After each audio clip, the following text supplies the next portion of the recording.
Chapter 45. Jaune barely had time to raise the practice sword before his father's swing came raining down on top of his head. A loud clacking noise echoed throughout the canopy as their swords met. Jaune raised the wooden sword in retaliation and lifted the weapons away from his head as he pushed back. Lance smiled at the strength Jaune was showing. However, this wasn't enough. A slight push of his aura made Jaune fall to his knees. Jaune struggled against Lance's power, but when he sensed Lance's aura his jaw dropped. His father's aura was at least 2 to 3 times stronger than his old self. It suddenly spiked even more as his father activated his semblance. My semblance is called Aura Boost Mode. It amplifies my overall aura by 25 times, and anywhere in between, if I so choose, Lance explained. That's BS. Jaune shouted as his father kicked him in the gut. Lance chased after Jaune's rolling body and swung down his sword while Jaune was still on the ground. Jaune rolled to the side to see Lance's sword stop inches away from the mat. Jaune pumped his aura full throttle, with his unnatural strength. He let out a shout as he kicked. Lance smiled and hopped over his leg while kicking him in the face. Before Jaune could get up, his father used the aura sword technique to encase the practice sword in aura. Jaune looked on in surprise. How can Simple would handle our aura? Oh, you can do this too, right? I almost forgot, however, your aura control for this technique sucks. He knew that his aura sword was still at level 5 and it frustrated him to no end, yet here his father was, doing what he thought was impossible. First thing, you have to practice using weak objects to send your aura through. My training consisted of turning a twig into a sword. Be thankful you have a practice sword. As for your aura skin, it's perfect. Your aura armor is a little lacking as well. Your image of the armor and shield is a little off. Honestly, the only thing you have going for you right now is your abnormal strength. Lance chopped at Jaune, causing him to jump back. Jaune looked at his own sword and shook his head. Okay, but I got this far on my own. I didn't have you to teach me these things, and if you had taught me sooner, do you think I would be in this predicament? Lance suddenly hit him with a spinning kick to the head. I'm teaching you now, to get smart with me. You may a little be older in spirit, but you are still my son. Jaune snapped and jumped at his father. He knew that the moment he attempted to put his aura in his wooden blade, it would explode. However, he was planning on that. The moment Jaune came into contact with his father's aura, the wooden sword exploded and sent debris everywhere. Lance focused and hardened his aura skin so the wooden projectiles wouldn't do anything to his body. However, the moment Jaune grabbed his wrists, his eyes widened and he let go of the sword to jump back. Not bad, trying to use my own aura sword against me. At least you have brains. Lance gave a compliment, making Jaune smile. Hey, I was called a good leader. Even when I had no skills to brag about, I had to use my head in order to make up for the lack of real combat skills. Jaune pointed the new wooden sword at Lance's head. Now you're unarmed. Am I? Lance replied as he raised his hand out and created a sword entirely out of aura. Jaune's jaw dropped as he said. This is true mastery of the aura sword technique. Jaune blinked and it was all over. He felt his body go weightless as his father kicked his feet from out under him and pointed the sword at his neck once he hit the ground. I didn't even see you move. Jaune looked over to see an afterimage of his father fading away like a shade. I'll admit, this aura shade technique is a step up from the usual creations I've seen, but there are ways you can use it that you're not thinking of. Remember, when power fails you, it's tactics that will save your life. That idea you had with the cockroach was a pretty good idea. His father kicked him off the ground and said, get a twig. We're not leaving here until you can reinforce that piece of wood until it's as hard as steel. Jaune grunted in pain as he stood upright and said, that's what she said. Lance lifted his brow and a soft chuckle escaped his lips. What was that? Sorry, been hanging with Young a little too much. Jaune pulled out a large branch from the trees he had taken in. He then cut off a few dozen sword-length pieces of wood off it. After taking on into his hand, he looked at his father and said, so, about this whole reincarnation deal? Lance sat down and undid his semblance. What about it? We believe you, Jaune. That's it. We believe you. Don't you have questions? Of course, we have a million, but we don't want to rush you. I know that you've changed. You may not be the Jaune that ran off to Beacon, but you are still our Jaune, Lance said, figuring this is what was bothering him. So you still consider me your son? Jaune raised his eyebrow. Of course you moron, it doesn't matter what timeline you came from. Ashbin said it best, you have the same soul or else the fusion would be impossible. You are still my son. Jaune smiled and hid his embarrassed expression. You know, I think that I would have liked this rougher side of you. You're usually so tame. Lance finished. Well, you're my son, and I love you, but when I train people, those emotions have to go. Now get to work, maggot. Jaune chuckled as he channeled his aura into the twig, just a bit. However, even just the smallest amount caused the stick to blow up. Again. Lance demanded. John picked up another twig and continued to practice for several hours. The sun had already set and it was getting close to midnight. John had gone through almost the whole branch that he pulled out from his inventory.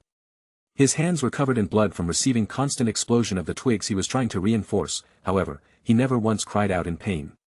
This both impressed his father and made him sad at the same time. He was giving John pointers every now and then, allowing him to progress much faster than alone. John held the new stick in his hand and calmed himself to the point where his entire body went numb. The only thing that existed was his aura and the stick in front of him. John took a deep breath and slowly channeled his aura through the core of the twig. Unlike before where he would just use a clump of his aura to shape, he sent in millions of tiny drops of aura no bigger than a blood cell. He noticed that on this level, it was much easier to form shapes, and he could move his aura through things like the circulatory system inside the wood, only instead of carrying water to the leaves, this was filled with his aura. Little by little John began to focus his aura outside the stick. It slowly rose up, almost like a white mist, and with a single focus of John's will, it shaped into the form of a sword. Not bad, that training cheat of yours comes in handy. It took me 3 weeks to do what you just did in 6 hours. Lance clapped his hands. John looked at his aura, sword and armor technique. They were both level 7 now. He suddenly realized that a new aura control skill popped up. It was called Advanced Aura Control, and it was only level 1. John shook his head and looked at his hands. I did it. Lance walked over to John and said, heal your wounds. I can't have your mother beating the crap out of me when she sees your current condition. John laughed and quickly began recovering his wounds. He then looked to his father and asked, why didn't you run? Lance gave John a stare and said, because this whole place is like my family. I couldn't leave them behind, and I know it was the same for you. Why else would you come back? John lowered his head. It won't happen this time. I have a plan, but I'll need some help to pull it off. The key is the barrier technology. It's expensive as hell to make one, but after the fall of the 4 kingdoms, money really isn't a problem. I need to get into contact with Ironwood. James Ironwood? Lance lifted a brow. Yeah, you know him. John asked with a surprised expression. He was on a rival team back when I attended Beacon. Our sister team STRQ really butted heads with them often. So that's how you know Ruby's mom. You never talk about your time at Beacon. John tilted his head.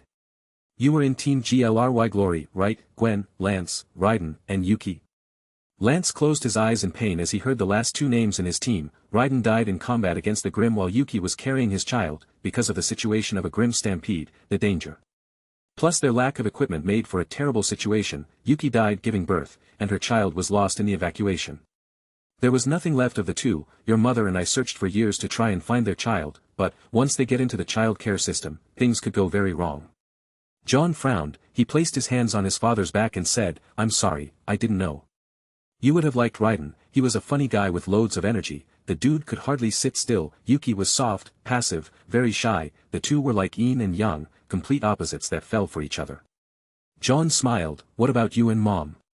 Lance laughed. That woman, she put me in my place, so I went to follow her to the academy to prove her wrong. Oh, tell me more. John sat down and waited for his father's story. Well, I was kind of like you. My brothers forced me to keep my aura sealed. One day I thought, since I'm the best with the sword, then I don't need aura to fight Grimm. You're kidding me? John asked with a look of surprise. Nope, I went out and managed to slay quite a few Beowulfs. However, an alpha appeared and well, Lance shot back. You got your ass stomped, John said with a grin. Your mother came along and saved me. She berated me, called me a moron, and then said I was weak. Of course, she didn't know I just got through killing a few packs of Beowulfs seconds earlier, John's dad bragged. So, what happened? John tilted his head. I asked her to unlock my aura, Lance said with a depressed expression. Whoa, you used Mom. John frowned. I'm not proud of it, but well, we both regret that day a bit, or wish it was different, but we got into an argument about if I had aura that I could wipe the floor with her. Lance scratched the back of his head. And? John looked at his father while tapping his foot. And nothing, she unlocked my aura and beat me into submission. I had a lot, but didn't know how to use it. Ha ha ha. I guess some things never change. I was the same way with Pyrrha. You should have seen how cocky I got when we first spared. Lance chuckled. Well, anyways, I couldn't go home after unlocking my aura against my parents' wishes, so I followed your mother. Wait, Mom said you fell for her at first sight and followed her home after giving up your title? John said with a confused expression. More like I wanted to beat her in combat to prove I was superior in combat. Man, I was a real prick to her back then. I was silent, secretive, and really unresponsive to your mother's attempts to pull me out of my shell. It was always, fight me, fight me, fight me. Lance sighed. So, how did you 2 fall for each other? John asked. Chapter 46. I finally beat her, Lance answered, looking really depressed. That can't be it, John shook his head. No, well, your mother's semblance is special, her aura reserves are only as big as the people that consider her family. The more that feel this way about her, the stronger she is. She told me she gets around half of their total aura added to her own if they consider her family. 25% if they consider her a friend, however, if they die, that bonus aura disappears. Lance gave John a serious look. When she suddenly grew in strength, we knew that you unlocked your aura, however, because you faked your transcripts, we couldn't use official channels to find you, and I imagine Ajman helped hide you as well. John scratched the back of his head and laughed. Well, he's like that, once he sees potential, he just has to help nurture it. I know, he helped me a lot back then too, Lance sighed. Anyways, so you beat Mom, and what she just fell for you? John moved the conversation back on track. Lance's shoulders fell down as he hunched over. I made her cry. Meanwhile, inside the house, Gwen was telling Ruby and the rest of John's friends the same story. You cried. Yang said, thinking of the badass Gwen image in her mind shattering. He never considered me family, even when he finally surpassed me. I thought he really hated me, and would leave the school now that he had accomplished his goal. That dense moron completely missed all of my advances. I could have thrown a sign that said I like you at his face and he would have cut it up thinking I was attacking him. Gwen pouted. Please tell me that really happened. Yang clenched her fist. Well, oh. Just thinking of it makes me angry. That dummy thought my love letter was a letter of challenge. I showed up for a date, and that moron showed for war. Yang, Nora, Pira, and Ruby all chuckled, though the look on his face when he saw me in a dress was refreshing. Gwen blushed a bit. So what happened after you cried? Ruby asked with stars in her eyes. Gwen blushed. Well, I said some pretty mean things, and ran away. Back with John, she said, I guess you don't need us anymore now, you must really hate me, and then she ran off. Man.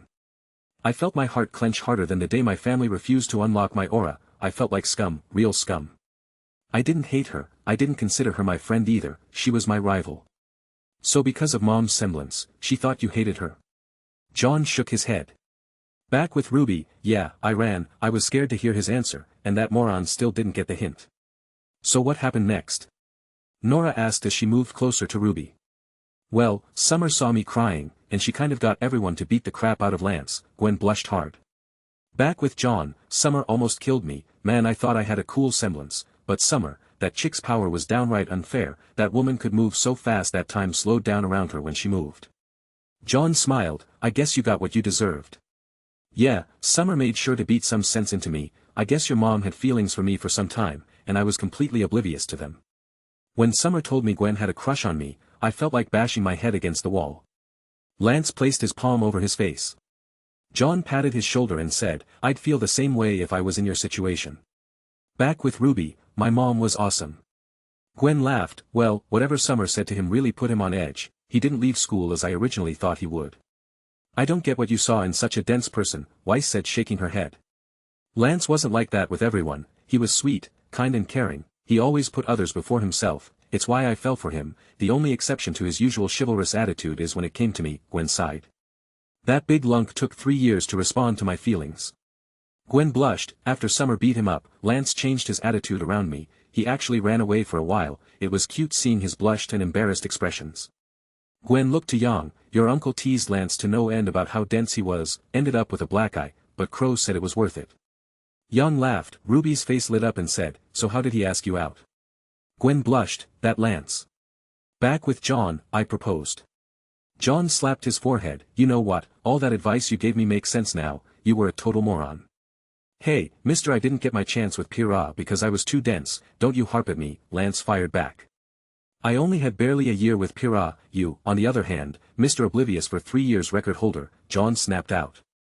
No, you have 5 years, 4 of which were spent traveling next to her, Lance shot back. What, Ruby didn't like me that early? Did she? John blushed a bit. I'd say about as early as, the dance you two attended. Gotta say, it took balls to wear a dress and not be ashamed. Only one man I know has been crazy enough to attempt that, Crow. Wait a minute, Crow wore a dress? John asked with wide eyes. Lance laughed. It was a skirt, but still. Oh, man, please tell me you have pictures of that. John asked. Sure do, comes in handy when you need to embarrass the old Crow, Lance laughed.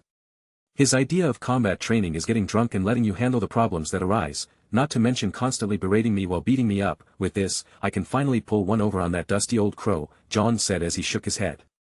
Back with Gwen, he proposed before we even had our first date. Smooth, Jaune chided. Just like that? RWBY asked. Well, no. I turned him down because he didn't really know how to act around a woman that showed him such an interest. Thankfully Yuki talked some sense into him. We went out on a few dozen dates before I finally started to move towards talks of marriage, Gwen answered. So did you get married after that? Pyrrha asked with a look of wonder on her face. Back with Lance, well, she said yes, but a few days later the Knights of Vale came for me. Jaune frowned, and I fought against them with everything I had, but even with my team ready to back me up, it was no use, Lance said before he sighed. Back with Gwen, we couldn't stop them from taking Lance. They were from a different era than ourselves, one built around war. We just weren't strong enough to stop them from spiriting away our precious teammate. Everybody showed a sense of worry for Jaune. If they stopped the fall of Vale, then they would most certainly come to take him away as well. RWBY looked the worst. She clenched her hand over her heart and took a deep breath before saying, Jaune will have to experience the same thing. Gwen looked a bit scared herself. She placed her hands together as if she were praying and said, he'll be fine, just like his father. He has a reason to survive. Everyone looked to her. Lance told me that the only reason he survived is because he never stopped thinking about getting back to me, Gwen announced with a blushed face. When he got back, he laid on some cheesy line about us being destined to meet. Gwen's face turned even redder. RWBY chuckled and said, I guess Jaune gets his awkwardness from his father. Gwen smiled, so how did you two meet, I mean the first time around? RWBY blushed, well, he sort of threw up on Yang's shoes. Motion sickness? Gwen asked with a chuckle. Yes, but it wasn't until I blew myself up with dust that we really got to know each other. RWBY started poking her index fingers together. I mean, he was really nice, and he had a cute butt, Jaune chimed in. Yang! RWBY shouted as everyone started to laugh a bit. After the group calmed down, RWBY continued. As I was saying, our relationship was something developed over time. I think I started to like him after the school dance, but it wasn't until we traveled together that I fell in love. Yang shouted as she hugged RWBY. I'm curious, what made you fall for my baby? Gwen asked. RWBY blushed hard and said, I think it was when I spotted him training during our travels. Jaune showed this spirit and desire to grow stronger. It was his drive to better himself that I first fell for. RWBY started to poke her fingers again. Well, it also helped that he was really nice and handsome to boot. Gwen smiled and hugged her. You're so cute. What's going on here? Jaune said, making the group jump. Everyone looked over to see Jaune looking exhausted. His gloves and outfit were torn because of the constant explosions he put himself through. What happened to you? Sun asked with a funny expression on his face. Laugh it up, monkey boy, Jaune said as he slapped him in the back of the head. Really, what were you two up to? Gwen asked with a brow raised. Jaune smiled and said, just some light training.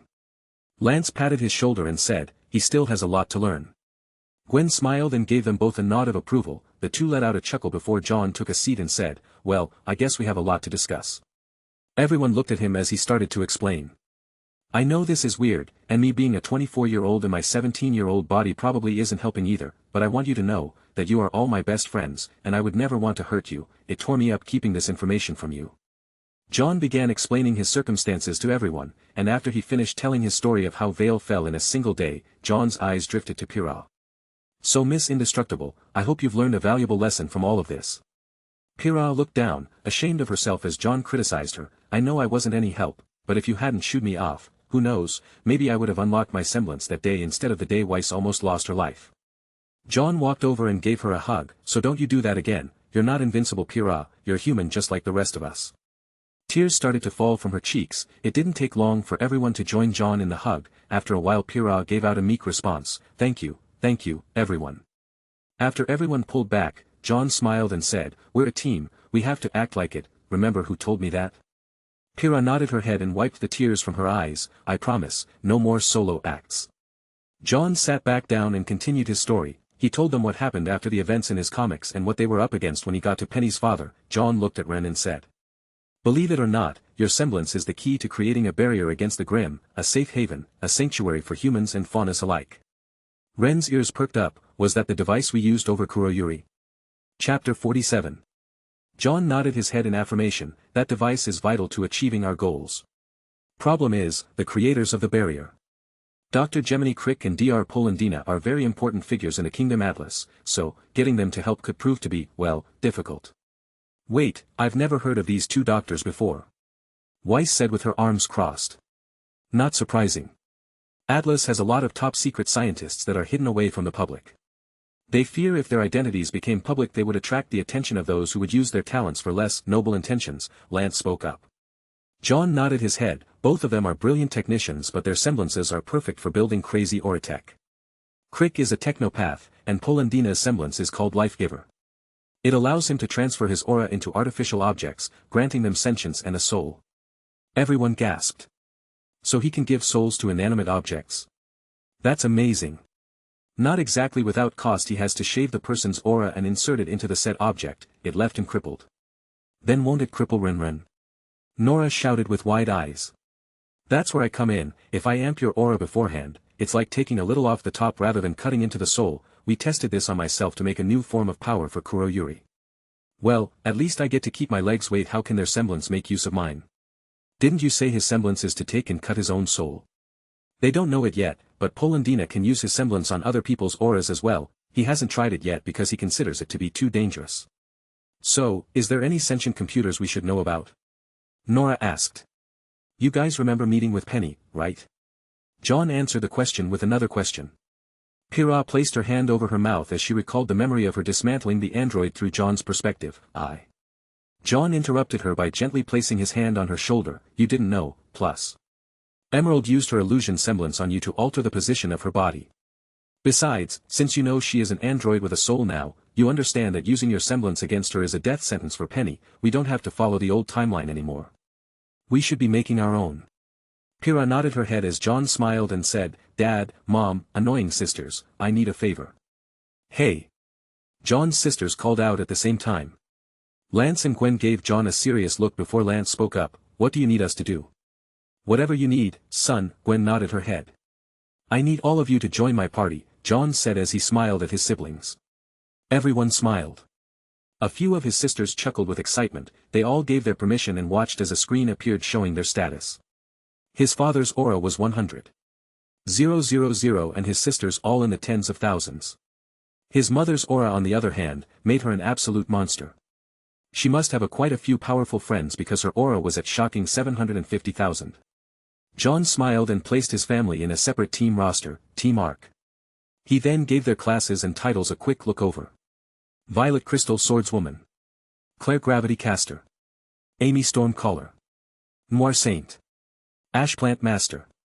Rouge Silver Tongue. Saffron Animal Tamer. Gwen Moonlight Maiden. Lance Holy Arc Knight. Mom has relations to the maidens, or is it just a coincidence? But I've never heard of the Moonlight Maiden before. I have to talk to Ashbin about this.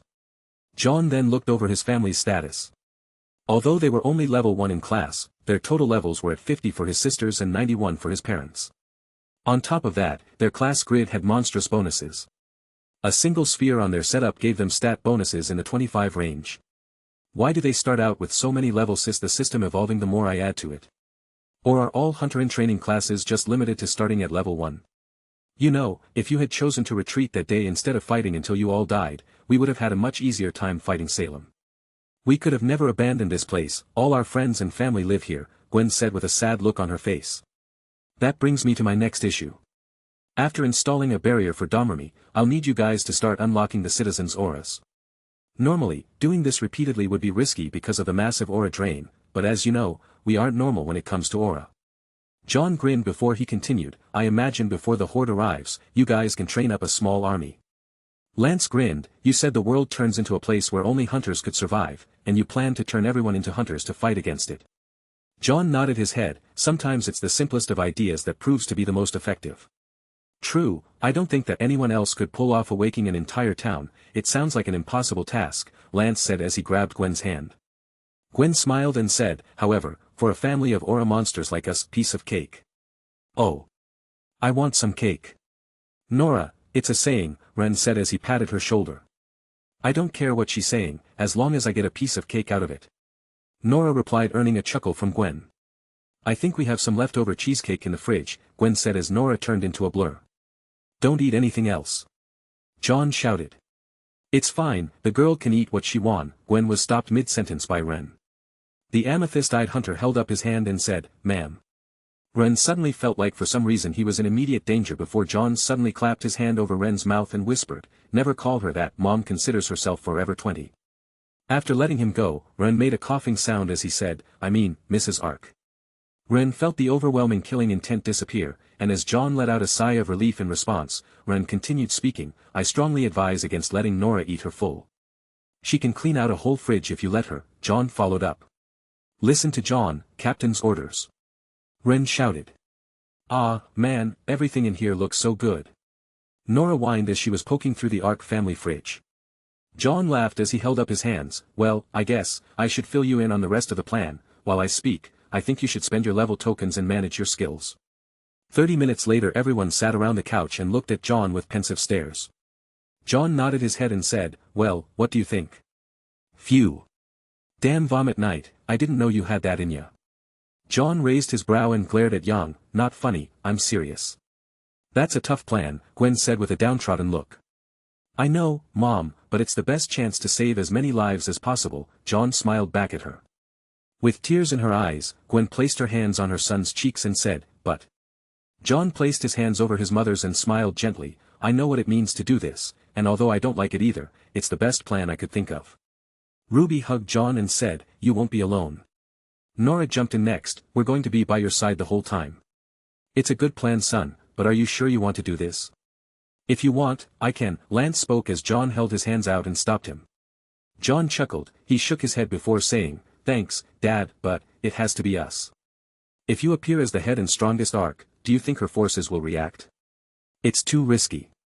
Our biggest advantage comes from knowing the events of the future. If you show up, it will change things in ways I can't predict."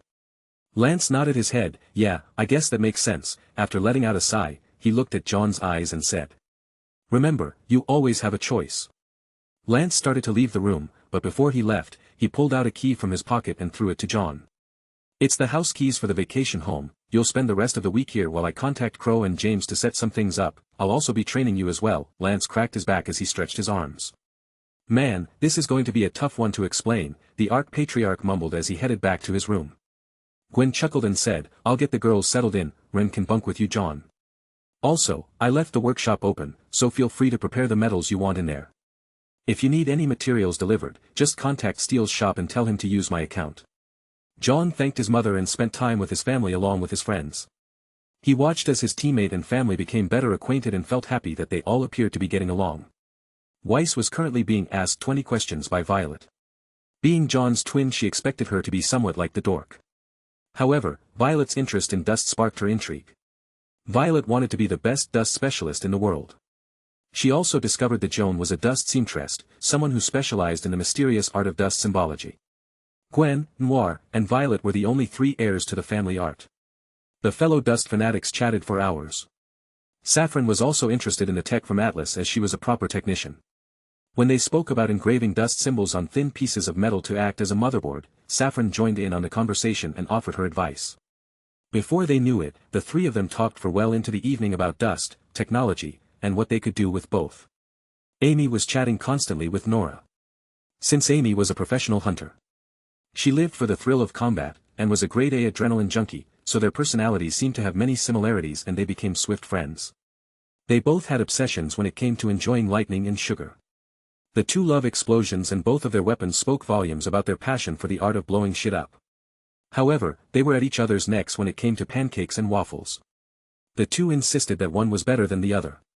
Amy shook her head, "I'm telling you, waffles are the best, they're crunchy, pour a little powdered sugar and syrup on them and they are the tastiest things on the planet. Pancakes are fine, but they have no substance." "Blasphemer!" Nora shouted. "Pancakes are 1,000 times better, them being compact just makes it easier to scarf down. And they can be made anywhere, not like a waffle that needs a machine to shape them. Pancakes are the ultimate food." Ren and Claire got along well. Since she was known as the voice of reason in the Ark Sisterhood, she knew what it was like to put up with a force of nature like Nora. The 2 looked at each other and nodded their heads. Without speaking, they took the 2 arguing girls and separated them. A look of pity could be seen on their faces as they sighed and tried their best to remedy the fight. "They're both tasty, why not have pancakes and waffles at the same time?" Claire suggested. Their eyes turned wide and their smiles stretched across their faces. What a great idea. What about a panwaffle, something between a waffle and a pancake? Or we could sandwich a waffle between two pancakes, a pancaked waffle we could call it. Nora, you're a genius. Amy shouted. Nora nodded her head as if she were hearing old news. Let's ask Ren to help make them. Amy and Nora grinned at each other before giving one another a high five. Ren shook his head while Claire patted him on the back with a sympathetic sigh. Ash seemed to get along well with Blake and Sun. Thanks to her ability to grow plants, she caught Blake's interests with a cup of homemade tea that she never tasted before. Sun, on the other hand, was more amazed by the aspect of owning his own banana tree. So wait, you can grow anything with your semblance, can you make a banana tree growing in an instant? Sun. Blake shook her head with a sigh. Oh, come on, it's not like you weren't thinking if she could grow some kind of fish tree. Sun shot back. Blake's ears twitched. Wait, can you? Ash laughed hard. No, but I can make some catnip if you're interested. Blake gasped. Are you trying to make a joke? Keep that stuff away from me. Blake couldn't help but feel a bit tempted. But cat faunas are so cute when they give in to their animalist urges. I don't know why so many of them can't accept their animal heritage.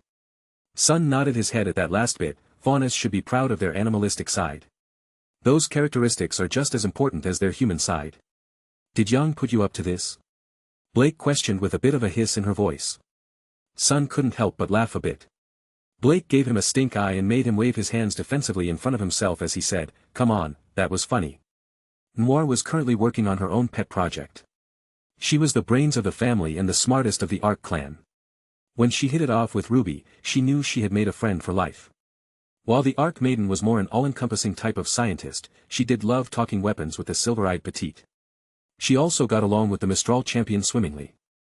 The two chatted about various things such as tactics and the nature of aura. They spoke of experimenting with her semblance could make some very interesting tech through the use of her magnetic control.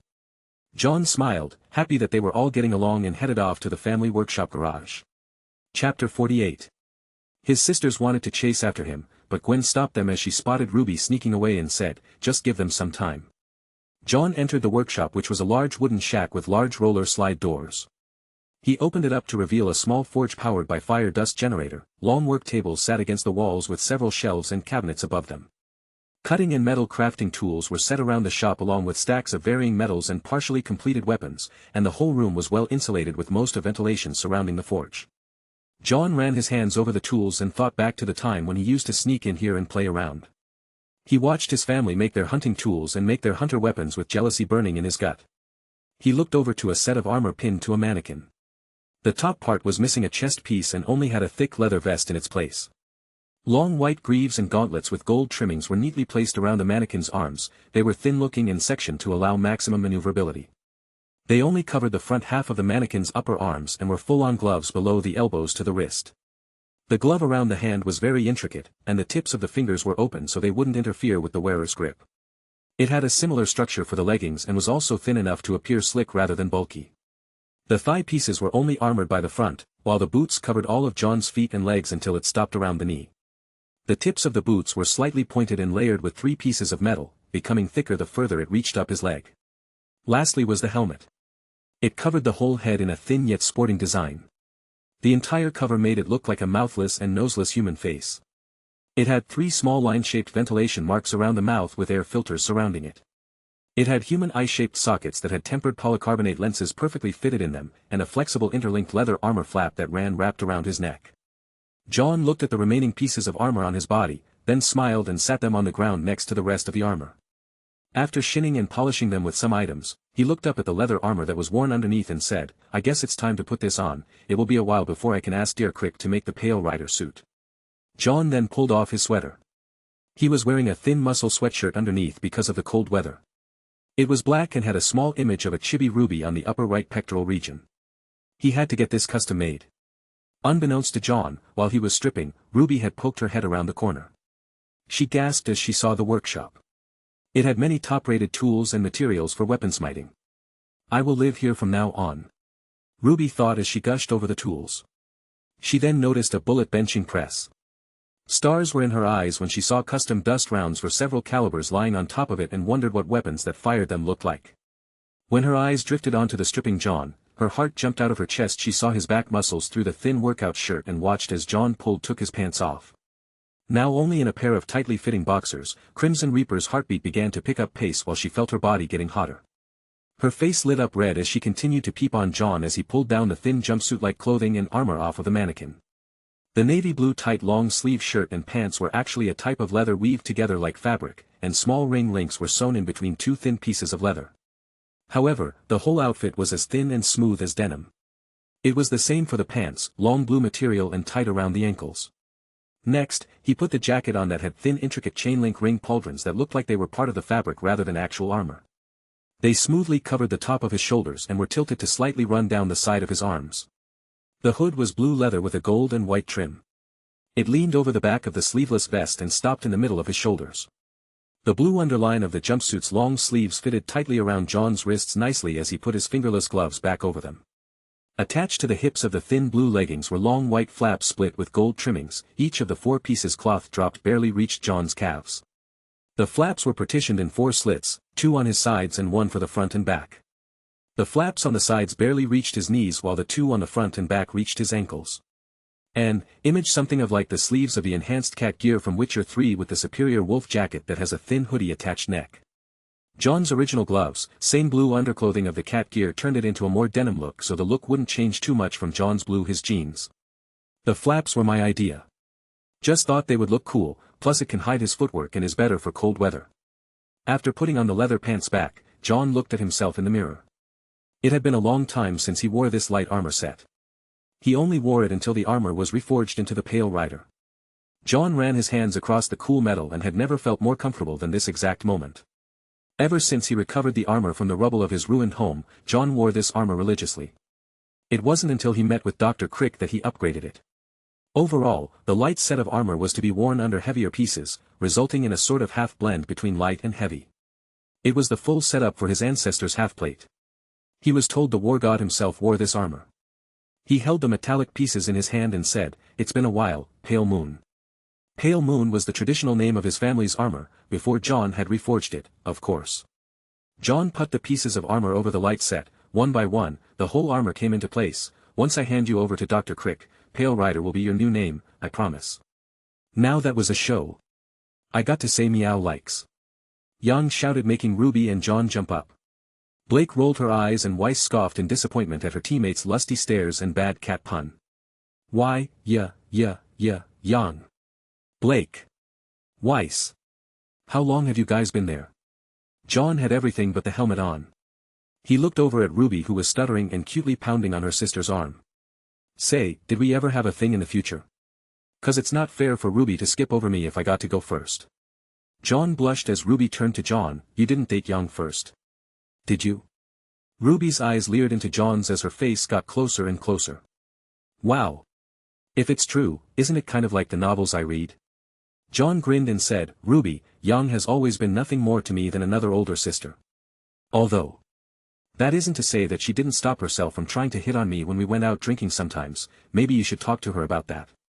Yang suddenly dropped her jaw in shock. Ruby turned back to her big sister and crossed her arms as she furrowed her brows. The blonde Spitfire could almost see a backdrop of hellish flames behind her baby Rose as Ruby slowly approached her. Ruby grabbed onto her sister's arm and said, "Yang, we need to talk." Jaune wanted to tell Ruby that Yang always followed up her flirtations with a bad pun and then a descriptive threat disguised within words that went a little something like, if he ever cheated on Ruby she would cut his balls off. But. After thinking of all the times she pranked him, made fun of him, or embarrassed him, Jaune simply mouthed the sentence, "Promise to never call me Vomit Night, boy, and or any other vomit joke type name, and I'll save you." Yang only feared 2 things. One was Ruby losing her innocence, and the other was when her little sister was seriously pissed off. "Fine." Yang cried out. Jaune grinned before saying, "Of course it was always a joke." She called at her, "Will you cheat on my sister?" test. It always ended in her threatening to destroy my manhood if I dared follow through. Needless to say, it became something of a joke between us. "See, Ruby, it was a joke, you know. Besides, Jaune, according to what I heard, cutting that thing might be impossible, so, what you packing? A long sword, broad, or great sword?" Jaune's jaw dropped. "Did you just ask?" Yang grinned as she quickly followed up, "Is your second sword as big as Nora said it was?" The girls gasped.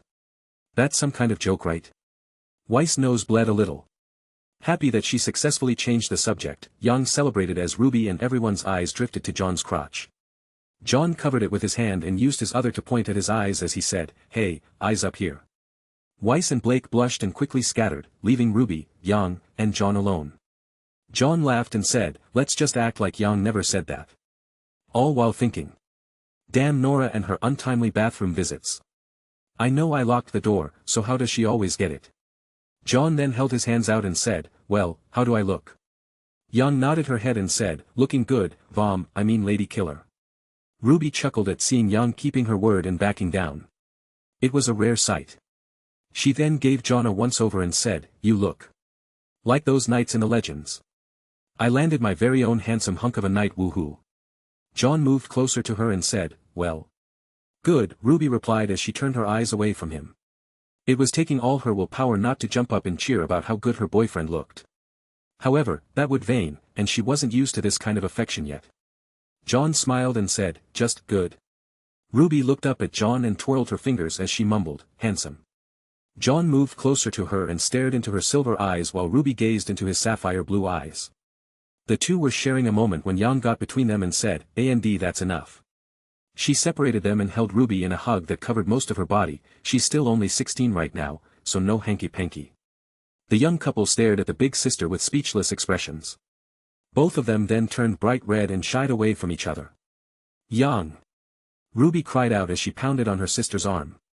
"What, you two may be engaged, but I still won't let John touch you until you're of proper age. If you do, I'll tell Dad, and you know what he'll do when he gets a hold of John," Yang replied with a serious expression. John shivered. As if suffering through Taeyang's torture when he found out about Ruby and his relationship the first time wasn't enough. "No, what I'm trying to say is John and I already talked about this." Ruby shouted, trying to hide her embarrassment. Yang gave John a stern look as her eyes turned red. John in his defense waved his hands and said, "Hey, it's a perfectly natural conversation to take place with your girlfriend and future wife." "You." Yang's hair started to glow as the fiery aura raged around her body. "Yang, stop." Ruby yelled. "John has been a perfect gentleman. He promised me that there wouldn't be any of that kind of thing until I was ready." "He told you about the birds and the bees?" Yang gritted her teeth at the thought of her sister's lost innocence. "Sex." "No, Yang, John didn't need to tell me about that. I'm 16, Yang, not 10, I know what sex is. I figured out both yours and Dad's stork story was BS the moment I walked into sex ed. Can we please just drop this?" John said with a face that was just as red. Yang calmed down and shook her head, "Fine, but don't you dare make me an aunt before I'm ready." When Yang shouted this, she noticed a hint of pain within John's eyes, almost as if he remembered something that broke his heart. While Ruby continued to embarrassingly pound into her sister's chest and was crying for her to stop. The big sister paid no attention to her sister's fluffy punches and frowned. Knowing there was a story there, she wanted to ask what was up. However, just as she was about to speak, she heard Gwen's voice call out behind them. "Okay, that's enough teasing your sister." Yang turned around to see Gwen with Nora and Ren. They were fully clothed and had their weapons with them. "You guys look like you're going to war." Yang shouted. "We got a call about a Nethermore Grim nest nearby," Gwen mentioned. "What are Nethermores?" Ruby asked. Gwen patted Ruby's head as she said, "They're smaller versions of Nevermores, only around the size of a small car, and since your father's busy setting up their plans with the boys, I thought you could improve our weapons before we take off." "Oh. Can you, John? I know you made some headway in your training, right? If you could improve regular metals like steel and iron, we could make tons of weapons for hunters to kick some serious grim butt. Think of all the lives we could save if we had some supercharged metals to work with." Ruby jumped around making excited gestures. She was throwing her hands up and swinging non-existent weapons in her hands. Gwen saw Summer's image in her daughter. Ruby reminded her so much of her best friend and fellow leader, that it hurt Gwen more than any grim could. She hugged Ruby and held her back against her breasts. Ruby was taken by surprise as Gwen held her like she was one of her own precious children. What's happening?" Ruby looked to John for answers. "Motherly love at work, I believe." John smiled fondly at the puzzled look Ruby had before it shifted to shy and embarrassment. Gwen paid no mind and looked at John before saying, "That's a very nice way to think, Ruby. As your future mother-in-law, I can say I'm very proud of you." John looked at them and shook his head. "Improving ordinary steel is a bit harder than the more durable metals.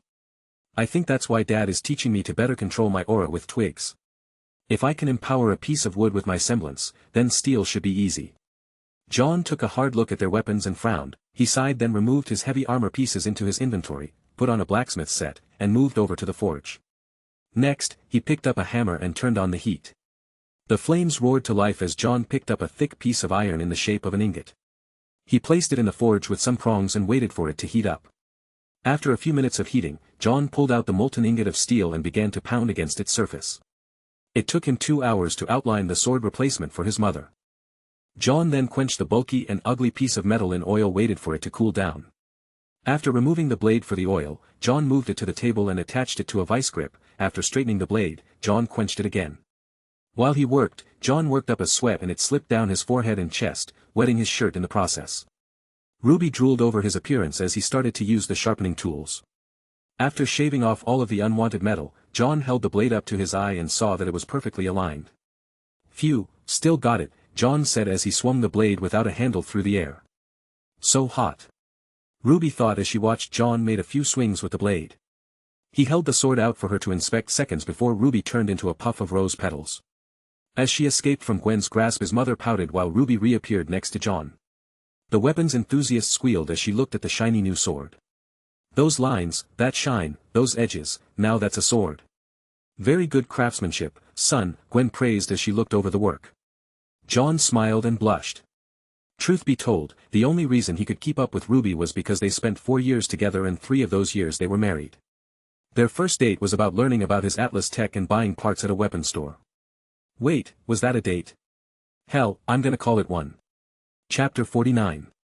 After his upgrade, RWBY drilled forging, mechanics, and weapon-grade programming into the blonde knight's head.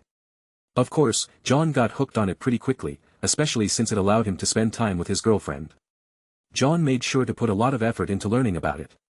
So, when he came back to the past, his knowledge of weaponry put him pretty much on the same level of the current RWBY Rose.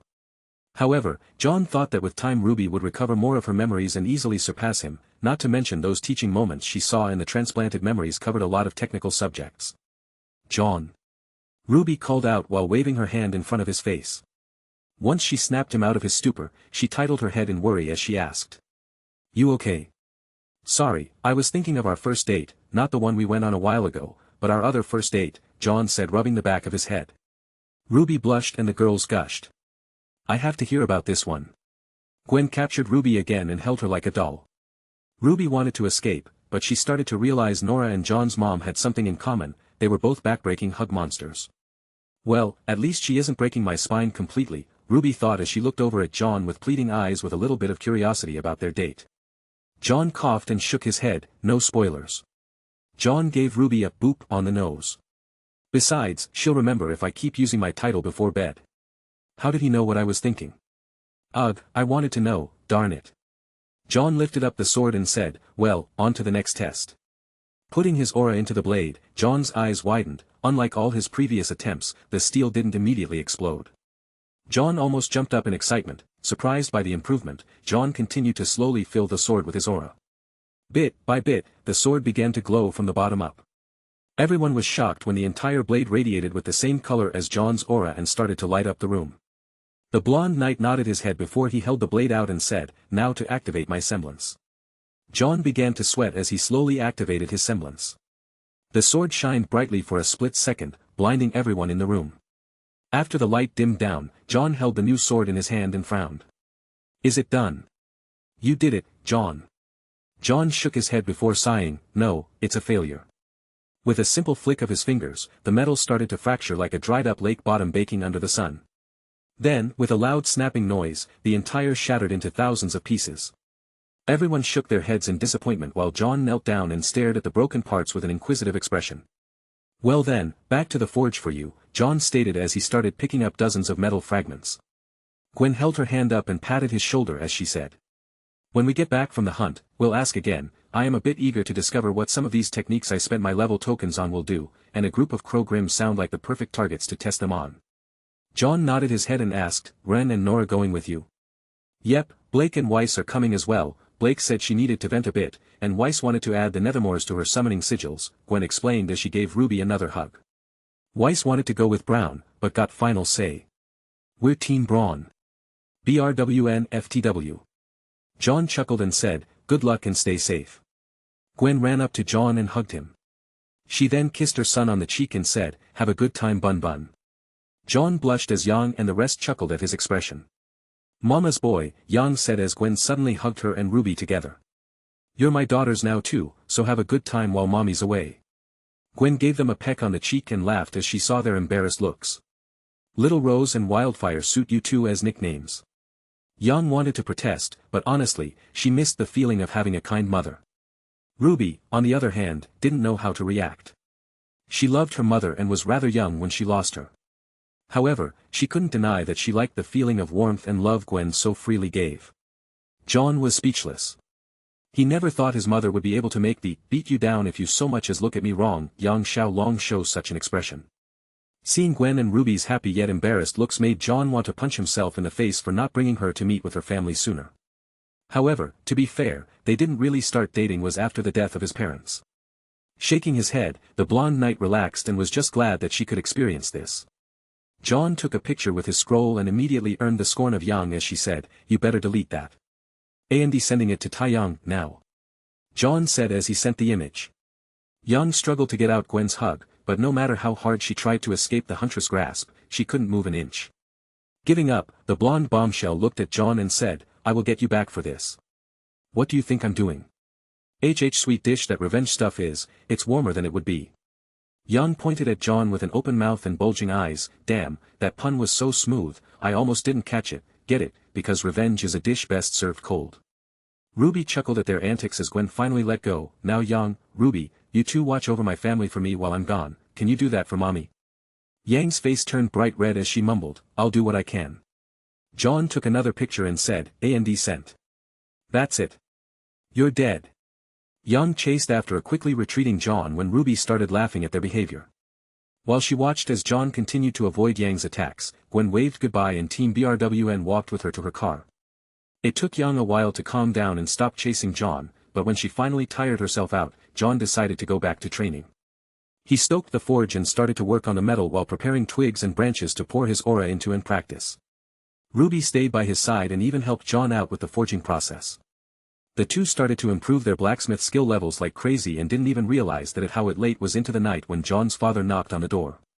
When John opened the workshop, Lance saw the debris and metal shavings covering the floor and said, "Not bad, some of the pieces haven't turned completely into dust."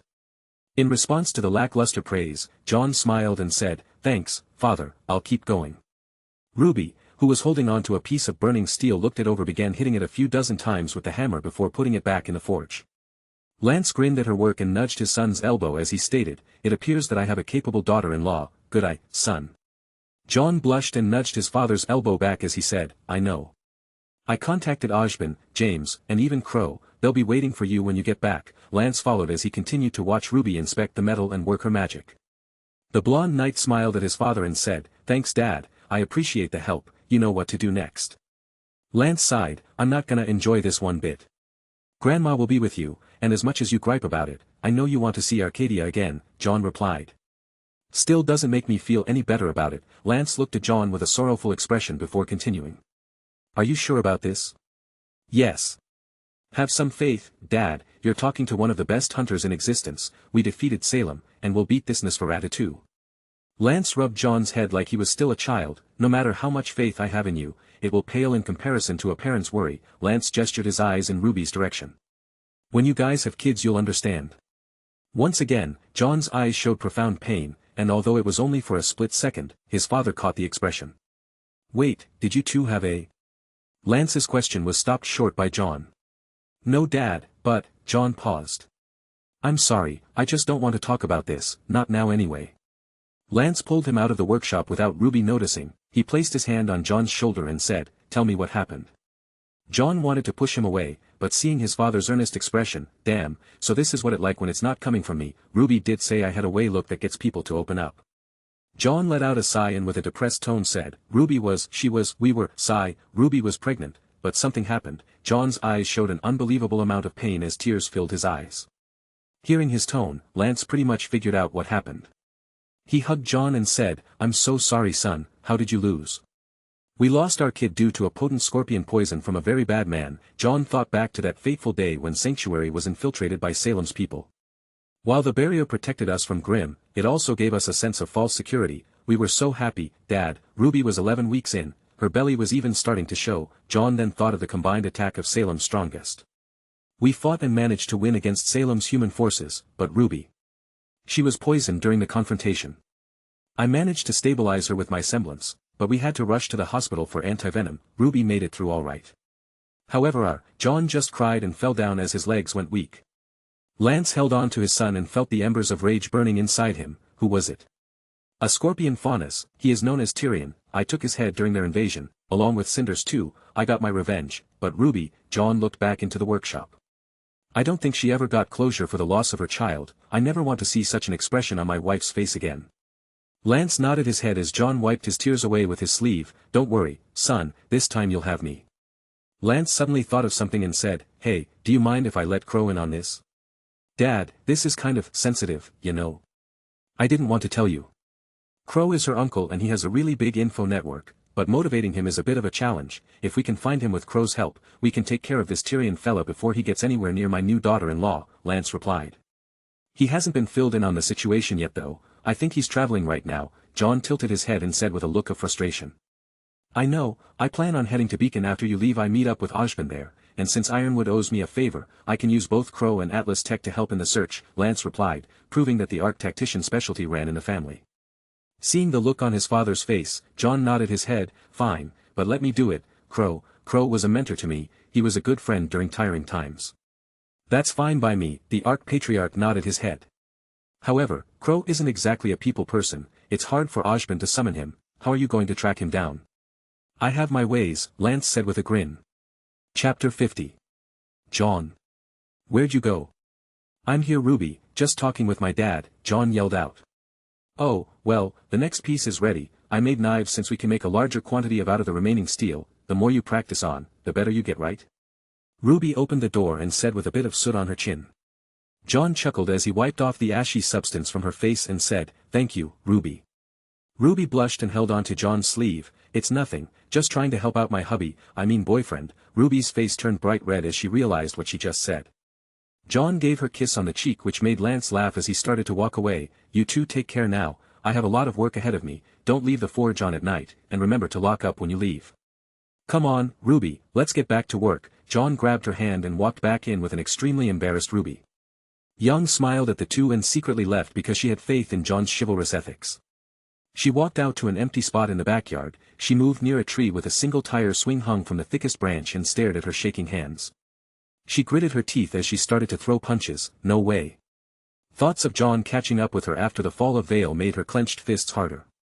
She saw herself looking like the life had been dragged out of her. Say what you want about the blonde noodle in the previous timeline. He was far more observant than most people thought. She could see the look of fear when Jaune grabbed for his sword. The gleam of the metal made her hairs stand on end, and her expression changed to that of panic. I'm not afraid of anything. I'm freaking Yang Xiaolong, the ass-whopping sun dragon. A powerful kick put a dent in the tree before Yang thought. I couldn't protect myself, I couldn't protect my friends, and I couldn't even protect my sister's unborn child. What the hell kind of sister lets all that happen? A weak one. I need to get stronger.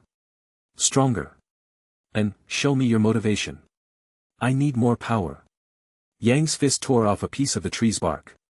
After a few dozen minutes of her practicing, sweat began to fall off of Yang's body. However, no matter how much she pushed her body, she couldn't shake the chill running down her spine, the chill known as fear. I need to be stronger, faster, better. You okay? The voice of the Jaune's sister echoed out behind Yang. Yang turned around and saw Rouge staring at her with a worrying expression. Yang paused and tried her best to cover up her emotional state as she joked, oh, I'm fine, just yawning around here. Rouge shook her head and sighed before she walked up to Yang and hugged her out of nowhere. Are all arcs as sensitive as you? I thought you all had shocking personalities. It's okay, you know. If you want to vent, I'm all ears. I'm funny. Yang tried to lie as she was interrupted by Rouge. No, you're not, you're doing what all big sisters do.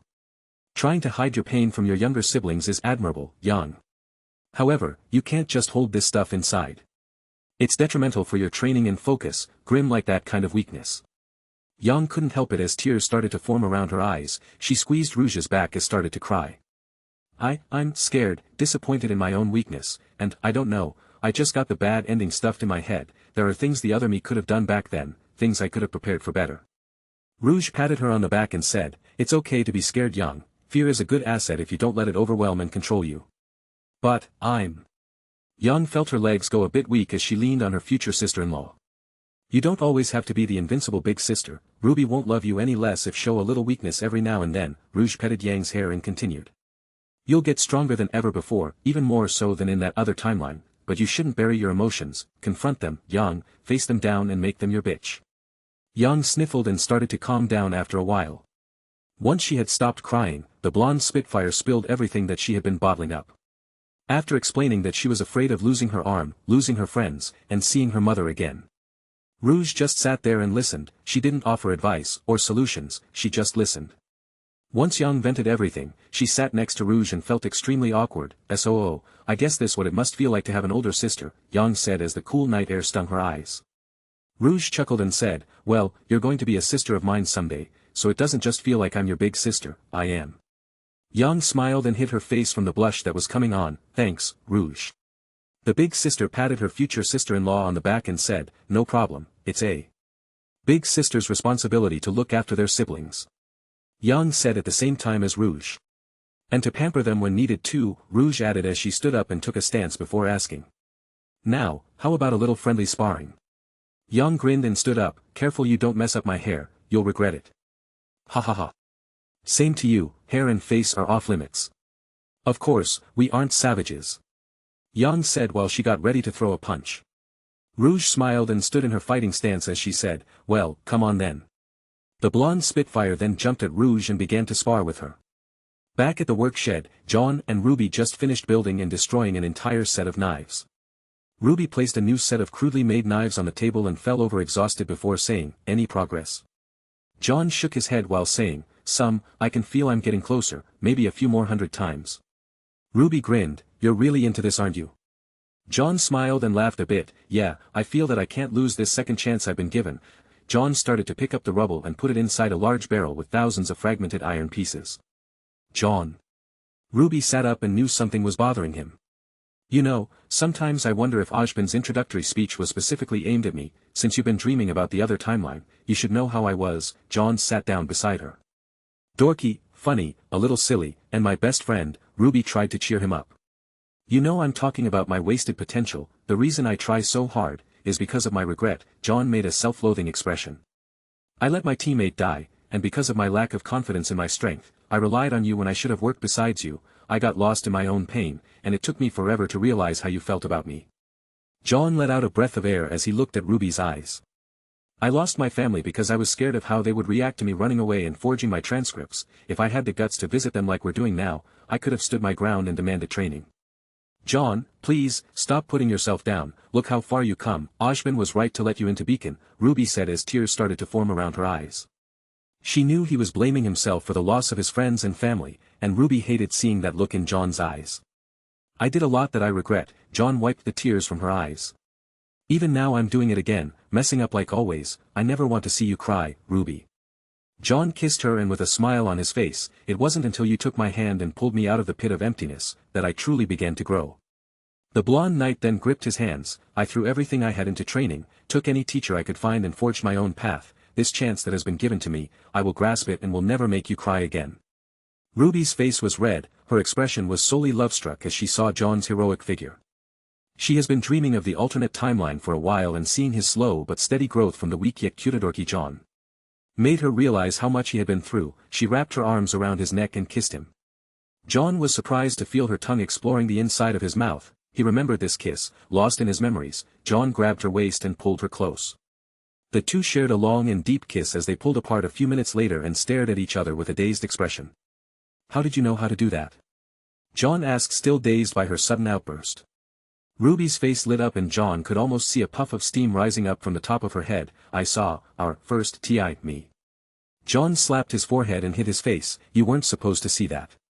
"But I did. I didn't know I could make a face like that," RWBY said as she placed her head against his chest and listened to rapidly beating heart. "Sorry. I think." Yeah, sorry about that. Ruby smiled and continued to listen to the beat of his heart as she said, I don't mind, John, we could, I kind of want to, that is if, John's mouth almost hit the floor. Ruby, we can't, and you know why. I don't feel like being arrested, John responded, choking on his own words before he let out a laugh. Ruby puffed up her cheeks and looked up at John with a silly expression. She nuzzled her head into his chest as she mumbled. Thanks to Ryukong, I had several years' worth of memories crammed into my head. Mentally, I'm much older no, but I know what you mean. Ugh, it's going to be a long 2 years. 1 year and 10 months, John said as he placed his forehead against the top of her head. PFT, Ruby started to chuckle. You're really counting the days. John grinned, yep, 1 year, 10 months, 9 days and 8 hours until the day I make Yang an aunt. Ruby's face lit up as she looked in his eyes. You perv. John started laughing. His playful expression made Ruby realize that he was teasing her.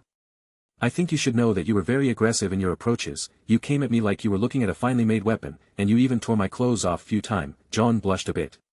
Said it was your favorite scene in Ninjas of Love. Ruby gave his shins a couple of kicks while she pouted, but she didn't move her head away. John stayed like this for several minutes with a peaceful smile on his face. He then looked at Ruby's yawning expression and could see she was getting tired. The blonde knight then let out a tired yawn of his own as he looked at the time and said, It's already midnight, I guess we should get some sleep, I'll walk you back to the house. Ruby shook her head, Let's sleep here, together. John lifted a brow, Ruby, are you hitting on me? Ruby giggled, before poking her fingers together, let's just sleep side by side, we don't have to do anything. But what about snuggles? John replied with a look of dejection on his face. Of course snuggles are allowed. What kind of girl do you think I am? John walked over to a storage closet and pulled out a futon that was stored inside.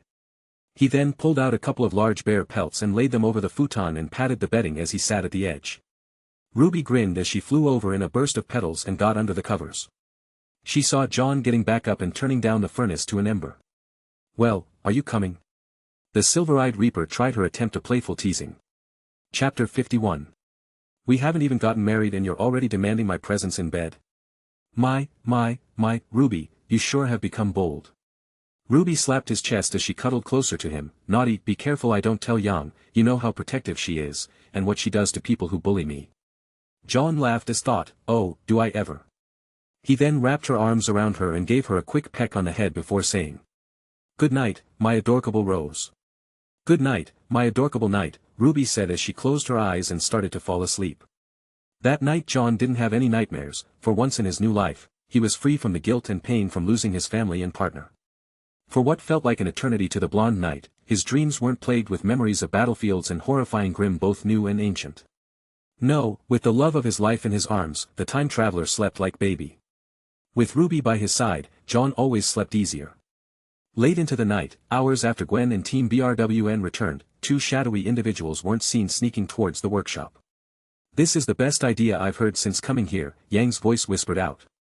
Hee, those two haven't come in all night, you don't think they are, Rouge's voice whispered next to Yang.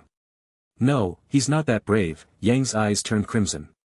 He knows what I'll do if he does, besides, it's probably something way cuter than what you're thinking.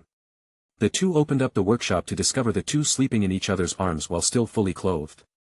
Ah! Rouge gushed as she gazed at the young couple. See, what did I tell you? Although, them being in the same bed was outside my expectations. We keep a spare bed and a couple of futons if we're working overnight, I'm glad my bro put it to good use, Rouge pulled her scroll out as well. They took a bunch of pictures and even pulled back the bear pelt to take some more. After they had their fill, they looked at each other and Yang said, they'll forgive us someday. How can they not? Look how cute they are. No doubt they want these someday for a family album. MNNGH. Yang, stop. Stop teasing John. He's my cookie knight. My knight, my cookies. Yang and Rouge let out a sigh of relief as they quickly left the building. They giggled all the way back to the house and laughed out loud when they were in the clear.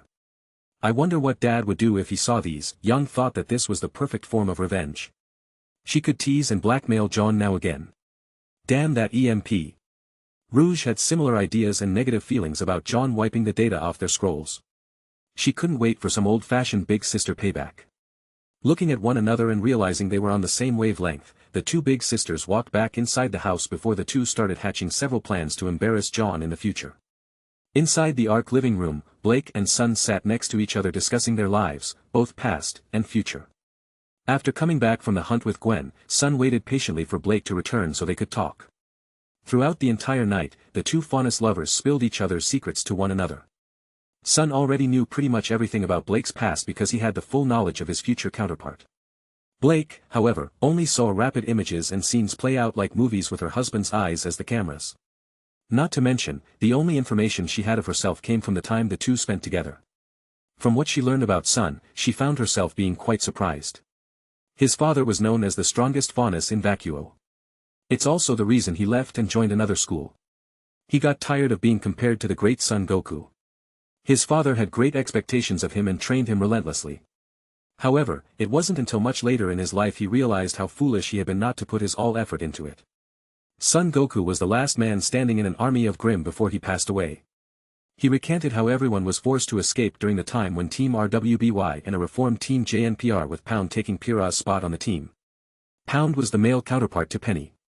Her program and AI was backed up and they used that data to recreate the android with a soul with Dr. Polendina's semblance. After returning from the Undervoid, Jaune confessed to being the one that killed Penny, but the good doctor knew that it was at her behest. Instead of hating him, the good doctor pleaded for his help. For Jaune to use his semblance so that he might have a chance at surviving another transplant. When the robot and joined their team during Jaune's time discovering the nearly fallen Atlas, Sun would soon be fighting for his life across the ocean. Next, he told her about how he and his team journeyed to the west to reach Vacuo. They eventually met up since Team RWBY and JNPR since they were heading in the same direction and had the same goals, to help keep the Summer Maiden safe and collect the Sword of Destruction. After arriving and greeting the Summer Maiden, they retrieved the relic only to be ambushed by Salem's men, who just so happened to have brought a magical device that could summon a horde of ancient Grimm. Needless to say, it was the fall of Vale all over again.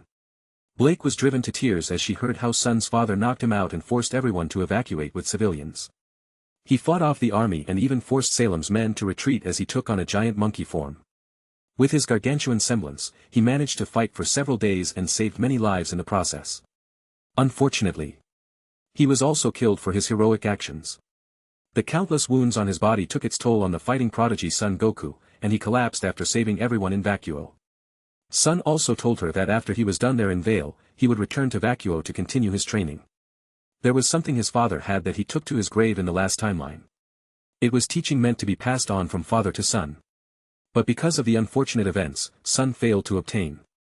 Sun informed her that it could be of great use to their team and that by the time the tournament rolls around, they would be completely different this time. Blake told Sun everything, even if he already knew. It helped her break through that wall she put up around herself. She knew that her team would accept her, that she could change herself and prove there was a better way to obtain equality. By showing that they were no different than anyone else, by working hard and earning others' recognition over and over again, they would have no choice but to see the Faunus as equals. It was only by building this trust up over years of hard work and labor did the Faunus truly begin to step out of the shadows of their oppressed past. The connections she made with Weiss allowed her to point a spotlight on Jacques' corruption and how he tainted the company's once great reputation. By coming clean and announcing that Belladonna's would be major shares owners in the SDC. She managed to become the owner, and for a short while, she corrected her father's mistakes and started anew. She and her mother brought up Whitey to the best of their abilities over the course of a year and a half before they handed the corporation over to him. Only once she was sure he could be trusted, of course. Jaune offered the idea to strip Whitey of everything and let him loose in the streets to live a hard life and learn a lesson. Once Whitey was given a job, he managed living a normal life and was forced to rely upon himself, living off his paycheck to get by day after day. It took him time, but when he met the future love of his life, Whitey began to change. And after a while, he met friends at his job, real friends, and even started to take care of a cat.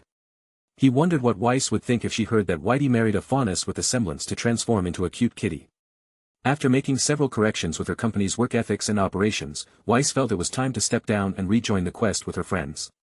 Whitey was ready to lead a clean company, and he kept it that way. Her family that always supported her, a team that became heroes during the most turbulent time in Remnant's history, all of these things helped mold her own future, and she wanted that more than anything. If it wasn't for the grim apocalypse, then she had no doubts that she not only would have achieved her goals, but the world would have been a brighter place because of how she did it. Thankfully, because of her and so many others' efforts, humans and Faunus were on better terms by the time the Grimm overpopulated the planet. It made everyone joining together much easier during the end. It was the world's darkest moments when she saw the best of humanity and her kind as well. They banded together and fought back against the darkness of Salem's forces. They fought together, bleed together, lived together, and they died together. Blake got married to the love of her life, had children, and then lost it all in the final siege. Sun was more than a little worried about Blake. She had suffered the more than any of her other teammates. Yang's kids made it through thanks to Taeyang's sacrifice, and Crow obliterated the Grim responsible for killing her 2 kids, so they had nothing to vent on, only Salem. In the final clash against Dark Queen and her forces, she lost Sun through his act of self-sacrifice, and lastly, she lost one of her oldest friends, Jaune. The lesson she took from learning of her future counterpart, was never to run away again, to face her adversities head-on. And be open and honest about herself. She saw how not only did her running make things better but, almost caused the loss of her greatest friend and partner, Yang. The sister she never had. So, are we still, Sun wanted to ask her if they were in a relationship, but Blake placed a finger on his lips and said. I still have a lot to process, but, we can at least start dating. Sun grinned as he pulled Blake closer to him and gave her cheek a gentle kiss. I know it's a lot to take in, and I want you to know, no matter how long it takes, I'll wait. I don't think I can love anyone other than you. Blake blushed as she leaned into his chest and said, dummy. Sun ran his fingers through her hair and kissed her forehead. Yep, can't deny that one, but I'm your dummy. Yang quickly snapped a few pics as she passed by and thought, man, today is great, I got all this awesome blackmail material, fond memories to reminisce over. Rouge grinned as she took a couple of pics herself. The two made sure to stay hidden before they returned to their room.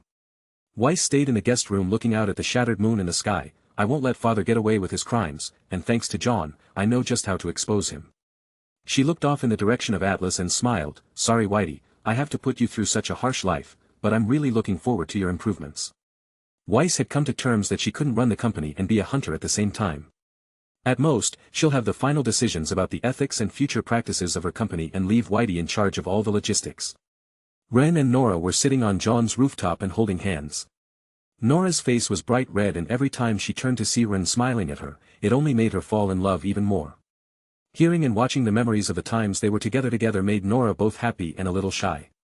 While she was still her usual self, moments like these showed a much tamer side of orange-haired Valkyrie. Even though they didn't talk about it, they appeared to be happy with their future results. Ren was a bit flustered at first, however. When confronted by Nora about their future relationship, he took the chance and kissed her, and for the first time in Ren's life, he saw a speechless Nora. That was until she tackled him and started to kiss him like there was no tomorrow. They discussed their future and promised to defend each other and their friends. They didn't want to see such sad expressions on the faces of their chosen family, and would do anything to protect their happiness. Ren stood up with Nora still holding his hand. Come on, let's go to bed. Nora blushed and stuttered as she said, why, you mean like, in the same bed? Ren grinned and picked her up bridal style and said, what do you think? I'm thinking pancakes. Nora shouted, still trying to hide her embarrassment. She twirled her fingers around one another and mumbled, and to nap with my Ren. Ren kissed her again and jumped off the roof before the two went to the spare bedroom and slept beside each other in tranquility. Lance sat against a tree in the field behind their house. He was on his scroll talking to none other than the headmaster of Beacon. Oz, while I don't appreciate you not notifying me of John's illegal entree to your school, I do, however, appreciate that you saw his potential and chose to foster it. Lance, I understand your worry. But the succession right will never end unless Veil falls or someone passes Ozthir's true test. When John came to my school, I saw limitless potential inside that boy, and I have to say, I haven't seen such a rough gem in need of polishing since Julius Arc the First. If anyone can end the curse of the Arc bloodline, it's going to be John. Ozpin responded. Lance wanted to argue. He wanted to tell Ozpin he never should have even thought about training his son to be a hunter. However, the image of John crying over his lost child, the infant that could have one day been his grandchild, it made him regret more than anything. He wasn't there for John, he wasn't there to see his new family, and now that his son had no other choice to take Ozthir's trial. The Arch-Patriarch only hated himself more when he realized that he couldn't help him with that either. He punched the tree behind him, felling it in one blow. Ozpin, listen and listen well, I want you to train John, personally, Lance said as he sat down on the tree he knocked over. Really? Ozpin was surprised to hear such a comment coming from Lance. Usually you would tell me to, but out of your family's lives. Lance sighed. That was because I knew you were hiding something from me. I didn't trust you. Then again, who can trust someone with so many secrets? Lance looked up at the star-filled sky and said. After hearing about the Queen herself, I understand why you kept it so close to the chest. Her semblance is just like the Grimm's, right? The more people that know her, fear her, the stronger she becomes. Ojben nodded his head. Yes, I forgot just how intuitive you are, Lance. My plan was to push her image into obscurity, if everyone didn't know about her. They would have no reason to fear her. I even went as far as to seal her in the Grimlands with magic. Unfortunately, it will not last forever. And, now that I'm caught up with the series, I know this isn't true, but since this is an AU anyway, I'm just going to keep it. Besides, can anyone else explain why Salem never did what she did during the Atlas invasion? If Salem could destroy a city with the snap of her fingers and a grim army, then why all the theatrics like sneaking into Beacon and having human allies? I couldn't explain it away, so yeah, magic plot filler sorry. Chapter 52. Why, wouldn't magic be helpful against her? Lance questioned with an annoyed tone. Lance, do you know how weak Aura was back then when the whole world had magic? Ojben questioned. No. Non-existent, we did not use our souls to fight but magic. I'm sure you found some mentions in your travels about the first to awaken their aura. You're referring to Julius Arc's last will and testament. Yes, I know he was the first human to unlock his aura. According to the scripture I learned at Arcadia, it was through his uncovering the origins of the Faunus race that allowed him to understand his own soul. Is it true that all Faunus are descendants of the light god's pure creations? Lance asked. Ojben nodded his head. You've learned more than I thought. Yes, it is true the Faunus were originally animals. The Grimm are all mockeries of the god of light's earliest creations, that's why they come in the shapes of animals and magical beasts. Humans were born with both light and darkness in their souls and did not evolve like much of the other beings left on the planet. We were created in their image. After humanity was wiped out, animals took over the world. Those that had adopted the darkness were capable of evolving into a more humanoid form over time. Your ancestor studied their evolution, culture, partook in their living styles, and eventually unleashed his aura to save a friend. So it's true, but that means, Lance scratched his chin. Hold on, if that's true, why do the Grimm attack Faunus and not animals? It's because of the pact made by the two brother gods. The Grimm, no matter how old they get, can never shake off their maker's order. A Faunus is no longer the same species as an animal, so they don't fall under the wording of their commandment. Tell me, what did my old friend's message say in his will? Ojben said before he took a sip of his coffee. Honestly, I thought it was the ramblings of a senile man and the end of his life. Magic being real is one thing, but the fact that the Arc clan founder is related to Salem kind of freaked me out. Oh, and can't forget that they were rulers during the Age of Gods and in charge of a sacred relic. He all mentioned a wizard by the name of Oz, Lance said shaking his head. Yes, back then I went by Osla Merlin. Your ancestor was the first to unlock his aura and the first who showed me that magic wasn't everything there was to humanity. Ojben poked his glasses and smiled. I witnessed your ancestor awaken his aura and slay an army of Grimm with a single stroke of his sword, saving a small village from destruction in the process. Impressed by the potential of aura, I made a choice, the choice to fight. Ojben looked pained. I trained with Julius and attempted to fight against Salem, a foolish choice. Ojben sipped his coffee before returning to the story. I fought alongside Julius Arc and our entire army was destroyed by her and the Grimm. She made sure to keep me alive and forced me to watch as she killed the only friend I had in centuries. Ojben shook his head with a shameful expression. We lost the fight, but I managed to use the relic of choice to seal her in the Darklands by tricking her into agreeing. However, even without her magic, Salem is far stronger than me and easily killed me. What did you make her agree to? That as long as the relics are sealed, she would not leave her castle though. My wording was rather deceptive. I see, so I'm assuming she killed you for tricking her. Oh yes, cleaved my head from my shoulders. After reincarnating into a like-minded individual, I spent years, wallowing in the loss of Julius. I hid away the relics and chose to become a simple farmer that wanted nothing more to hide away from the rest of the world. Ojben took another sip. I worked on a farm and decided that I had enough. I just wanted to be left alone. However, slowly over time, I saw aura awakings beginning to happen on a massive scale. The remnants of Julius's knowledge paved the way for humanity and Faunus kind. Armed with the power of their souls, they were able to fend off Grimm survive in this broken world. Ojben's eyes started to look a bit brighter. Ojben looked up as if he were remembering something that hurt him deeply. I cast away my mana aside and placed them within 4 maidens. Should they ever need to use the relic someday, I made the key to obtaining them the maidens themselves. From that day forth, I put all my hope and gave it everything I had into advancing aura. I couldn't beat her, but maybe someone someday, a power granted by the fusion of 2 gods' energies could. I put my hopes for the future back in the hands of those who live in it. Myself included, of course. So what happened to everyone's magic? Lance asked. It's still there, it's just that, magic requires time and knowledge given by the gods, I might add. I have tried to teach in the past, but it only resulted in Salem killing off the threat or the betrayal of those I taught and had to kill myself. Magic takes time to nurture, dozens of years of learning, and it must take shape in accordance to the user's understanding. For instance, I taught Crow and Raven magic as well. The spell they learned in a simple polymorph spell, but they are the ones who gave the magic shape. It took them 4 years just to get the basics down. I see why it died out, too much time for so little return. Even if people have magic today, it can't be common to see them. I imagine they're barely being triple digits, Lance thought out loud.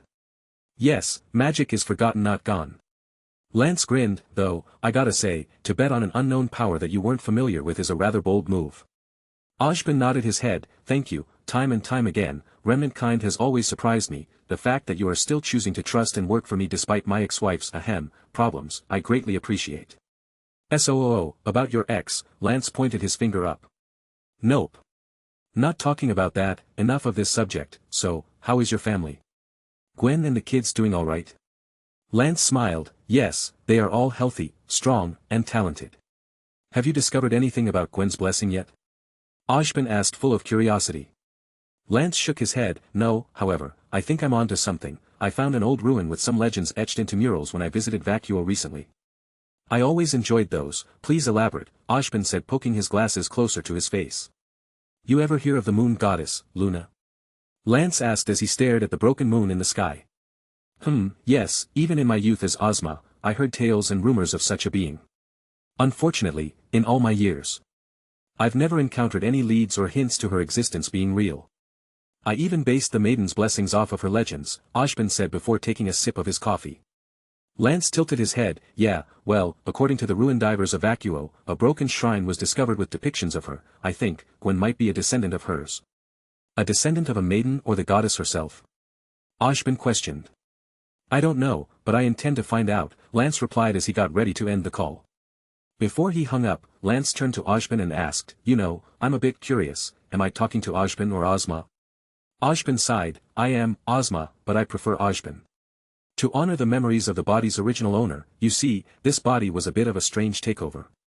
Normally I would share a body and only offer advice. However, this one was in a comatose state, his aura zeroed out, and his soul was already passed on by the time I possessed it. It's not the first time something like this has happened either. There have been a few lives where I'm the sole owner of the body. I see, Lance said as he placed his hand on his chin. Something the matter? Ashbin asked. Doesn't this all feel weird to you? You are in a body that could be considered your own, and for the first time in 2,000 years, Salem is making her big move. There must be something your future self hasn't told John. The best plans are the ones not known by both ally and foe, Lance commented. I see, as usual, your insight really is something, thank you, Lance, you have given me something to think about, Ashbin said as he took another sip from his mug. Lance yawned and said, alright, I'm going to bed, make sure to have everything John asked for, he'll be sending you the materials to build the barrier technology, make sure to make assembling and disassembling the device part of their curriculum. Ashbin smiled before said, I have to thank Glenda for doing the same, John's blueprints of the device are quite detailed. Well, it helps if every hunter can set up a device to hide their emotions and presence from Grimm. I only wished I could have had one in my youth, missions would have been a lot easier. Can't tell you how many nights of sleep I lost thinking a Grimm could barge through my campsite, Lance said as his finger hovered over the end call button. Good night, Lance, and do take care, Ashbin ended the call at the same time as Lance. Ashbin then turned to the window of his tower and sighed as he looked over Vale. I hope this works. It was hard enough getting James to agree to bring both Gemini Crick and Pietro Polendina with him, but putting them all in a room with Lance and Crow. Ashbin pinched the bridge of his nose, HIATUS, this is going to be a pain. The next morning was cold, quiet, and misty. The sun wasn't fully out, leaving the sky a dark grey-blue shade. Jaune woke up early and saw Ruby still sleeping in his arms. He then looked over at the clock and discovered it was already 6 in the morning. The two had slept in the workshop all night. Jaune woke up an hour shy of a full night of rest and smiled as he brushed Ruby's hair out of her face. Jaune slowly moved his arms off of her and managed to sneak out without waking Ruby up. As he pulled up the covers back up, Ruby mumbled something while grabbing onto Jaune's wrist. Cookies, Jaune. Jaune chuckled and kissed her on the forehead before he gently removed her hand and left to start his training regimen. After going through 100 branches, he felt that his ability to control his aura was starting to improve at a rapid pace. Not wanting to lag behind on his physical training, Jaune dressed up in his light armor set and was about to go for a jog. He started off with a warm-up. A quick rep of stretching, handstands to limber up his muscles, and a few yoga positions to warm his body up. As he was midway through his routine, Jaune saw a certain red-headed Spartan doing the same near the empty fields behind the Ark household. Jaune walked up to her and said, "Good morning, Pyrrha." Pyrrha continued to stretch as if she couldn't hear him. It was clear that she was lost in thought. That was until the sound of Jaune's voice started to snap her from her daze. "Hey. Pyrrha. Hello. Jaune. When did you get here?" Chapter 53. The red-haired Spartan took a look at the light armor set Jaune had on. She blushed as she saw how well he filled it out. His muscles were broad enough now that she could notice through the outfit that was so close to his skin. "I've been calling you name for a while now, are you okay, Pyrrha?" Jaune asked with real worry in his voice. Pyrrha shook her head and said, "Sorry, I'm fine." Jaune frowned and said, "No you're not, you are my partner Pyrrha, I know when something is bothering you." Pyrrha sighed as she held her hands out. "Jaune, do you believe in destiny?" Jaune furrowed his brows and pointed to himself and said, "Are you really asking that to the time traveler?" He then grinned before he continued speaking, as someone who came back and destroyed his own timeline in the process. "Then, no Pyrrha, I don't believe in destiny." The champion lifted a brow before Jaune pointed his thumb against his chest and said, "I do however believe that the choices we make consolidate our future, but, until we do, nothing is written in stone." Pyrrha shook her head. "I always thought I was destined for greatness, to protect all of Remnant, but who knew it would only lead to my death?" Tears started to form at the corners of her eyes. "It cost me everything, and nothing was rewarded, I lost everything even." Pyrrha looked into Jaune's bright blue eyes. "Pyrrha," Jaune held his hand out and placed it on her shoulder. Pyrrha started to cry as she jumped onto Jaune's chest. Jaune was slightly taken aback. However, he calmed down and started to pat her back. "Everything I've worked for, everything I've done, tell me Jaune, was it all pointless?" "Of course not. Pyrrha, in your time as a huntswoman in training, how many lives have you saved?" Pyrrha looked to him with tears falling from her cheek. Jaune wiped them away with his sleeve and said, "Those people that count on you, those that you've saved, the accomplishments you worked so hard for, all of that makes you who you are. I know you want to shoulder the burden all by yourself, but, you can't Pyrrha, your destiny, as you elegantly put it, isn't just your own." Jaune pointed to himself, "You helped shape me into a hero. Your actions set me on a path I've never regretted. We're connected by our interactions and experiences, and together we forge our own futures with them. You may have perished in my timeline, but I carried you with me through everything, right here." Jaune pointed to his heart. Pyrrha was sniffing and trying to stop her tears. Jaune cupped her cheeks and stared into her eyes as he said, "You aren't destined to die, Pyrrha. I was just too weak to share the burden back then, but this time is different." Jaune continued to console her as he let her cry out everything on his chest. After a few minutes, Pyrrha calmed down and suddenly realized that what she was doing could easily be misconstrued as something scandalous. Pulling her head back with a cherry-red face, Pyrrha suddenly turned around and stuttered as she said, Sorry, I didn't mean to." Jaune laughed and said, "Pyrrha, it's fine, we didn't do anything wrong, and RWBY would understand." "He's right, you know." Yang's voice called out, making Pyrrha jump even higher. As she tried to hide her face, Yang playfully punched Jaune's shoulder and said, "Sorry, I overheard a bit." She was planning on bringing up that blackmail material. However, this wasn't exactly the right place or time. "We got you money. We have a few more months to train, so let's make the most out of it and beat those jerks into the stratosphere." Pyrrha smiled as she realized the mistake made by her in a previous timeline. "I'm not alone." "Yang, what are you doing out here?" Jaune questioned as his fellow blonde let Pyrrha out of her hug. "I was curious, and besides, you aren't the only one who needs to train now." Yang grabbed her wrist. "Although having a metal arm is cool and all, I'd hate to be disarmed before I had a chance to give a hand and help everybody with the alarming future ahead of us." Jaune shook his head and said, "That was bad, like really bad even for you." Pyrrha wiped her eyes and nodded her head. "I agree with Jaune." Yang pouted and said, "Come on, that was good, a real, punching combo." Jaune and Pyrrha shook their heads in disagreement as they groaned. Hearing this, the blonde Spitfire crossed her arms and then let out a grunt as she said, "Whatever, that was a good one, it's your tastes that are skewed. Anyways, what are you guys doing out here? Sneaking away for a little romantic time, lady killer? Whatever should I say to RWBY?" Jaune grinned and pointed his hands out to the large grassy field in front of them. 5 miles out or so was a large hillside covered in trees. As Jaune pointed to the forest, he said, "There's a trail for running near the forest back there. The field is also good to work on moving in open areas, while the forest can help one gain a better understanding of how to fight in a crowded area." Pyrrha was surprised that Jaune had said such a thing. She originally came out here to practice her fighting style and semblance control. It had never occurred to use the terrain to train in such a unique way. She looked to her leader and remembered that he was actually a far more experienced huntsman than everyone in their school. To be able to survive the Darklands and defeat Salem's army was no small feat. Pyrrha realized that the experiences that Jaune went through must have been terrifying and just how difficult it must have been to survive in that kind of environment. Oh. That reminds me of something Crow said when we were training. Jaune nodded his head. Yes, he's the one who taught me to use everything and anything I could to get stronger, so, I had to think of a lot of ways to train myself, coming to you for teaching included. So what are you waiting for? Jaune shouted as she started to stretch. The first one back wins. The losers have to do whatever the winner wants for one request. Jaune grinned. Are you sure? Oh, confident, aren't you? Jaune shot back. Jaune smiled and turned to Pyrrha. Hey, Pry, I'm sure you noticed Yang's biggest weakness, right? Pyrrha nodded her head as the blonde brawler gave a dumbfounded expression. Boy, what you talking about? I'm perfection, baby. Jaune laughed and looked to Pyrrha as he said, let's say it at the same time. Jaune then pointed to the forest trail in the distance. Jaune then smiled as he nodded at his partner and said, on 3. 3. Pyrrha shouted out. Both of them then suddenly took off before Yang could even finish stretching. The blonde brawler stood shocked for a second. Did the golden boy and girl just do what I think they just did? Cheaters. Yang shouted as she quickly gave chase. Not cheating, just implementing good footwork and strategy. Both Jaune and Pyrrha shouted as they ran as fast as they could go. Since Yang's physique was actually stronger than the two, she quickly started to catch up. However, when she got up next to them, she noticed that they barely seemed to be straining their bodies.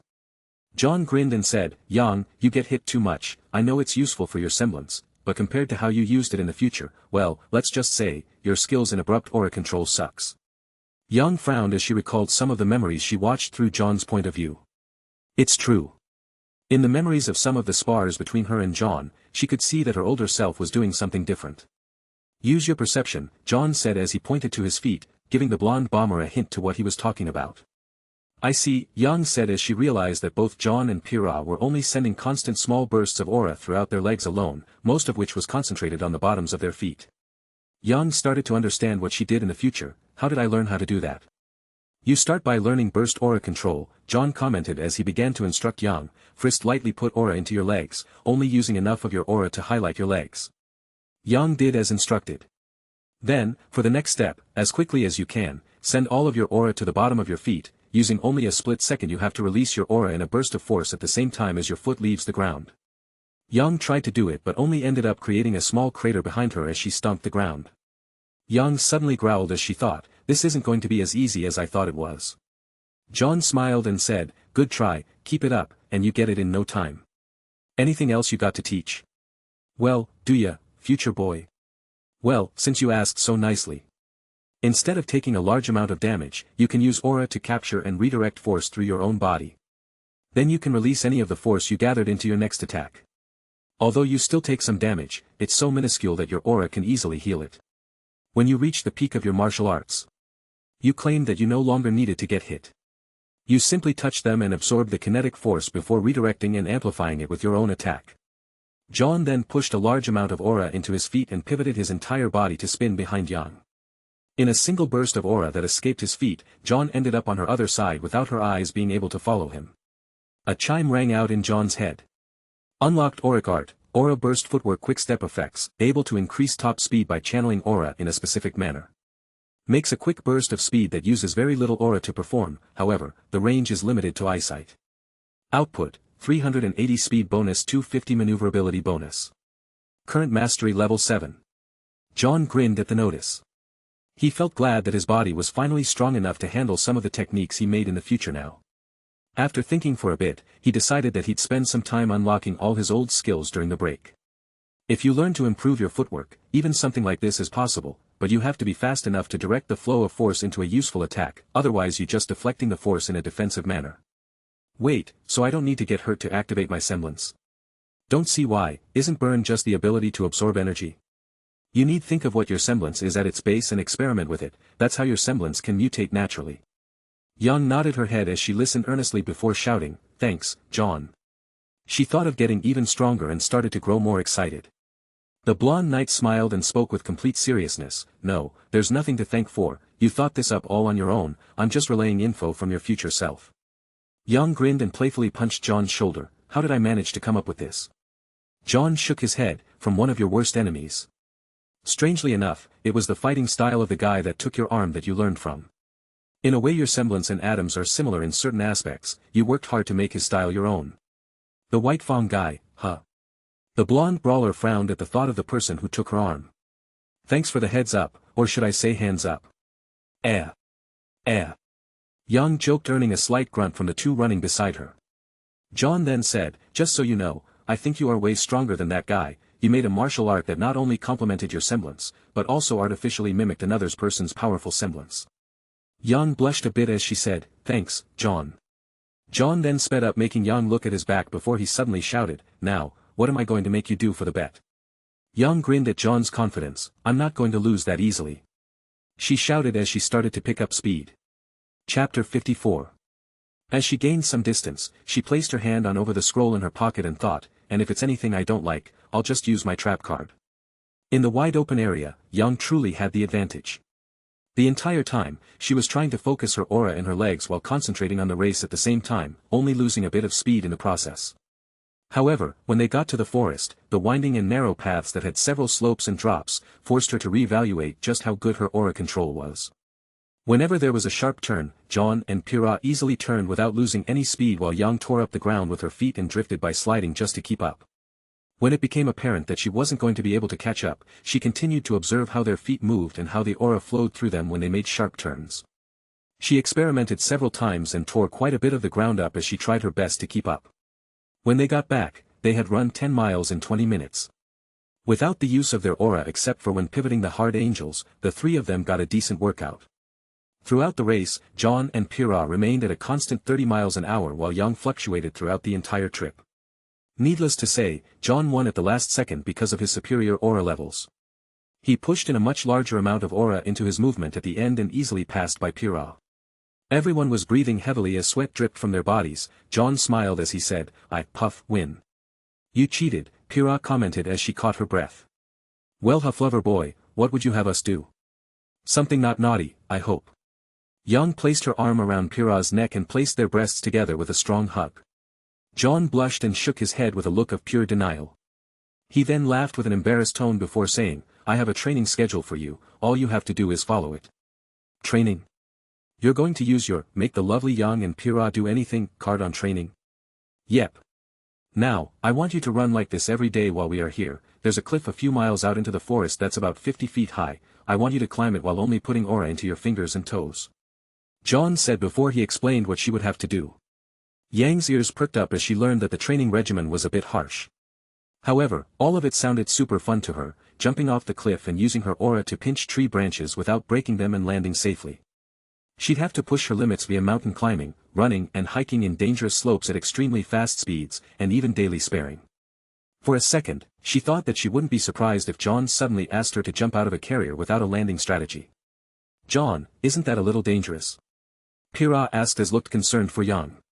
If I made her training like work, Yang would never get to it. Trust me, this is the best way to make her to train. As long as she's having fun, it will motivate her to continue, the blonde knight pointed out as he looked at a nodding Yang. You know me well, little bro, Yang teased as she pulled her top out and fanned her breasts. Thanks, sis. As a team leader, I have to pay extra special attention to the people in my life. Seeing him immune to both her charm and jokes, the blonde Spitfire grinned and wrapped her arm around Jaune's shoulder before saying, alright, I get it, you're immune to Yang in good humor, so, what are you gonna have our resident Spartan do? Pyrrha blushed as Jaune looked her over. Well, there's not much, Pyrrha is a pretty well-rounded fighter, as long as she continues to train, she'll get even stronger. Pyrrha looked a little down as her shoulders slumped over, however, her attitude did a 180 when Jaune said, well, the best thing for her to do is learn more about her semblance and ways to exploit it. Jaune then picked up a small rock and said, for instance, she can do more than just attract and control metals. Since she can manipulate magnetic fields, she should be able to magnetize other objects. I think that she should use iron sand as a weapon since she can form it into any shape. Jaune then started to lay out a routine for Pyrrha to follow. For starters, she would have to magnetize a rock and then separate it into fine grains of iron sand. Eventually, she would also have to do the same with other materials as well, such as non-magnetic metals as well. However, to do this, it would take months if not years of practice and study since it was considerably harder than magnetizing ferrous metals and materials. She would have to pour in large amounts of aura and then control the thousands if not millions of tiny granules of magnetic sand. To control each and every one would not only be extremely difficult but it pushed the limits of her semblance to heights unknown. It would be a challenge truly fit for a champion. Jaune also offered her some ideas on how to use her magnetism to her advantage. She could use it on her own armor to make it weightless when she moved, or even hover and fly by using her boots as footholds in the air. You sure have a lot of ideas about Pyrrha's semblance. You've thought a lot about this, haven't you, lover boy? How many years did it take you to come up with this idea? Oh, shit, I'm sorry. Young shouted as she realized that she just might have touched a particular sore spot. Jaune sighed. No, it's alright, I suppose it's better to talk about it now. I thought about what we could have been for the longest time. I can't tell you how many times I thought, if only Pyrrha was here, we could have done this. Or we could have done that if we were with her before she, well, you get it. I'm a strategic person at heart, I can't help how I think. Young made an apologetic expression as she saw Pyrrha look quite gloomy. I'm sorry. The red-haired Spartan announced as she bowed.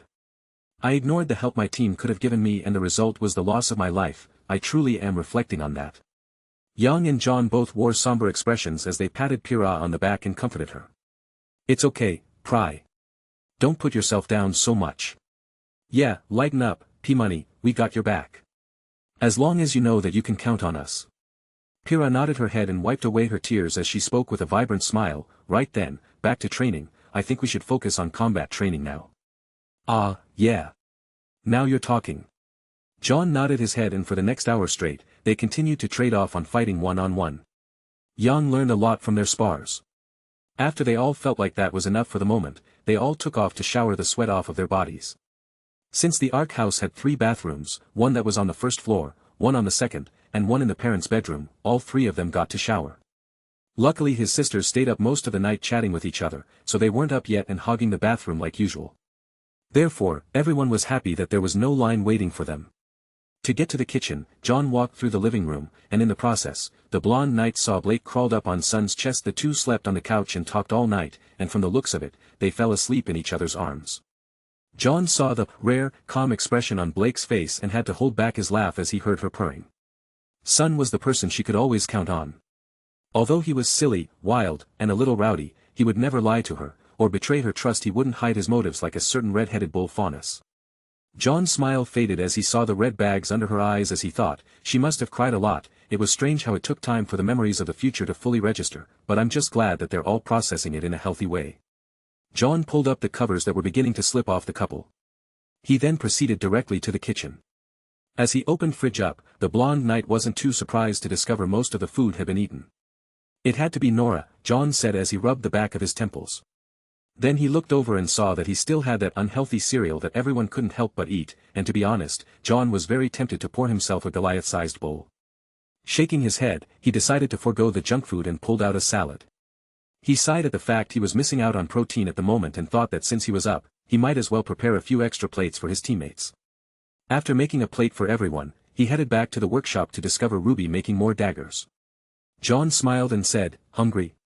RWBY looked over and smiled as she saw Jaune, then her eyes turned to horror as she saw the rabbit food he had brought her. "No. Come on RWBY, it's just a salad," Jaune said as he placed the bowl next to her. "No. Do I look like a cute little bunny to you?" "RWBY, my mom grows all her own vegetables, and they're all fresh. These taste different than what you've had before. Please, just try it," Jaune pleaded. "I refuse." RWBY stuck out her tongue. Jaune sighed. "Look, thanks to Nora, we don't have anything else at the moment, and it's good for you too." Jaune held the fork out with the food on it. RWBY pouted and puffed up her cheeks. She tried to give Jaune the puppy dog pout, but his defenses kicked it and he looked away. She then tried to move into his range of sight, but Jaune flipped his head in the other direction. RWBY's pout grew even more as she tried once more by jumping onto his chest this time. In response to her sudden attack, the blonde knight looked up. "That's not fair," RWBY shouted as let crocodile tears roll down her cheek. Seeing that she wasn't winning this, RWBY let out a playful frown and said, "Okay, new plan." Slipping her hands under his shirt, the silver-eyed petite suddenly felt butterflies in her stomach as she felt Jaune's rippling abs. However, she pushed past her desire to explore his new muscles and got to work on her devious plan. "Ruby, what are you?" John's eyes widened as Ruby grinned as she started to tickle him. The silver-eyed huntress smirked as her hands ran around his stomach and reached for his sides. "Wait, stop. What are you doing?" John began to laugh as Ruby ran her fingers like a spider crawling on his.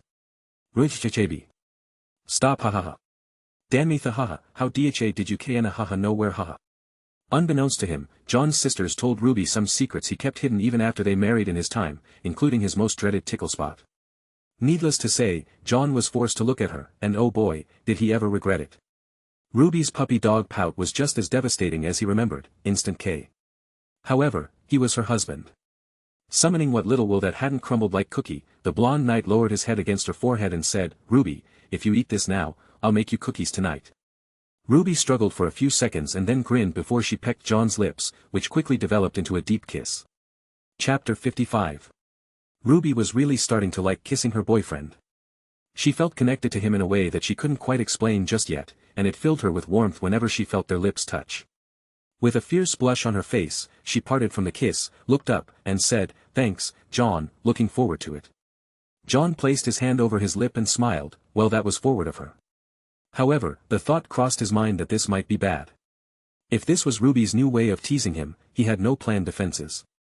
She gave John a wink as she took up the fork and took a bite of the salad.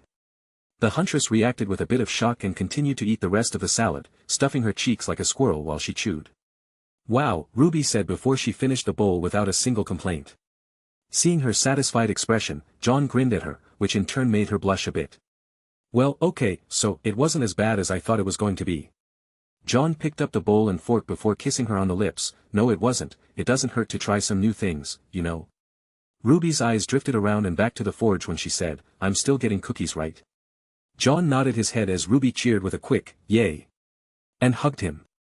"They're shoe cute." John and Ruby heard the sounds of sisters giggling. The two turned red in embarrassment and separated before they shouted at the same time, "What are you guys doing here?" Ruby's voice was more shy and awkward, while John's voice was more angry and embarrassed. Everyone had their scrolls out and were comparing footage, and saying things like, "This is going on my scroll face page," and that they were sending to friends and family. Ash laughed as she grinned at the two and said, "Oh, relax lover boy, by the way, really love Yang's nicknames, not too sure about her jokes though. Sorry to bother you lovebirds, but we have to do maintenance on our tools as well, you know." Rouge said as she pulled out a sword gun at the same time she pocketed her scroll. Ruby's eyes glowed as she went into full-on weapon geek mode. "Oh my gosh, is that a 50 caliber bolt-action single-load dust-firing mechanism? The metal is so pristine, is it made of a titanium composite alloy?"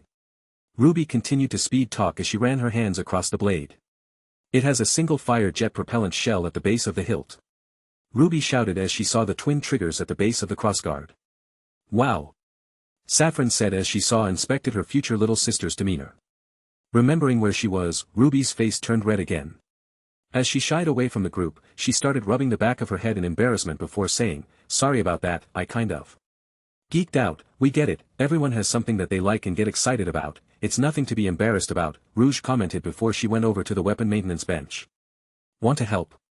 Rouge asked as she pulled up the sheath which was reloading station for the gun parts. Ruby's eyes glowed. "Can I?" "If you're not too busy helping make more daggers for my brother," Rouge said as she pointed to the pile of 100 knives or so that were in the shape of crochets. John laughed as he picked through the crate of daggers. "I think I have enough here to go through a whole day of training, so feel free to cut loose." "Thanks, John. Just let me know if you need more and I'll help." She then ran over to Rouge's side and started working with her seconds before a collective AWW was heard coming from the rest of his sisters. John brushed off his sister's playful banter and went over to start on the branches and twigs. He continued to train throughout the day, level grinding his aura manipulation skill with every ounce of effort he had in him. His mother came back around noon with groceries when she noticed her son working on controlling his aura. Her little bun held his hand up with a 3-foot twig and swung at a log with closed eyes. His aura was separated into thousands of strands instead of his usual particle approach. He then managed to create a woven pattern throughout the cells of the twig without destroying it. With a loud cracking noise, the twig created a wave of light around it when small cut appeared on the surface of the log. John tilted his head as he saw a small area of the twig that had exploded. Staring the tear on the surface of the twig, he pursed his lips with a disappointed expression and threw it to the side to grab another. "Oh, he's learning much quicker than I thought he would." Gwen said as he swung out again with the new twig in hand. This time, Jaune was moving his aura around the cells in a circulation like weave. He thought that if he could emulate the sap in a similar way that blood runs through human veins. He figured if he kept the energy moving it might keep the pressure of his aura from building up. Jaune swung out with a serious expression, and this time, his aura perfectly coated the twig. A quick flip of his wrist caused the small stick to cut through the air and pass through the whole log. Jaune held up the twig for inspection, he then smiled as he kicked over the half-cut log and said, "I did it." A series of chimes rang inside Jaune's head. Congratulations on advancing auric art. Advanced aura control. Advanced aura control has leveled up. Current level of mastery, 2. Congratulations on advancing auric art. Aura sword. Aura sword has leveled up. Current level of mastery, level 7. Congratulations on advancing auric art. Aura shield. Aura shield has leveled up. Current level of mastery, level 7. Congratulations on advancing auric art. Aura armor. Aura armor has leveled up. Current level of mastery, level 7. I get it. I have to weave my sword with aura, create looping pathways, and keep it moving. Struck by inspiration, Jaune began to try and weave out a sword with his aura alone. However, the end result wasn't very good. His aura lacked solidarity, the weave was weak as well, leaving lots of gaps in his sword, and it looked like an uneven piece of junk. Jaune dispelled his aura and tried again, and again, and again. Eventually, night time started to come around, and the blonde knight was covered in sweat and shaky from low aura levels.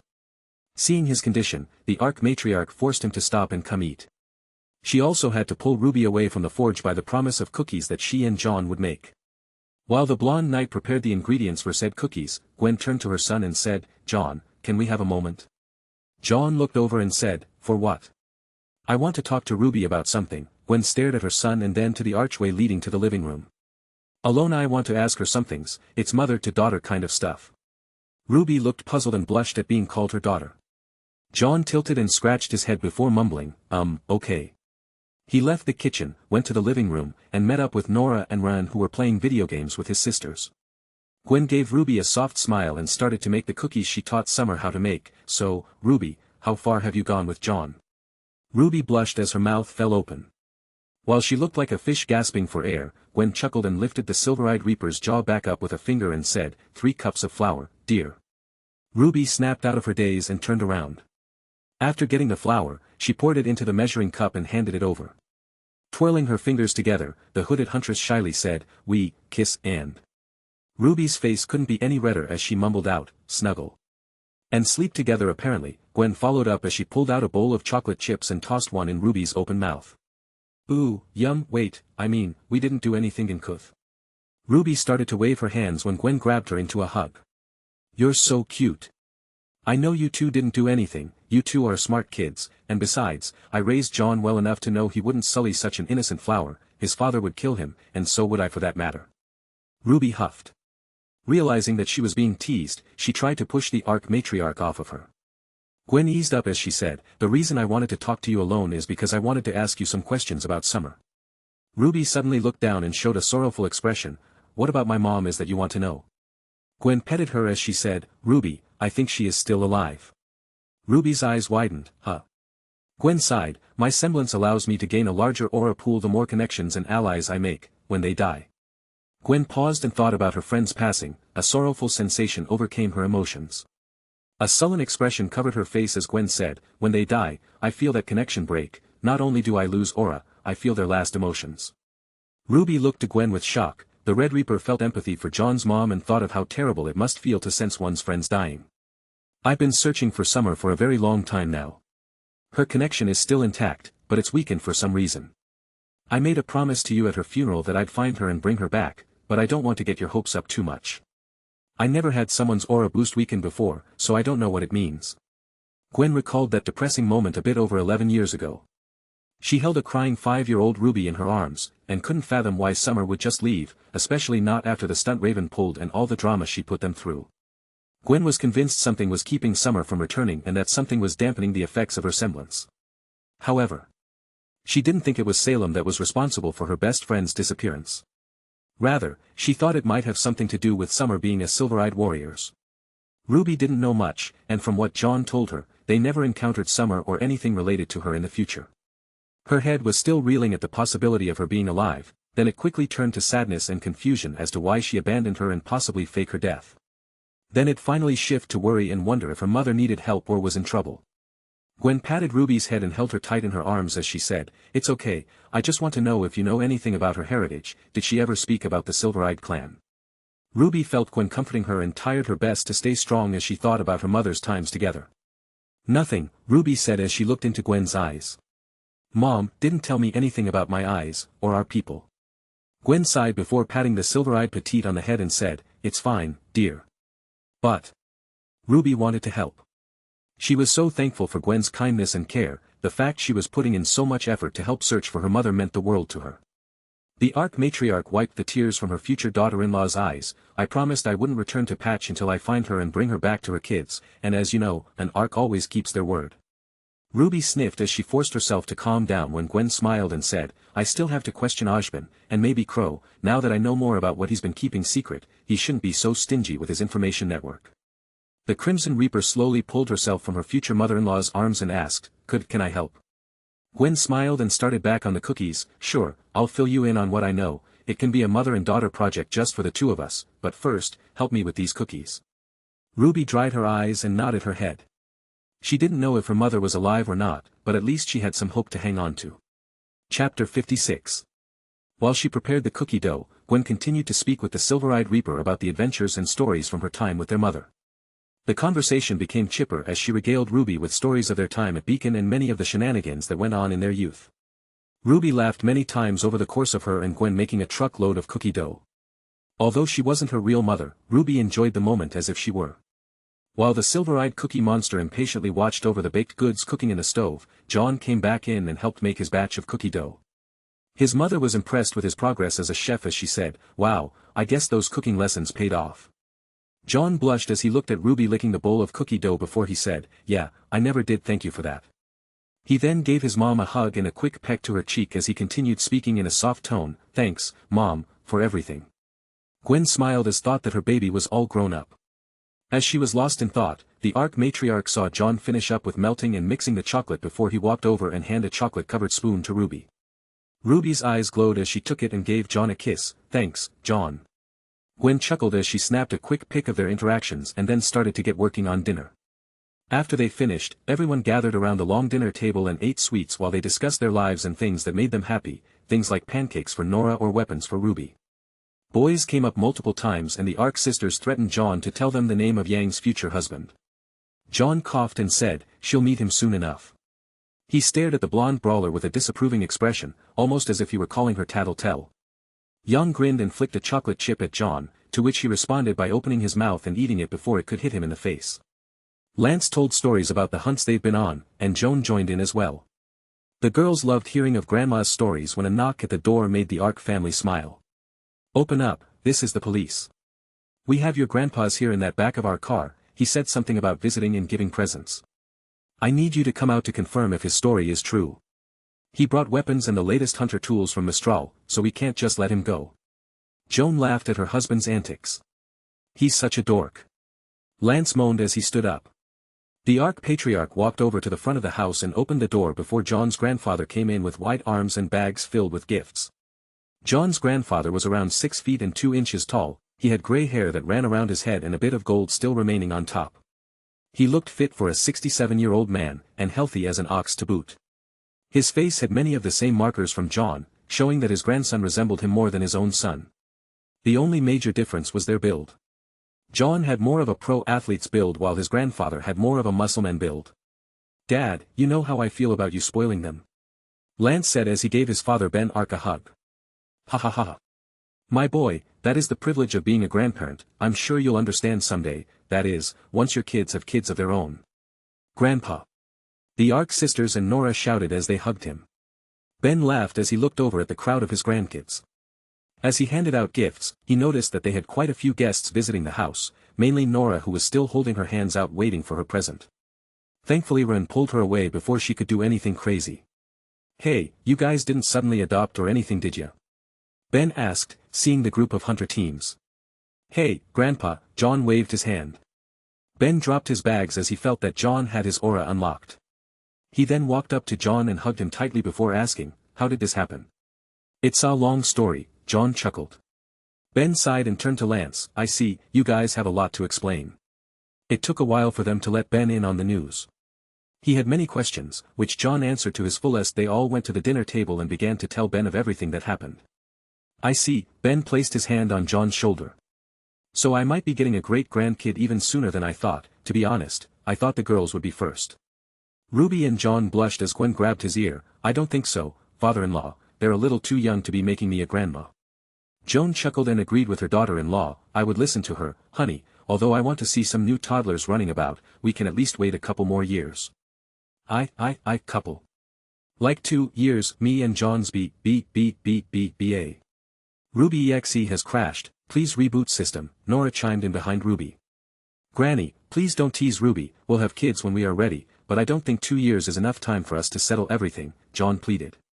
The silver-eyed Reaper turned even redder at the thought John wanting to have kids with her someday. Oh my gosh, this isn't happening, Ruby said as she pulled her hood over her head, feeling embarrassed, nervous, and kind of happy. Yang burst out laughing. That would put you in a real grandmotherload of a situation, and I might get antsy if they have a kid so soon. Everyone groaned at Yang's joke when Ben laughed loudly as he showed no expression of pain from Gwen pulling on his ears. Ha ha ha. Now that was a good joke. Sheer horror was apparent to everyone at the table. Joan slapped her own forehead as Yang's smile grew and her face filled with a blush as she said, wow, thanks. Everyone but the time travelers showed a shocked countenance. They didn't know Yang could make that kind of appearance, but John and Sun did. They often saw it when the blonde brawler's future husband laughed at her jokes. Don't go falling for my grandpa, he's taken, John said, earning a chuckle from Ruby. That I am, Ben wrapped his arm around his wife's shoulder. Joan chuckled and elbowed Ben. Dear, you're embarrassing the poor girl. The foxy grandpa just laughed and laughed harder once he saw Yang slap John in the back of the head, knocking him out of his chair. His sisters cheered Yang on as well. They were obviously still upset with him not sharing the identity of Yang's future husband. John swore that those girls are way too into their love gossip. The blonde knight picked himself off the ground and grunted at his sister-in-law. In response to his expression, Yang stuck her tongue out and made him grin. Payback will be swift and without mercy, John thought as he crossed his arms. It was getting close to lunchtime, so Gwen and John worked together to make meals for everyone. The food was good and bountiful. They made dozens of different sandwiches, chips, plenty salad, and drinks that fit everyone's tastes. Anyone who couldn't finish, Nora was more than pleased to clean their plates in a very Nora-like fashion. Meaning, it was licked clean. John discussed what he should do to prepare for the trail and was more than happy when his grandfather agreed to teach him the ARC style of combat. After cleaning up, Lance, Joan, and Ben took John out to the field to start training him. John didn't get any rest that night. When the blonde knight managed to tire out one of his familial opponents, they switched and kept the pressure on him. The basics of ARC-style swordsmanship consisted of improving one's endurance and fortitude. John had to push his stamina to new levels in order to continue this level of training. He was constantly beaten down and started to realize what monsters his family members were. You can hit harder than that, right, son? Lance said as he kicked John in the stomach and slapped him upside his head with the flat end of his sword. John rolled across the grass and jumped back up before he swung his sword. He felt Lance hit his sword aside with the flat of his sword as he saw his father aim for the throat. The blunted wooden sword pushed into his neck before John's back slammed into the ground. As he felt sore from the blow, John felt a bit freaked out. He knew that if he wasn't coating his body in aura, that attack would have taken his head off. John pulled himself back up and panted heavily as he struggled to fend off Lance's sudden attack. The sounds of wooden swords clacking against each other echoed throughout the area as the two continued to swing out with everything they had. John saw his father move even quicker as Lance managed to step into his strike zone. The blonde teenager tried to back up, but Lance dashed forward and hit John in the gut with a powerful swing. John rolled against the ground a few times before stabbing his wooden sword into the ground. He slid a few feet and regaining his balance when looked up to see his father leaping down at him with a full-powered swing. John took a deep breath and swung out with all of his strength. However, it wasn't enough. The moment he hit Lance's sword, he felt like all the weight from the blow vanished, almost like he was hitting a ghost. Where'd he go? John thought as Lance front flipped over him and smacked John in the back of the head at the same time. The blonde knight fell face forward and sensed danger as quickly rolled to his side. Everything he knew about combat tactics and from what little he learned of his father's fighting style told him that another attack was coming. The ground beside him shattered into a small plum of dirt, proving him right. His instinct took charge of body. The knight knew that it was best to strike when one appeared to be weak, so instead of completely dodging the attack, Jaune aimed for a counter. The moment his father's training sword hit the ground, Jaune snapped back up and blindly swung his sword where his thought lance would attack next. A loud clack of two wooden swords confirmed his suspicions. However, his victory was short-lived. A sharp pain in Jaune's stomach sent him rolling back against the ground as he saw his father's foot firmly planted in his gut. Lance's kick hit Jaune so hard, he was pretty sure it made him vomit food from his early childhood. "Oh, Monty, I hope that's not baby food," Jaune thought. Another swift kick hit him underneath his jaw. Jaune stood up and quickly placed his sword to his side while taking a defensive stance. Lance's sword hit his son's guard and sent him flying to the side. As Jaune tumbled across the ground, he looked at his father and jumped back up. "Why, can't, we use, shields. Better to focus on one thing at a time. I'll commend you for your will and drive, but your stamina is still lacking a bit, and your skills are all over the place. It's full of other styles and techniques you've learned over the years. Now, there's nothing wrong with learning from others, but you still haven't made it your own. Your martial art is missing a natural flow." Something clicked in Jaune's mind as he stood up straight and pointed his sword towards Lance. "Well, come on then." Chapter 57. Lance grinned as he jumped back into combat. The two continued to spar for a full hour. Jaune was thrashed and beaten when he finally made Lance break his first sweat. Ben slapped his son's hand and said, "Tag in." Lance shook his head as he handed over the sword. It didn't take a mastermind to know Jaune was about to get a fierce beating. A massive aura poured out of Ben as he pointed his sword at his grandson. Jaune felt a cold sweat trail down his spine as the old man began speaking. "I hope you're ready for a history lesson." Jaune lifted a brow as he saw his grandpa's muscles flex like rippling steel. Like all arcs, we are born with a great amount of aura, even more so after Lance passed the trails. Ben lifted his arm back.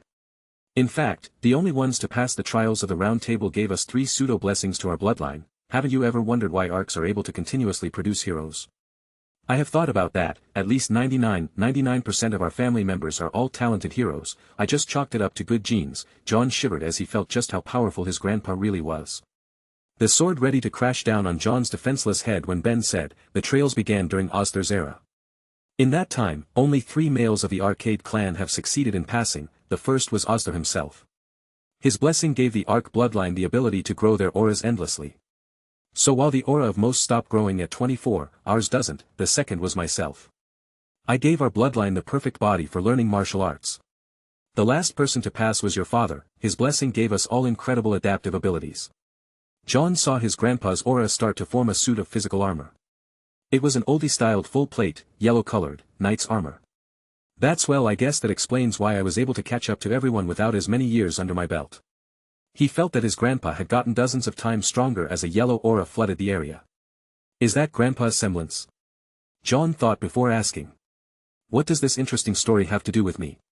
"You see, when you pass the test, an aspect of you will be downloaded into the genetics of all existing arcs, Ozthir's unnatural aura levels, my physique, and your father's genius. What will you add? You should think about that." The armor finished forming and glowed with a radiant yellow light. All of Ben's aura was sucked inside the full plate when Jaune realized he could no longer sense it. "You know, I came to the same idea you have when I was younger. In order to best make use of our powerful souls, I honed my vessel every day. I pushed myself to the limits of what was possible for physical strength alone. I'm guessing I'm about to find out just how strong you are." Jaune let out a nervous chuckle.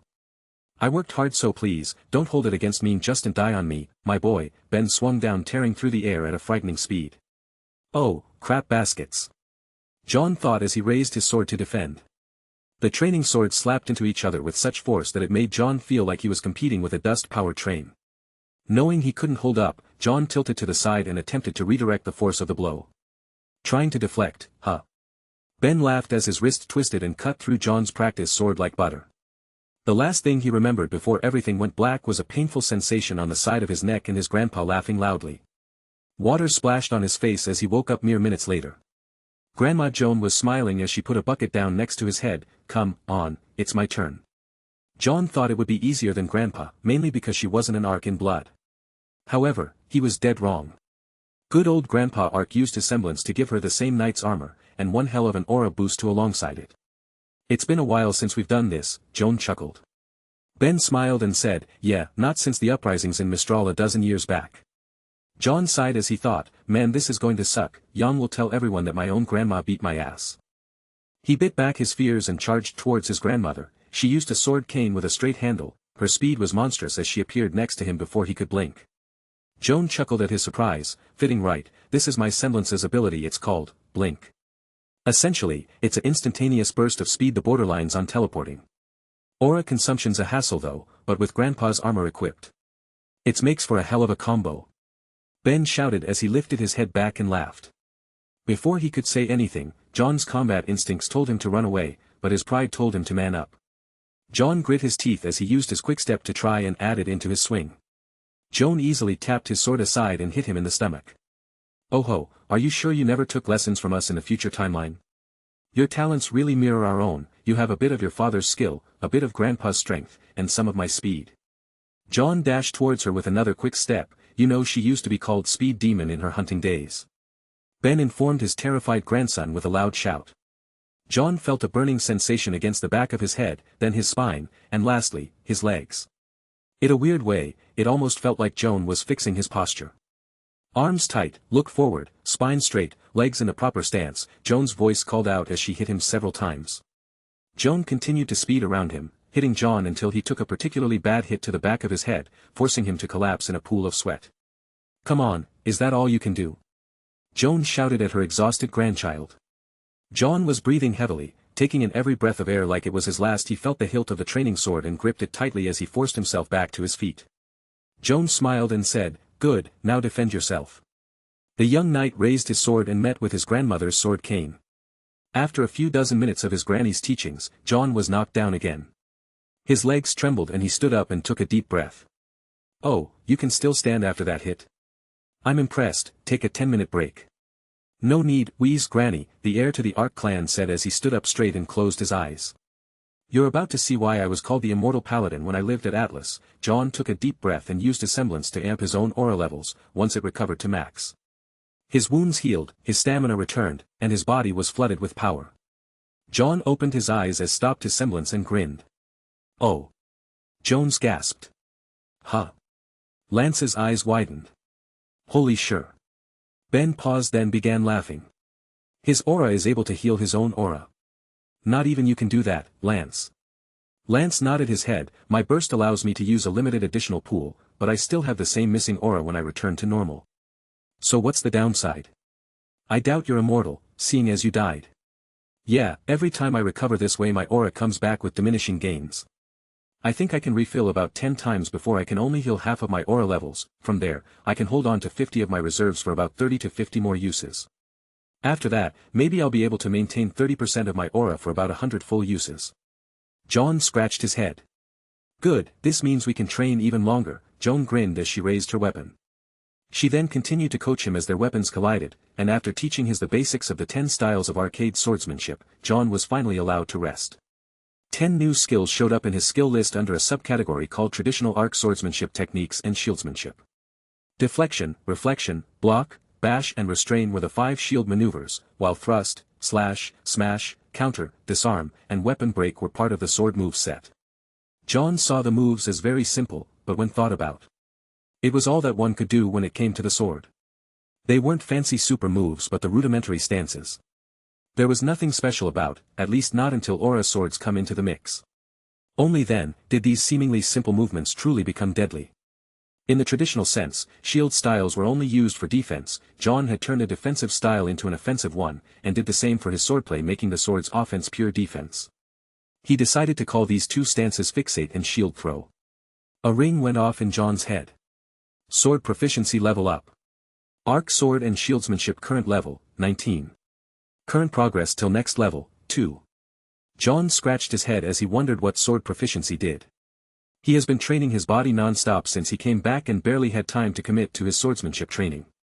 However, only after one day of training with his family, Jaune managed to bring his sword proficiency up to by 9 levels. After leveling it up, he didn't really feel all that different. He stood back up and held his sword in his hand and was suddenly filled with inspiration. Many problems he had about his own form were being resolved as he continued to ponder over them. Falling on his back, Jaune smiled at the fact he added the 11th and 12th styles to the arc swordsmanship all on his own. This system is awesome. Jaune thought with an excited expression. Once his stamina recovered, Jaune continued to train until his arms felt like they were going to fall off. When he finally did collapse for good, John's whole body felt numb, in pain, and soaked in an unhealthy amount of sweat. He knew the soreness from muscle growth would fade quickly thanks to his war god's blessing. However, he felt like shit and would continue to do so until he slept. Lance and the rest continued to train with him, giving him almost no time to spend with his family and friends, but he didn't let that get him down. This is exactly what he came here for. As the morning came after a full night of non-stop training, John forced himself back up and continued to swing his sword until the sun was over his head. He had managed to push his sword and shieldsmanship proficiency up another 5 levels and was halfway to level 25. Meanwhile, Gwen had taken on training everyone else. She was rather good at it too. Of course, with the experience of raising 8 kids, she was bound to be a natural teacher. Yang was currently experiencing this firsthand as she was suddenly thrown towards a nearby tree. The blonde brawler hit the tree, knocking it over and creating a dust cloud before she shouted, "Dang, Mrs. Ark." As she walked out of the haze of dust particles, Yang showed that she had more than a couple of bruises on her body. "You should work for Beacon." Gwen chuckled as she quickly appeared in front of her future in-law. She then twisted her arm and sent Yang flying into a rapidly approaching RWBY. The two smashed into each other when RWBY shouted, "Weiss, run." Chapter 58. Weiss, who was above RWBY and getting ready to attack only if RWBY could make an opening, suddenly saw a ball of pure aura smash into her. "Weiss, don't die on me." RWBY dramatically cried out as she held Weiss in her arms.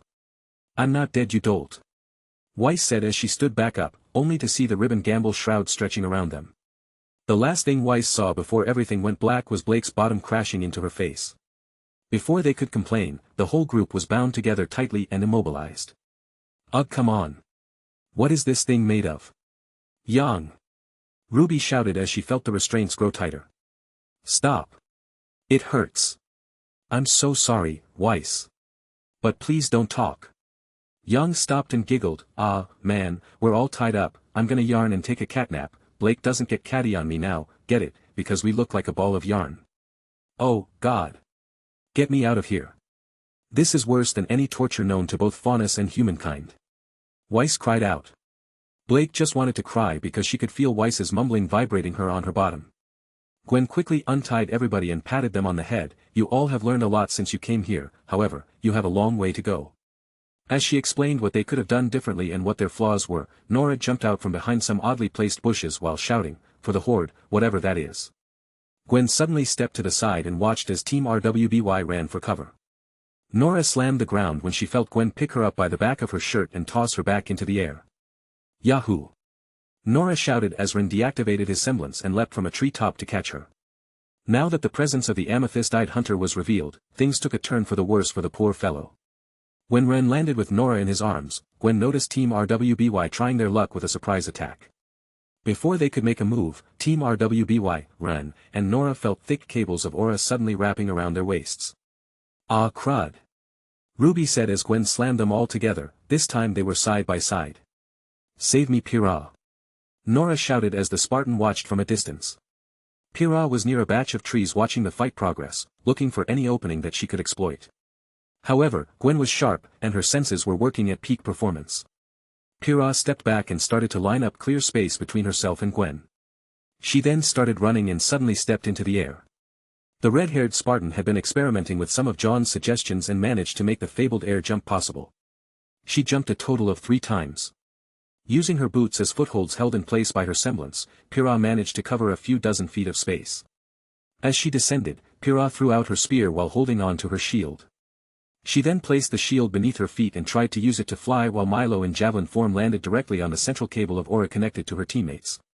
The Spartan planned to grab the broken aura string attached to her party and pull them to safety by using her semblance to keep the cable structure intact.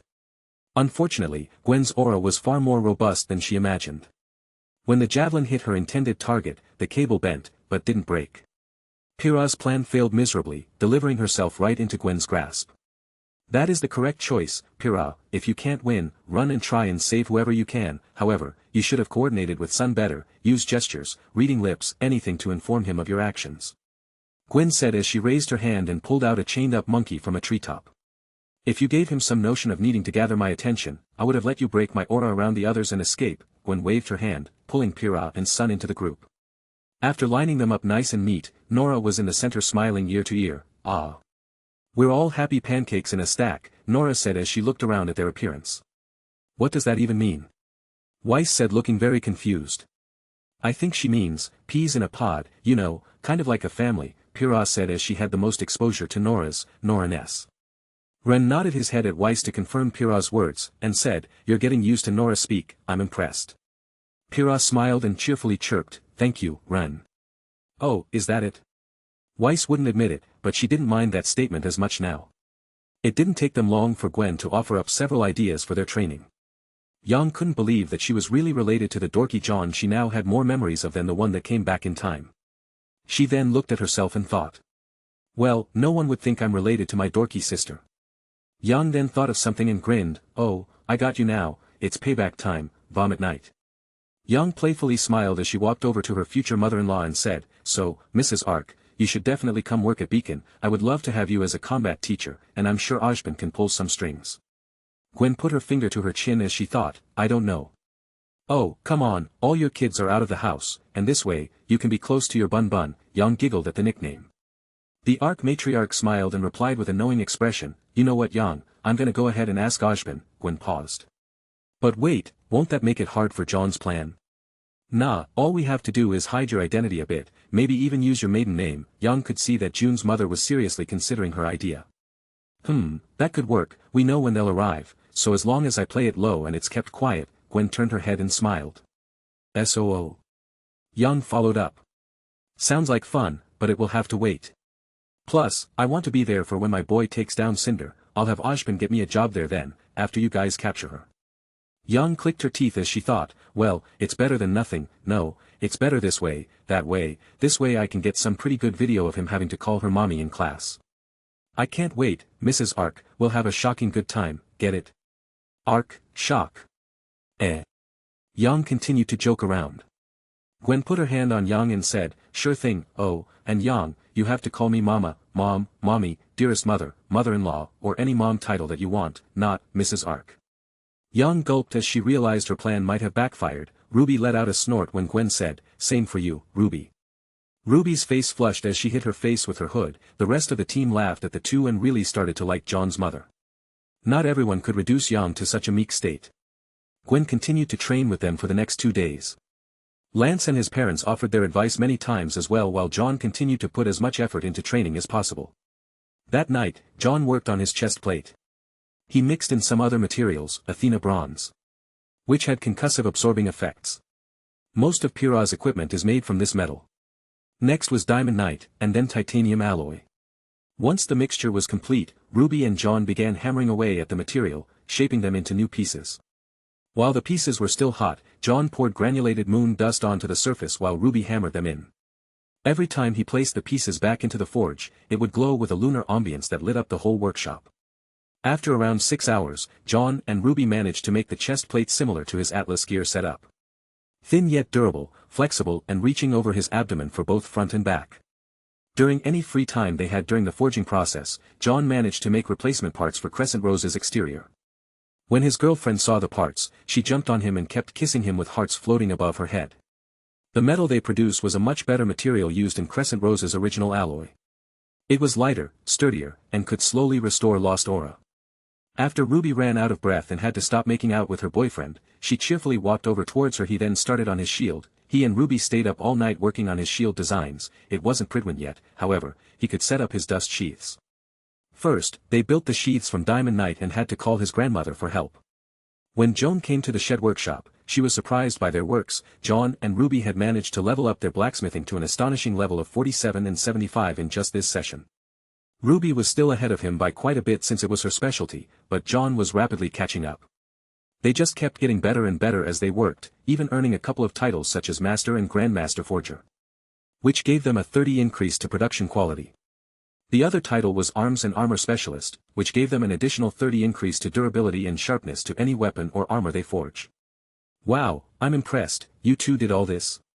Jaune looked over the steel. What kind of dust did you mix into the metal?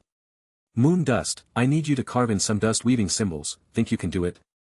John smiled. John pulled out a fist-sized piece of moon dust and handed it over. Jaune inspected it with intense scrutiny and even gave it a lick.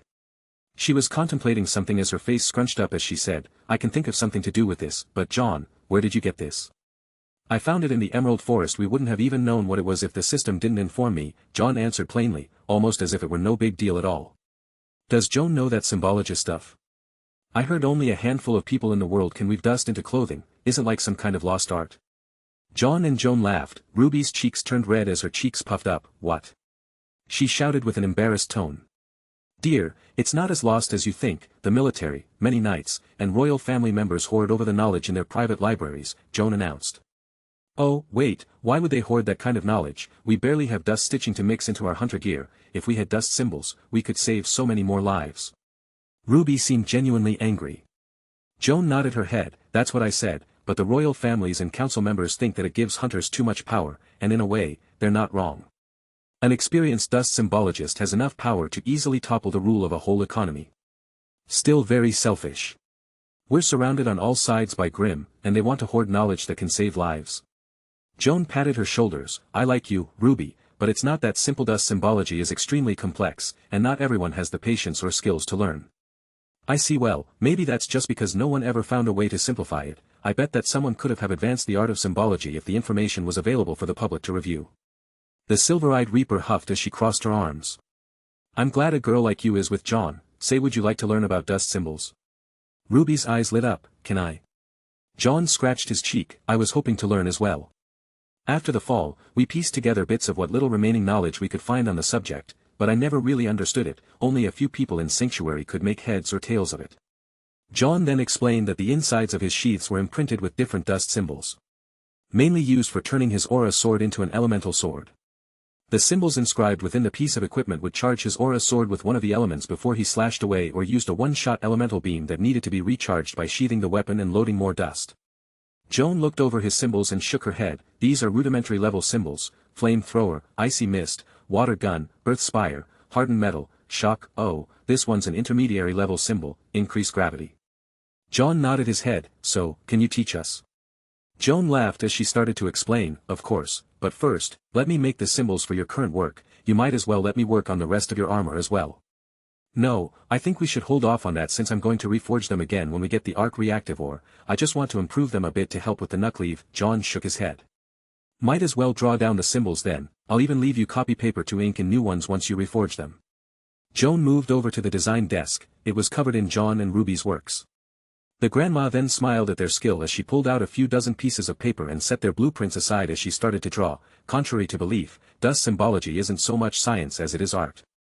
Ruby and John watched her work. Mental focus, emotion, willpower, and imagination are the most important aspects needed to become a dust symbologist. Chapter 59. Joan's hands moved across the paper in haste, each line was drawn with deliberate and swift transitions. The shape of the symbol is only important for basics, the feelings and desires when carving give shape to the art is what gives shape to the symbol's meaning and power. A master symbologist can create new symbols and grant them new meanings, but one has to pour their aura, their very soul into them.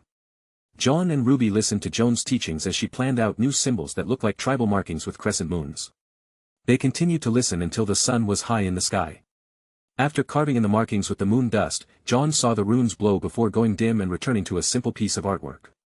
John sent it into his inventory and checked out its description. He was shocked to discover his chest plate was classified as a 1 auric relic. 1 pale moon marquet. 2 chest piece, an almost unbreakable armor, made from an unnamed mixture of metals. Grants wearer 25 increase to healing factor when using aura to heal. Can be worn as a set, the complete pale moon armor will grant an additional 25 to aura capacity. When given the prompt, John quickly named their mixture as marigold alloy. Since red and yellow both represented Ruby's and John's colors, he thought it was appropriate that the metal they made together should be named as such. Joan proceeded to create several other symbols to take the place of the ones used in his 8 dust sheaths.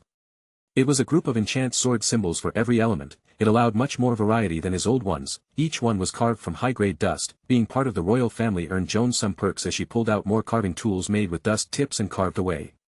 Taking a note from Raven's weapon and putting his own spin on it, John created a rotating scabbard that when sheathed would imbue his aura sword with elemental energy.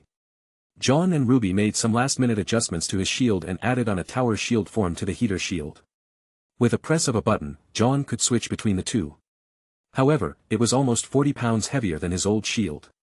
After copying his grandmother's symbol, John carved out the same masterwork symbol with his moon dust and created his one pale moon shield marqué.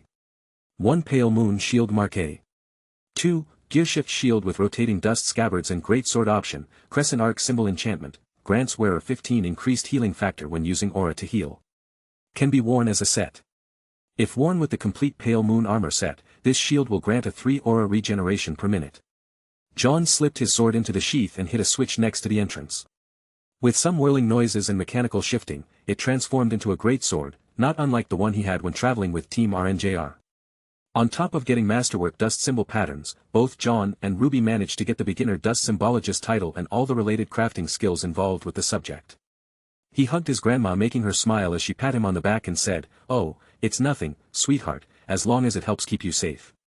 After they separated, Joan pulled out her scroll and said, "I'll send you some reading materials. It's mostly my research and a few fundamental books for dust symbology. Don't tell anyone I gave you this, or else you may end up getting grandma arrested." RWBY was shocked. Would they really do that? Joan sighed, "Yes, there is a reason they call it a lost art, since I'm going against that selfish law set up by the royals, and am teaching it to you. If they find out, they might even arrest you as well." RWBY gulped, "I don't think I would do well in prison." Joan laughed again, "Then don't get caught. Besides, at best they'll force you to marry John earlier. As long as you're a part of the royal family, they can't do anything to you." "Don't listen to her, RWBY, she's playing with you." "Really, Grandma? Are you only telling you half-truths just because you want RWBY to be your disciple?" "Hush," Grandma Ark said as she put her finger up against her grandson's lips. "What he said is true. You can request the information by joining the military, becoming an official huntsman, or even be accepted as an apprentice for a symbologist master that own governed shops. Although you'll have to sign a legally binding non-disclosure agreement, that way, it'll be kept as a company secret," John followed up. RWBY looked at the elderly Ark with stars in her eyes. "Wait, there are non-officials that know symbology? Where can I find shops they sell this stuff in?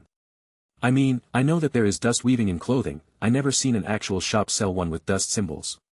The grandma sighed before saying, "You can find more of them in Vacuo, and a few of them in rural areas here and there all across the globe as well.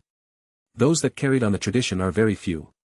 However, as John said, you'd have to agree to keep this all secret, both the method of creation and where you bought it." Joan leaned in and whispered, "But to be honest with you, RWBY, I don't give a crap about their rules, especially with what we're going to be facing in the future." Joan pulled her head back and patted her head, "Do what you want, my dear. If anyone says anything about it or gives you grief, just say you're my #1 new pupil." RWBY blushed as Joan patted her head, "Thanks, Joa." Joan gave a glare to RWBY that almost made her jump. John snickered at her expression before Joan said, "Call me Granny or Grandma, and be careful of who you teach. If it ends up in the wrong hands, it can do a lot of harm."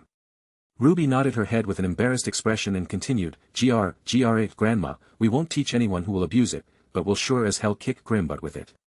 Joan smiled, "I look forward to seeing your original works." While watching his grandma get along with his girlfriend, John paused as he suddenly realized he still had to train. He then gave RWBY a quick kiss and said, "Got to go, I forgot to do my morning routine." RWBY chuckled as she said, "See you later." Joan gave a happy smile at the two, acting like a husband going off to work and his loving wife sending him off. "You know, RWBY, my era, 16 was the legal age to become an adult. The sooner you give me some great-grandchildren the longer I can spend with them." RWBY's mind wandered to what their kids might look like. Her face lit up as she imagined a young girl with vibrant blonde hair and stunning silver eyes and a little boy with her dark hair with John's piercing sapphire eyes. The Crimson Reaper covered her face with her hood and shook her head as she shouted mentally, "Why am I thinking about that? Quit teasing my girlfriend, Grandma." John shouted as he finished putting on his training gear and opened workshop door. "I'm going to get something to eat after my workout. You want strawberry jam on your pancakes, right, RWBY?" RWBY continued to hide her face with her hood and nodded, "Sure, sounds great, John." Joan laughed at how cute her new granddaughter was and gave her a hug. Done with his teasing, John quickly ran off to go train in a good mood.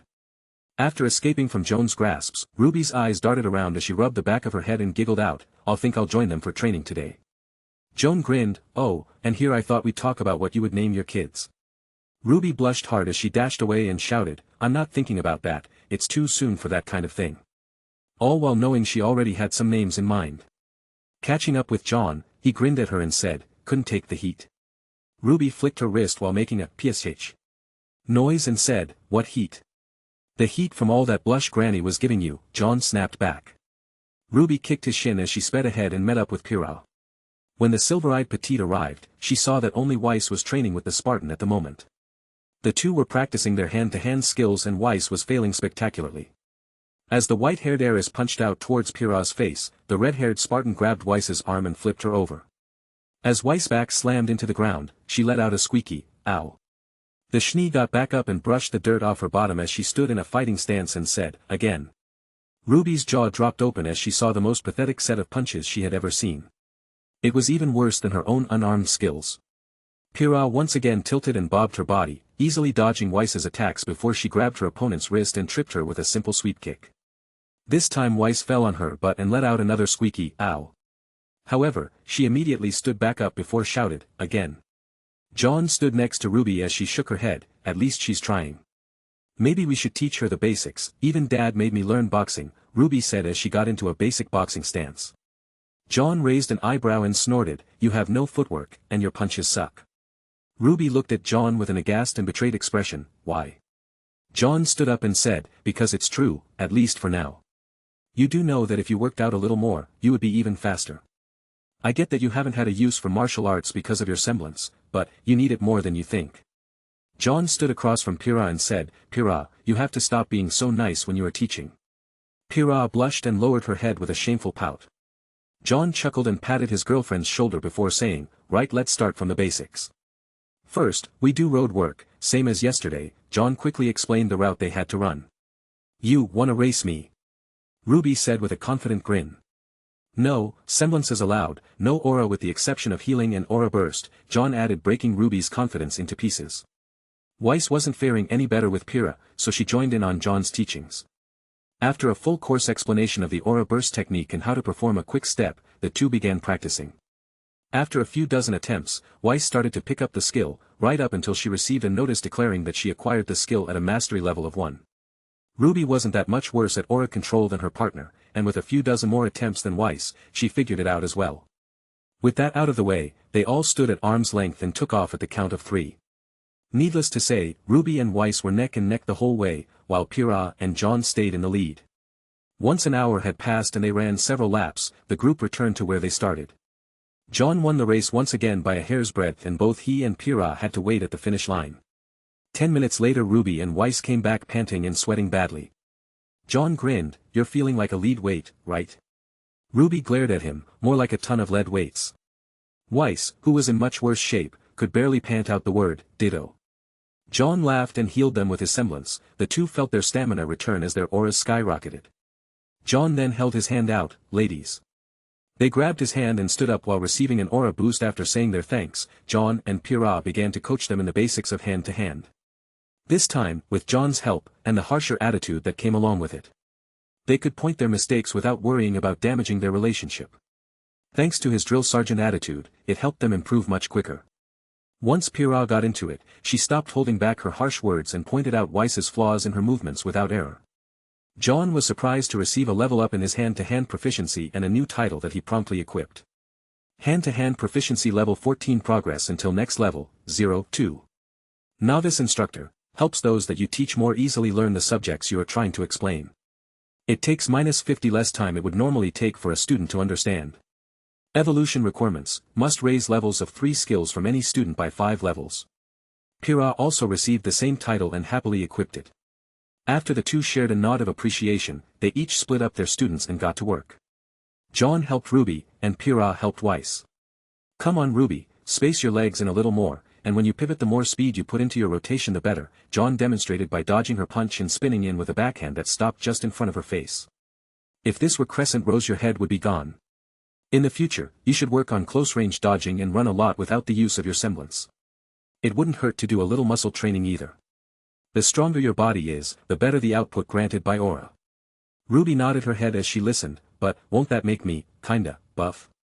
Jaune laughed, "Ruby, you gained some muscle, but you are still beautiful." Jaune wrapped his arms around her waist and gave her a kiss. "You normally develop them after 7 years of in-and-out combat, but that didn't stop me from thinking of how sexy you looked." Ruby turned bright red when they heard Jaune laugh from behind them. The two embarrassedly jumped back and saw the grandma arc with Ruby's crescent rose and Jaune's black eagle. She threw it to them and said, "I've added dust symbols to the insides of your barrels, they will improve the output of dust rounds by 50, it took a while, but it was worth it." The two looked at the insides of their weapons and saw hundreds of tiny waves like tribal markings coating the inside of their barrels. Focus your auras inside the chamber and pull the trigger, Jaune instructed. Jaune tilted his head. No way. He held up his gun alongside RWBY and sent the thin film of aura over their weapons. RWBY and Jaune loaded a simple metal jacket with a small amount of fire dust round. They then pulled the trigger. Their bullets tore through the ground, leaving smoldering embers around it. Did we just fire a basic FMJ and it had the same force as high-quality incendiary dust round? Jaune said as he looked at the smoke coming off the barrel. RWBY took off in a blur of roses as she wrapped her arms around Jaune before she started to repeatedly shout, "Thank you, thank you, thank you." Jaune patted her head and said, "It was my pleasure. Your weapon was truly a marvel to inspect. Did you make it yourself?" "Yep. Every bolt, sliver of metal, and every last inch of that weapon was made by yours truly." Jaune nodded her head. "You picked a wonderful wife, Jaune." Jaune smiled. "Thanks, Granny." RWBY blushed and shyly laughed as rubbed the back of her head.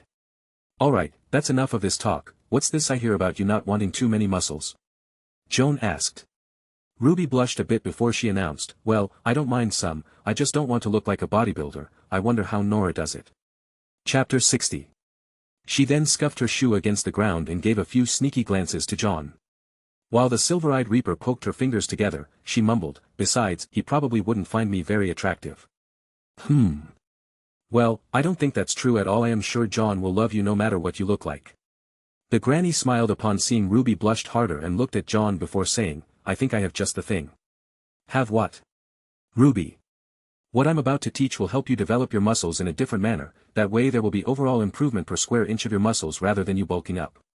It's hard, but the ARC family women have been developing this technique for generations. Just like you, they refuse to turn into bulky monsters like their male counterparts." "Oh, now this sounds interesting." Yang's voice interrupted the group. Apparently, she saw Grandma ARC heading over with RWBY and Jaune's weapons and wanted to see what was up before the rest of the team showed up for practice. "Well, overall, it's tougher training that focuses on building more inward than outward. Your bodies won't look like they've gained much muscle, but under the surface is a whole other story. In order to achieve a level of strength that matches bodybuilders without building muscle, we had to make our muscles denser by reach a body fat ratio that's equal to or less than 10. The women of the ARC household made this training method so they could keep up with the male heirs. It's also gifted to those who enter the household through marriage," Jaune explained. RWBY was genuinely interested, and Yang was as well, especially when Granny ARC said, "Of course there is a downside, since you have less fat for your body to cannibalize, we have to eat a bit more than others. However, since your new muscles burn more energy when in use, it really doesn't matter how much you eat, we really don't get fat." Is that the secret to Nora's unnatural strength and appetite? The Rose and Xiaolong sisters shouted. "From what I've seen, that girl is pretty close to having less than 10. Wait so. Does this mean I have to marry Vomit, Jaune as well to learn this?" RWBY frowned as she glared at her sister. Yang chuckled before she saw an opportunity to tease. She then turned to Jaune and grinned before asking, "Hey, why'd you run without me? I got the Aura Burst technique at level 1 already. I was hoping for a rematch. Weren't you looking forward to another chance to make me do anything you want?" The blonde brawler ran her hands across her sides and hips before blowing him a kiss with a seductive wink. "What is she talking about, Jaune?" RWBY glared at her future husband and growled. She was trying her hardest to sound intimidating, but everyone couldn't help but awe in their hearts at her cuteness. Jaune shook his head with a nervous blush and said, "We can make an exception for my sister-in-law and our teammates, no marriage needed." Yang grinned. "You didn't answer my full question."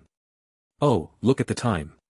Hey Grandma, let Yang teach RWBY some martial arts. She's Taiyang Xiaolong's daughter, he trained her himself, so her methods are solid." "Oh, and RWBY, learn footwork from Granny, she's a speed type too." Jaune blasted off and headed towards the house, leaving one final sentence as his voice grew more distant, "I'm off to go make breakfast with Ren." "The crybaby sun dragon is your father?" Jaune almost shouted. "Crybaby sun dragon? Now this I got to hear." "Oh, he was called that because everyone considered him too soft for the job. He'd cry for his enemies, was way too nice to everyone, and honestly, he seemed like a harmless teddy bear, that is, until you pissed him off." Jaune laughed, recalling the tales from her son's exploits with their sister team. She even visited Lance from time to time and met them as a guest instructor for the school. "Lance told me he got that nickname when Raven made him cry, and no offense, I think your mom is a capital S." "I beg your pardon." Yang blinked with wide eyes. Apparently dragged him into the dorm room and locked the door for 8 hours, something about Taeyong looking like a defenseless puppy must have, you know. Ew, Young made an expression like she was about to vomit. Ruby shook her head, what's an S? Weiss was about to explain when Young glared at her. What? Weiss crossed her arms. She's not 11, didn't we talk about not treating her like a baby? Young rolled her eyes before patting Ruby on the head, it means people get off on seeing someone in pain. Ruby tilted her head with a look of realization, ooh, it means sadist, I get it. Young looked stunned as Ruby sighed and shook her head, you do realize I've read Blake's books, and now that I know, ew. Young gritted her teeth and said, that, damn, she then let out a sigh. Ruby, those books are. They're not smut. They're just books with spicy scenes. Can we please get back to training? Weiss shouted in frustration. Back with John, he had already entered the house and saw their resident Spaz speaking with his twin. I'm telling you, Violet, his pancakes are to die for, and I will kill, after an insane giggle, Nora finished the sentence. Anyone that disagrees. Violet laughed, you know, I feel the same way about my waffles. Blake was chatting with Rouge, so, I hear you write books any that I might have read. Rouge tilted her head, my pen name is Patty Birdioler. Blake's eyes widened and looked at Rouge then to John, then back to Rouge again. Yep, I told you that you would be surprised, John bragged. Oh my gosh, I'm your biggest fan. Blake stuttered as she pulled out a copy from her inventory. Rouge smiled and looked over the copy and saw that the pages were a little worn down, but despite constantly reading it as much as she did, the book had been kept in pristine condition. She could see the care Blake put into protecting this book. This is my first book, and it looks like a first issue release too, the author Art commented as signed the book with a cheerful chirp. Blake smiled happily while her ears swayed side to side. She then hopped around and held up the signed book as if it were a holy relic. Rouge chuckled at her behavior before she held out her hand and said, well, I'm assuming you have the next 2 books as well. The feline book enthusiast almost melted from joy as she pulled out the second and third novels from the Ninjas of Love series. Thank you so much. I can't tell how much your work means to me. After signing them, Rouge went to her room and pulled out a copy of the 5th installment in the series Affair in the Moonlight Forest Shinobi of Love Beware. Rouge quickly signed the book and headed back down to Blake, here, this one hasn't hit the press yet. It's supposed to come out 4 months from now, but since you're such an Advent fan and my brother's teammate, I'll let you have this. Just promise to take care of my bro while you're out there killing Grimm and saving the world. I promise. Thank you. So, cute. Rouge thought as she started petting Blake's twitching ears. Later, Blake would deny all claims that she appeared shy and nervous, regardless of the photo evidence and video footage of her purring, especially when Rouge hit that sweet spot behind her ear. Hey Nora, the girls are doing muscle training without you. John shouted to see a shocked Nora who looked heartbroken. They're out back, so if you hurry you can show them how it's done. John said giving a thumbs up. In response to her fearless leader's information, the spazzy Valkyrie grinned and shouted, darn right, I'll show them the best way to work out without looking bulky, if you hadn't noticed, I'm a bit of an expert. Nora showed off her smooth arms and legs, there was a decent amount of muscle but nowhere near the amount of raw physical strength she was capable of producing. Seriously though, Blake, you should join them as well, the methods are suited towards female knights, you could learn a lot from my granny, John mentioned. Can we talk later? About books other than your own of course. Rouge nodded her head and said, sure, now, go on, he's right, Granny is a veteran huntress and a knight of the Ark, Remnant's strongest order of knights, she could teach you girls a thing or two about combat. Blake nodded her head, giggled like a schoolgirl with a crush, and placed her new book in front of her face before running out the door. John headed to the kitchen and helped Ren make some breakfast. They prepped more than enough pancakes, eggs, sausage, and waffles to make for everyone to eat. For drinks, they had freshly squeezed orange juice, milk from the neighbor's farm, and Ren's new and improved health drink. After taking a sip, John noticed that Ren's potion craft was really starting to improve. It didn't have that same taste of dirt and plant, but now tasted like mixed berries and wheatgrass. The upside is that it improved overall stamina along with improving muscle health. John stored a cup in his inventory to inspect it. Ren's special health drink MRK 315, made up of healthy proteins, antioxidants, and other vitamins to grant a variety of bonuses, such as denser bone strength, improved muscle growth and health, stamina capacity, and cleaner organs. Taste like mixed berries and wheatgrass. Effects are permanent, but slow to manifest and must be taken daily to see improvement.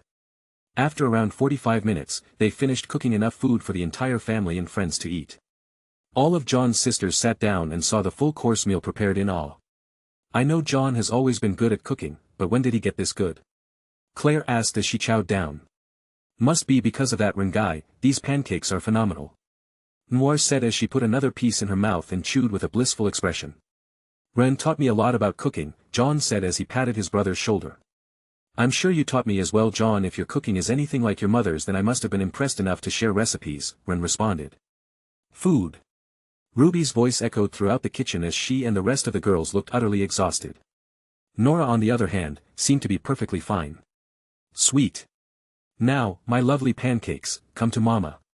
John noticed that the whole team was covered in sweat, bruises here and there, and their clothes were filthy. His grandmother was chatting away with the exception.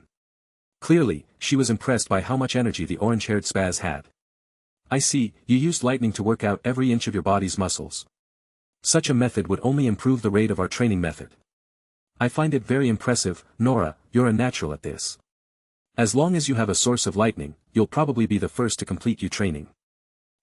Maybe I can make some shock dust symbols into a workout outfit for the rest of the girls. Jaune turned to the girls and made them quake in fear. It would increase the speed of their training time by quite a bit. Nora seemed thrilled at the idea, but not so much the rest of the girls. They glared at John, who moved over to heal Ruby with his semblance. Oh yeah, that's the stuff, Ruby sighed as she felt her muscles relax. The other girls looked to him with pleading eyes that begged for mercy, but all he could do was hold his hands up while shaking his head. Sorry girls, I know Grandma's training is tough, but the results are worth it, John commented. He used his aura amp on them as well, but I can make the hurt go away. I'm not sure I'll ever get tired of having my aura amplified, Yang yawned as she watched all the bruises fading. I know, right? Blake groaned as her body rapidly healed itself. Like taking a dip in a hot spring after a stressful day, Pyrrha sighed in relief. It certainly doesn't feel bad, Weiss followed up. I could get used to this, Nora commented as she threw her hands into the air. Once their stamina returned and muscle fatigue faded, they thanked John and joined everyone at the table. I gotta say, you were right, John, Granny's training is tough, she even made me break a sweat. Nora chimed out, earning a collective, ugh. From the other girls. I didn't even know I had muscles there. Weiss said, almost face-planting her pancakes. My muscles hurt, Blake moaned. My limbs felt like they were going to fall off. Ruby whined. And I thought Crow's training was tough, Yang stretched as she ate, appearing much more compliant about the methods of training. I thought it was helpful and I enjoyed it a lot. Pyrrha added as she ate her breakfast. I never thought physical training could be so exhausting. Winter told me the Arc ladies were all monsters, and now I know why. John chuckled and said, well, you still have the rest of the week to train, it's only going to get tougher. Another round of ughs was heard coming from the girls. However, they knew they couldn't pass up the training, not with results they were seeing and the images of the future they were shown. Some may have disliked it, but their determination to better themselves and the. After a lengthy meal and chatting with his family and friends about various things, John finished eating and decided to join Ren in his morning meditation. The two found a nice large rock to sit on in the middle of the grassy field behind the Arc household. John had asked Ren to help him in meditating for more than a couple of reasons, mainly because it was Ren's area of expertise, but mainly, it was because of John's desire to uncover his second semblance. He needed to better know himself and his current state of being. Hanging with Ren and relaxing was something he did with Ren often in the future. He was especially fond of their talks and nuggets of wisdom Ren rarely imparted. The blonde knight figured if had chatted with him, it might lead him to an epiphany. John had changed from when he was a youth, the new semblance is based on his current personality and altered soul. While they meditated, John focused on searching his feelings and trying to ascertain what triggers his new semblance. After a good 40 minutes or so, John opened his eyes and let out a depressed sigh. Ren smiled and said, eyes closed. John stood and said, nah, I'm done for the day, I haven't made any headway, I'd rather work on bouncing ideas off of you. Ren opened his left eye and looked at John, okay, shoot. I think I'm on to something now, so hear me out. John focused his aura around his body. The aura shell that we wear to shield us from damage, I thought that if we take damage in this state it would be kind of like toughening training. Plausible, but still dangerous. Isn't the point of you making an aura capacity training routine? For it to be safe for any hunter to use. If your training partner makes a mistake and hits too hard, won't it still result in their aura shattering or worse? Next idea. John scratched his head, okay then, how about this? John sat down in the lotus position and forced himself to push all his aura beneath his body. After a few seconds, John began to hover a few inches over the rock. If I maintain this, it can be like lifting weights for aura. Jaune fell down and picked up a small rock and made it float in the palm of his hand using only his aura. You can also literally lift weights, Jaune added. Have you had any success with raising your aura capacity using this method? Ren asked. Jaune frowned and shook his head. No, I haven't seen any real changes yet through doing it this way. However, all my instincts tell me that there is something to this method. I think it can allow my aura to become more stable, more robust. Still not capacity-wise though, but useful. What about compressing your aura outside your body and into a single point, and concentrating it until it becomes as dense as can be, Ren suggested. So, what do you think doing that will accomplish? I mean, the more you tell me, the better my ability allows me to pick up on clues. I think if you work out and use aura at the same time, the benefits will be better. Remember, soul and body may be separate, but they are also one. Also, compressing all your aura into a single point would be like a flex of sorts, working the whole muscle rather than just a part of it. Ren explained. Jaune scratched his head. He held up his hand and created a tiny sphere of aura. It ran across his hand and focused into a single part on the tip of his finger. Okay, I've redirected all of the aura in my body to the tip of my finger. Jaune placed his finger on the ground and slowly started to put all his weight on it. With a single motion, Jaune lifted his body off the ground and stood erect on his finger. The blonde held his aura in place as he felt the weight of his entire body pushing down on him. His elbow then slowly leaned outward as his body got closer to the ground. When Jaune's nose almost touched the ground, he lifted his body back up in one fell swoop. He did 10 sets of 30 before switching hands and doing the same. When he finished, Jaune stood up with a funny expression on his face and started to do push-ups instead. This time, however, he was focusing his aura into his palms and the tips of his toes. Once he finished off a rep of 30 sets, Jaune stood back up and used his perception to feel for minor changes in his aura. Working out your body and using aura at the same time, huh? Jaune sat back down and sighed. It definitely has better effects than just using aura alone, but I don't feel like my aura grew in the slightest amount. Jaune placed his arms behind his head and laid on his back to watch the clouds. This is making me go stir crazy. Chapter 61. Ren took a deep breath and said, don't just sit back and relax, Jaune. If you can't focus on your semblance training, you won't make any progress. Ha! How you do find this fun? I've never been good at meditation. I was always a more active person, you know. Learn by experience and all. Ren smiled and said, for me, it starts with focusing on your aura. Close your eyes, then you simply breathe. You know, Jaune, my clan believe that everything has a soul and that everything breathes. The land, trees, the rocks have pores which air flows through, the clouds in the sky, animals and Grimm alike. If you can focus on the air circulating through your body, meditating can actually be really refreshing. What about circulating your aura inside your body? Kind of like running laps through the aura network within us. Ren opened his eyes in surprise and tilted his head while placing his hand against his chin. That sounds very interesting. Jaune relaxed and sat back in the lotus position. He sent his aura throughout his body and let nature take its course. Bit by bit, he filled his blood vessels and bones with aura. Once he filled up his entire body, he realized that he couldn't make it move. Jaune thought about Ren's words and took a deep breath. As the air flowed through his lungs, the blonde knight felt that there was a natural pull to his aura, almost as if it were all rushing in a counterclockwise rotation. When he breathed in, it sank all the aura into the deepest recess of his body, and when he breathed out, it expelled trace amounts on the surface. Jaune slowly began to push his aura along the natural path until it made a full rotation inside his body. When his aura reached its original position, Jaune didn't feel anything change. He shook his head and tried again. Once more his aura rushed through his body like a tidal wave as he made his second rotation. Jaune felt an odd sensation spreading inside his aura pathways. He began experimenting with his breathing, in through the nose, out through the mouth, in through the mouth, out through the nose. Jaune then tried many different sets of breathing exercises. When he breathed in his through mouth, he held his breath for 1 second. Slowly releasing half of the air in his lungs through his nose, Jaune breathed in even more air than he had before. Jaune did this tens of times before his lungs flexed to their limits and he felt his body starting to warm up.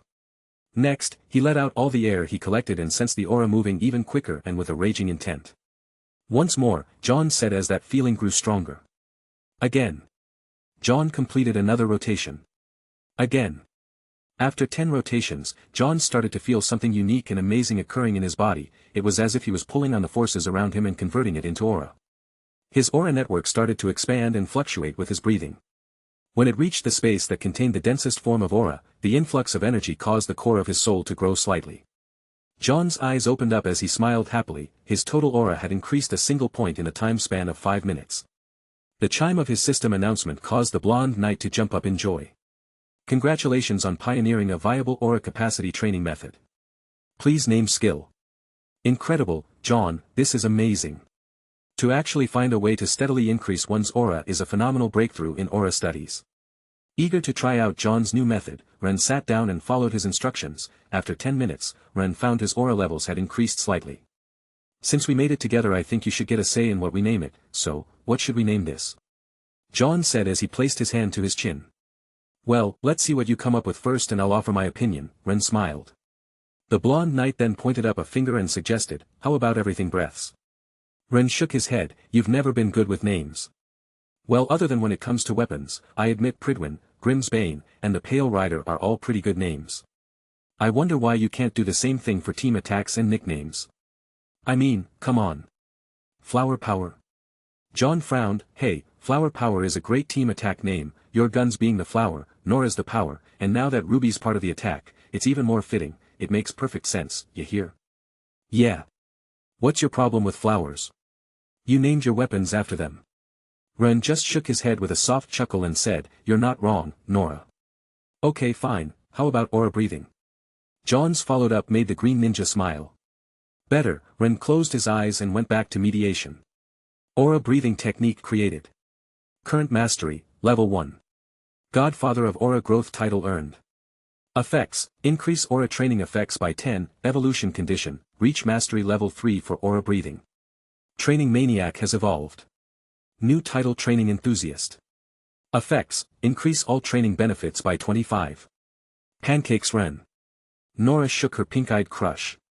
Ren chuckled and stood up, I guess, that's it for my meditation today. John laughed as he pulled something out from his inventory and passed it to Ren. It over to Ren, Ruby, and I worked on this all night for you. Oh. A present. What is it, Rennie? Ren looked at the cloth covering a long D-shaped object with a smile on his face. He removed the wrapping while Nora shook his shoulders with an excited expression. Seeing the green-tinted paint on steel made him and Nora gasp as Ren revealed a powerful-looking gearshift longbow that could snap together to make an anima-styled longsword. And, just so people don't get confused, Anima is the place where Lai Ren was born, so the sword looks Chinese in nature. A pink tassel hung from the bottom nock of the bow and a thin gleaming metal wire acted as the bowstring. Next to the bow was an auto-ejecting quiver full of full metal arrows. Ren felt flabbergasted, speechless, and happy all at the same time. As he held the bow in his hands, he inspected the arrows and saw many dust symbols along the length of the shaft. The arrowheads and nock were made of pure diamondite and had a single different dust symbol on them. Altogether, there were 10 arrows. Only 2 had hardened metal dust symbols etched onto their surface. The next 7 arrows were comprised of the most common of the 8 elements, earth, water, fire, wind, ice, lightning, and gravity, and lastly was a single experimental explosive arrowhead. I want you to learn my mom's aura string method so that you can reuse the arrows, the hardened diamondite arrows. Ruby suggested putting tracking chips in them so you don't lose them after a lengthy battle or a random scuffle, but we don't have that kind of tech to play with yet. Smart, Ren nodded as he ran. Ooh. Shiny. Where's mine? John laughed and said, well, this is kind of an early birthday present, it's getting pretty close to New Year's Day, and since we'll be fighting a Knuckleaf pretty soon, Ruby and I thought that we should go ahead and make this now. Nora pouted, her birthday was in the middle of summer, her lips trembled and faux tears formed in her eyes, BU, but, I want an early B-Day present too. John shook his head, Ruby and I are working on something for everyone, including you, Nora. Nora's mood started to improve when John immediately shattered it by saying, so you have to wait a bit, we don't have the material to build yours yet, what we do have is a blueprint. Nora whined, come on, it can't be that hard to find parts for me. John laughed, Nora, the tech and material can only be ordered from Atlas through Beacon, or we could put in a request at an official Hunter's Nest. And, more AU stuff. Hunter's Nests are shops solely dedicated to serving hunters. Nora pouted again as her shoulders slumped over, I promise to work on it when we get back to Vale, I'll even put in a request form later so we won't have to wait as long. I hate that month-long inspection period. Stupid Atlas and their military rules. Why do you need to do background checks on people who make things go boom? It doesn't even make sense. Both Ren and John raised their fingers as if to say, it's for that exact reason. However, they just stood there with open mouths before looked at each other and laughed in a dejected tone. What's the point, right? John said with a grin. Nora will be Nora, Ren nodded his head. Ren placed the bow front and center before channeling his aura through his arms. The string was made from the same composite alloy Ruby and Jaune created the other night, marigold. It was twined together into a proper bowstring that could only be pulled back by a trained hunter and took roughly 700 pounds of pressure to pull back. Thanks to Ren's improved physique and aura, it proved to be no problem for him to handle.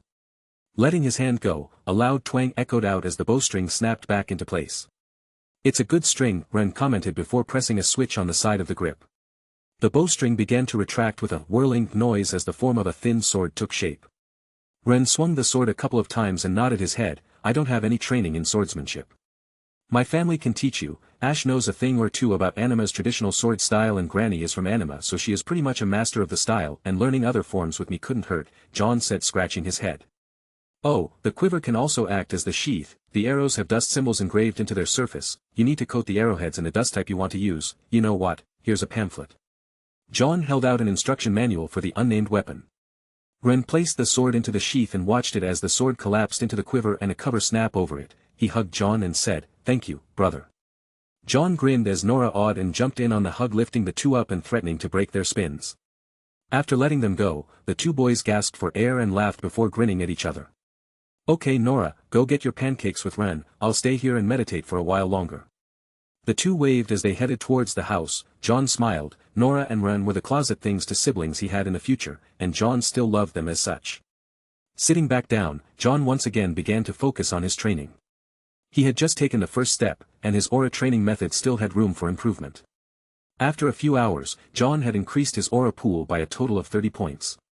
I did it. Go Jaune. It's your birthday. The knight cheered as he started to do a little dance. I thought I still had a whole season until your next birthday, Ben's voice called out, making Jaune pause his dance in embarrassment. Hey, Grandpa. Jaune, embarrassed and red-faced, said as he rubbed the back of his head. Hey, don't stop, you have some good moves. I ever tell you about that time I stole your grandma's heart? Jaune giggled, only about 100 times, why do you think I spent so much time learning to dance? Ben laughed and said, that's my grandson. Jaune laughed with him as his grandpa suddenly pulled out a particular set of medals. Jaune's eyes widened as he saw a large chunk of diamondite. Well, happy birthday. Ben teased as he tossed the 35-pound ingot towards Jaune. Jaune caught it and was still short of breath. How did you? I heard you needed good metals, so I had this rush delivered from the castle. I have some more, but this was all I could get on short notice, Ben replied before handing over a few other materials. Jaune smiled warmly as he looked over the large ingots in his hands. Thanks, Grandpa. Tamahagane from Menagerie's Iron Sand Desert. This stuff is great for building a flexible core in my metals. Minstralian bronze is good for impact absorption. Atlassian carbon titanium is good for more intricate parts and gear shifting tech. And is this pure diamondite? Your teammate told me you raided a battlefield recently, so you must not be hurting terribly for diamondite, but some extra material should help. Ben placed on his hands on his hips and laughed loudly. Jaune felt a surge of warmth as he stored the materials and hugged his grandpa again. He knew that each of these materials are too expensive, even the SDC would have trouble pulling out such materials in a moment's notice. I can't thank you enough, Grandpa. With this, I can make some good stuff for my friends. Jaune declared with joy in his heart. His grandfather always supported his dream, even when his parents did not. Although it was for good reasons, as he discovered recently, but it still meant the world to him that his grandfather could see his potential. Ben patted Jaune's back and said, no problem, anything for my grandkids. Nice change to the chest plate, it looks a lot stronger too. The grandpa smiled as he saw how much Jaune reminded him of his younger self, especially after seeing him don the family armor. He then let out a sigh and said, Jaune, I need to talk to you. Jaune lifted a brow. About the trial? Ben nodded his head. Yes, I want you to know just how dangerous it really is. The blonde knight sat down and said, I don't think it can be any worse than watching the world fall apart in front of your eyes. Ben sighed as he took a seat next to Jaune. Jaune, it's not that simple. The Knights of the Ark are far more fearsome than you understand. There are two parts to the trial, one to test your strength, and the other to test your heart. My heart? Jaune tilted his head because he hadn't heard about this part from his father. If you complete the first half, you will be gifted an incredible blessing from our ancestors. However, no one has passed the second test, ever. Ben gave Jaune a serious stare as he continued. Whatever you do, don't accept the second trail. Jaune could hear the fear in his grandfather's voice. Is it that bad? Ben patted Jaune on the head. Just trust me on this. Even if you survive, you'll be crippled in the process. My brother tried to take it on, but after failing, He became mute and slowly passed away because he neglected his health. He didn't eat, speak, or move from his bed. It was as if his very soul had been drained from him. John's eyes widened. Granduncle died like that? You understand why I don't want you to take the test. I don't want you to end up like my brother, Ben said as he hugged John again. John took his warning seriously. However, he knew if the extra trial could grant him more strength, then he wouldn't shy away. John gripped his fist and thought, I have to succeed, I can't let that future come to pass. Ben scruffed up John's hair as he said, come on, let's train, these old bones need some exercise. Once again, John began to train for the rest of the day. He continued to improve his swordsmanship and took fierce beatings that threatened to break him several times. When he finished up he would return to the forge and practice his aura control. The days started to pass by pretty quick. RWBY and the gang were all enjoying their stay immensely. John even caught Weiss smiling like a happy child as she grew closer to his family. Not that he blamed her. At least everyone else on the team had parents that loved them more than life. Weiss had always wondered what a proper family acted like, and now that she knew, she couldn't help but feel a little jealous of RWBY, especially after learning she was John's first crush.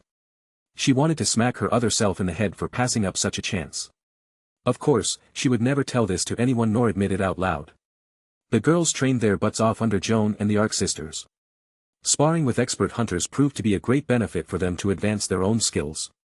Pyrrha continued to experiment with her semblance until she managed to magnetize a large piece of stone and shatter it into a wave of black iron sand. RWBY managed to push her semblance to new lengths and managed to invoke a level of speed that left Jaune stunned. With the aura burst technique, RWBY could make sharp turns without losing speed. So, not only was she faster than before, with the aid of her Crescent Rose's ability to instantly alter her trajectory, she could move in completely unpredictable ways. Other than learning speed-based moves from Grandma Arc, she learned how to wield a dagger since Jaune thought it would be better for her to be able to hide a weapon or two when she needs it. Ren often trained with Ash, the girl used a twin long swordbow chainsaw combo weapon and had a lot of knowledge about Anima's swordplay. Nora and Amy went toe-to-toe in dozens of fierce fights. Amy's Stormcaller semblance allowed Nora to find out she had limits on her lightning absorption ability. When she reached maximum storage capacity, Nora risked exploding, so Amy told her not to hold it in and release all the lightning in one violent burst of high-voltage destruction. The destructive explosion left lightning-shaped scarring on her body, but luckily, Jaune was there to heal her wounds. She was happy about everyone scolding her, since it showed how much they cared. However, she wasn't going to stop any time soon. The orange-haired Valkyrie discovered that every time almost overloaded, she could increase the amount of lightning she was capable of storing inside her body. Not to mention the fact she was constantly getting stronger too. Yang was constantly being beaten down by Gwen and Rouge, the two working together to help Yang work on her new martial art. They spent a lot of time going over the basics and building the blonde brawler the solid foundation needed to fight differently than she was used to. Alongside improving her combat capabilities, Weiss learned about dust combination, symbology, and different ways to use her semblance with the teachings of Jaune and Noir. Jaune used to know Weiss's grandfather before he passed away. She could only tell her how he used his semblance in battle and how he meditated. The Schnee heiress was thankful for her words of advice. Other than Winter, she didn't have anyone to depend on when it came to understanding her semblance. Noir was a healer type. Her semblance was called Saintess. It allowed her to heal any wound at the cost of her aura. But unlike Jaune's amplification semblance which improved the target's aura to the point where they could heal just about any wound themselves, Noir's Saintess semblance focused on turning her own aura into pure positive energy that healed at the cost of her own aura. It even healed better than Jaune's ability. Saffron's semblance wasn't battle-based, nor team-based, which is why she never became a hunter. She used to joke about it, and even blamed getting this semblance on her Pokemonster's craze and animal obsession. Her semblance gave her the unique ability to unlock just about any animal's aura and train them. However, she didn't want to tame animals just to send them into battle. Instead of raising up animals to fight Grimm, she chose to make her mark in sciences and technology. Nevertheless, since the Grimpocalypse was imminent, she decided she should get her head in the game. With Jaune's aid of using her level tokens, her semblance now allowed her to increase the status points of her tamed animals and gave her access to her pets' status screens. Needless to say, she was testing this ability on the local animals such as a few deer or boars, and she was even planning on getting a dog. When she heard RWBY and Jaune found a dire wolf and that RWBY had an adorable corgi, she wanted to use her semblance on them. RWBY was excited, to say the least. However, they had left Flora with Dr. Oblek, and Zwei was with Taeyang. When we get back to Beacon, we should bring Saffron with us, RWBY declared, throwing her finger into the air. Chapter 62. Jaune was busy being slapped around by his family and continued to get back up every single time to try again. His swordsmanship was constantly improving along with his aura control. He had managed to reach level 2 with his advanced aura control and was able to make small, 2 feet aura constructions in the shape of Grimm's Bane. He even made an aura construction of a standard-sized heater shield, although it was rather weak. The more compact he made it, the less strain was put on the construct. Alongside improving his aura control, Jaune got his swordsmanship and shield proficiency up to level 25, earning him 2 new abilities. Intermediary Swordsman, increase all damage made with swords by 15. Intermediary Shieldsmanship, decrease damage received when blocking with shields by 15. At least it isn't beginner proficiencies, Jaune thought as he continued to train with his family in fierce combat. The night he gained the new abilities was just as fun for Jaune. He continued to train his abilities like a madman, growing addicted to the feeling of rapidly growing stronger. After dinner, he joined his girlfriend in the workshop. While forging with RWBY, they discovered they could increase their skill proficiencies by making ingots out of their failed creations. Within the couple days since they started this training, they increased their blacksmith level to level 75 and 90, earning them both a perk. Jaune received the Journeyman Blacksmith title while RWBY got the Master Blacksmith title. Journeyman Blacksmith, increase all parameters of created objects by 30, decrease forge time by 25 for a single piece of work per day. Master Blacksmith, increase all parameters of created objects by 50, decrease forge time by 35 for a single piece of work per day. Jaune and RWBY noticed a decline in EXP for the things they were crafting. The higher the proficiency level, the more demanding the grind became. They also brought their dust symbology up to level 10. They were anxious to see what perk would be granted when they reached a proficiency level of 25. The days passed and before they knew it, they had spent 10 days at the arcade household. Jaune only stopped excessively training on the last day to spend time with his family and team. He showed them around the village, to which they discovered was full of goodies they had never seen before.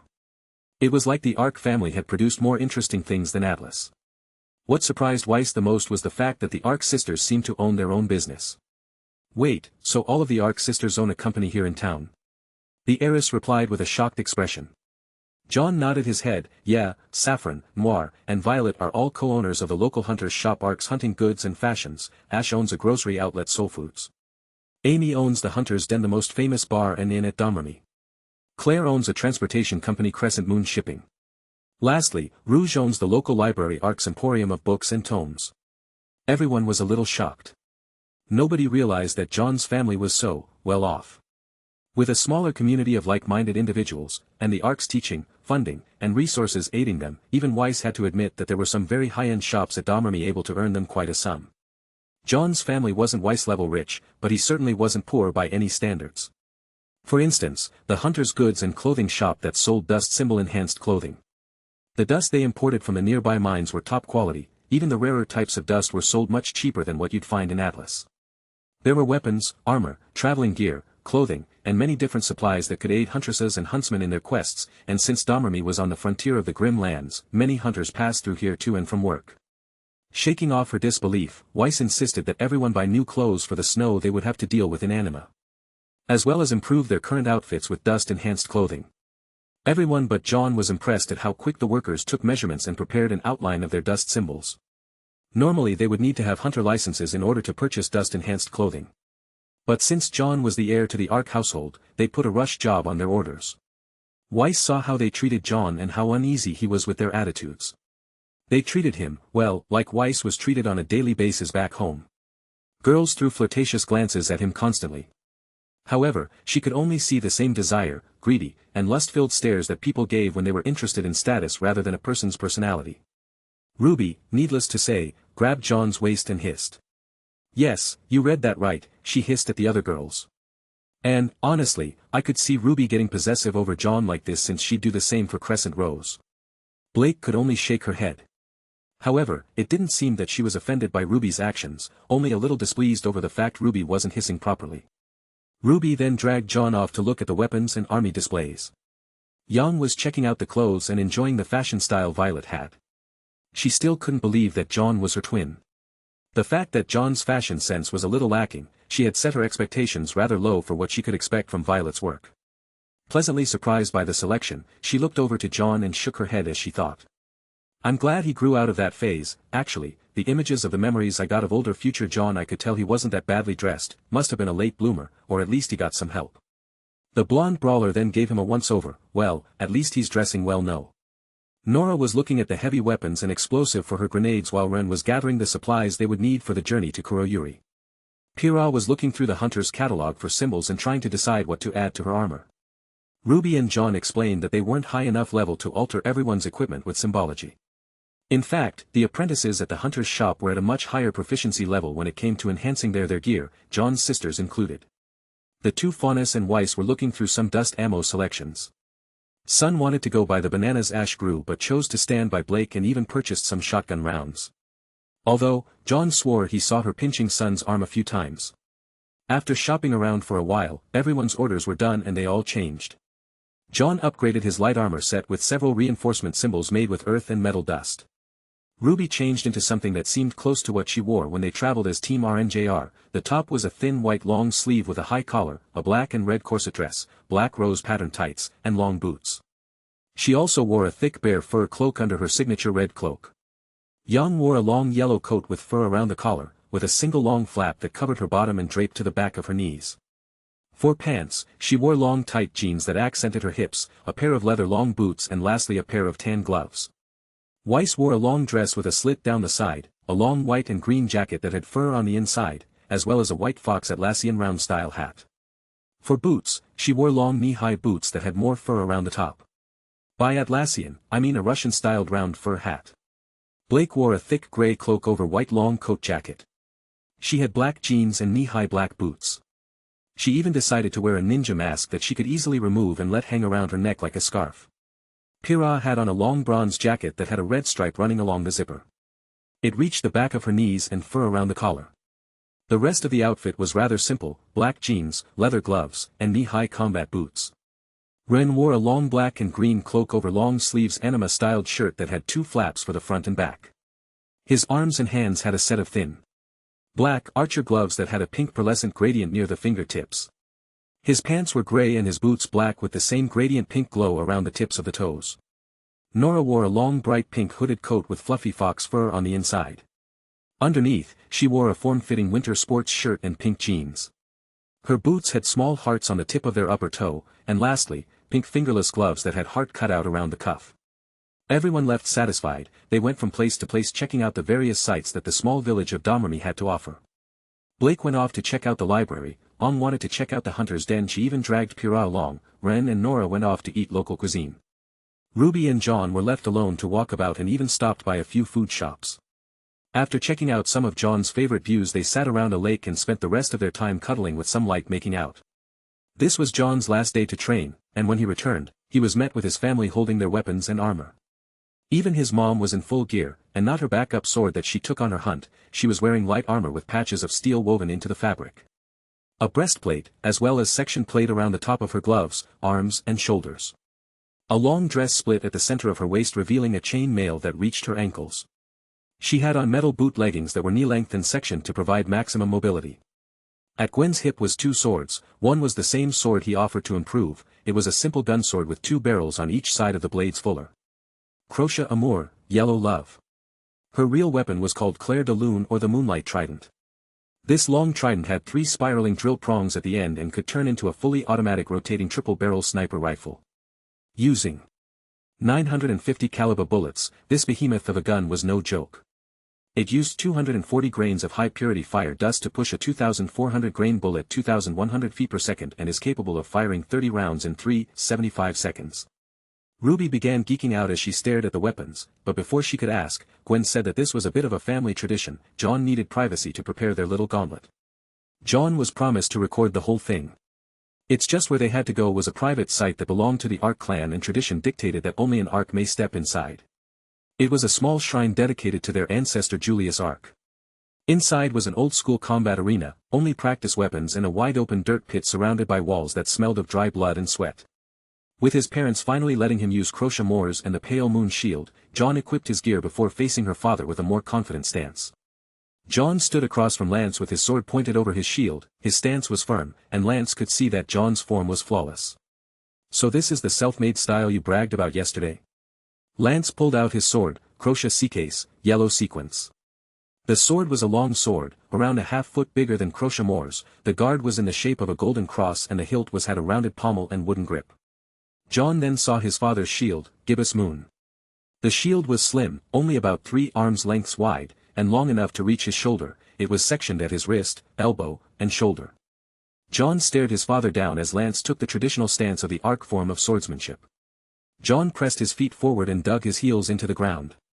His legs flexed as he focused his aura into the tips of his toes and he readied himself to strike at a moment's notice. Lance held his sword back with one hand and activated his shield's buckler formation. His shield shifted into a round shield that was rested just above his forearm and had the arc symbol painted on it. Without any grandstanding, the blonde knight leapt forward and stabbed out from behind his shield. Lance grinned as he pulled his arm in and slapped away Jaune's sword. However, when he did, he found that Jaune's sword ended up on the inside of his arm and was now charging at him with a shield. Jaune pressed a switch on the shield's grip and caused his 8 sheaths to spread out to the sides and take the shape of a tower shield. Lance raised his foot up and kicked himself off of Jaune's tower shield and back flipped through the air while pressing a switch on his sword. The sword shifted from blade to spear as he struck down at Jaune's head. The moment he swung, small jets of aura shot out 3 indents near the blade. Like a rocket, Kuroyuri's exploded with great force. Reacting quickly, Jaune dropped his shield into the ground and pulled out his pistol. He fired half a dozen rounds from behind the cover of the pale moon shield and managed to force Lance stop his attack to knock away all the bullets with rapid stabs and swings of his spear. When Lance landed on the ground, he twisted the end of the Kuroyuri's pommel and changed it into a great axe before swinging it at Jaune with all of his might. Jaune picked his shield up and placed it to the side of the blow while pointing his gun at Lance's head. Lance quickly responded by placing up his own shield and the two took each other's blows. A loud clang echoed out as Lance felt a powerful impact against his buckler.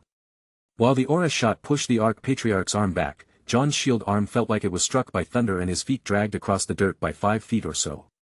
Lance grinned before pushing his pommel in and switched the great axe to a great sword. How many forms does that weapon have? Jaune thought. I guess it isn't called yellow sequence for nothing. Jaune picked up his sword and placed it into fire sheath. He then tapped a switch on his shield to transform it into his greatsword form. He placed the sword by his side, his entire body exposed but set up for a single powerful swing, a true all-or-nothing stance. Lance placed his arms up with his sword tightly in his grips. His front foot crept forward as he started to close the distance between their areas of reach.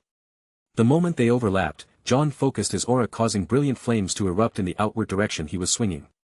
The jets inside Lance's great sword helped him increase the swing's descent as he ran a single hand down to the bottom of his pommel. The teenage Ark couldn't help but think that his father looked like a master woodsman cutting a log. Chapter 63. Their swords collided and sent them both flying backwards, but before Jaune could swing again, Lance shot his foot straight and attempted to kick Jaune in the gut. Jaune raised his knee and blocked the kick while lifting his sword above his head.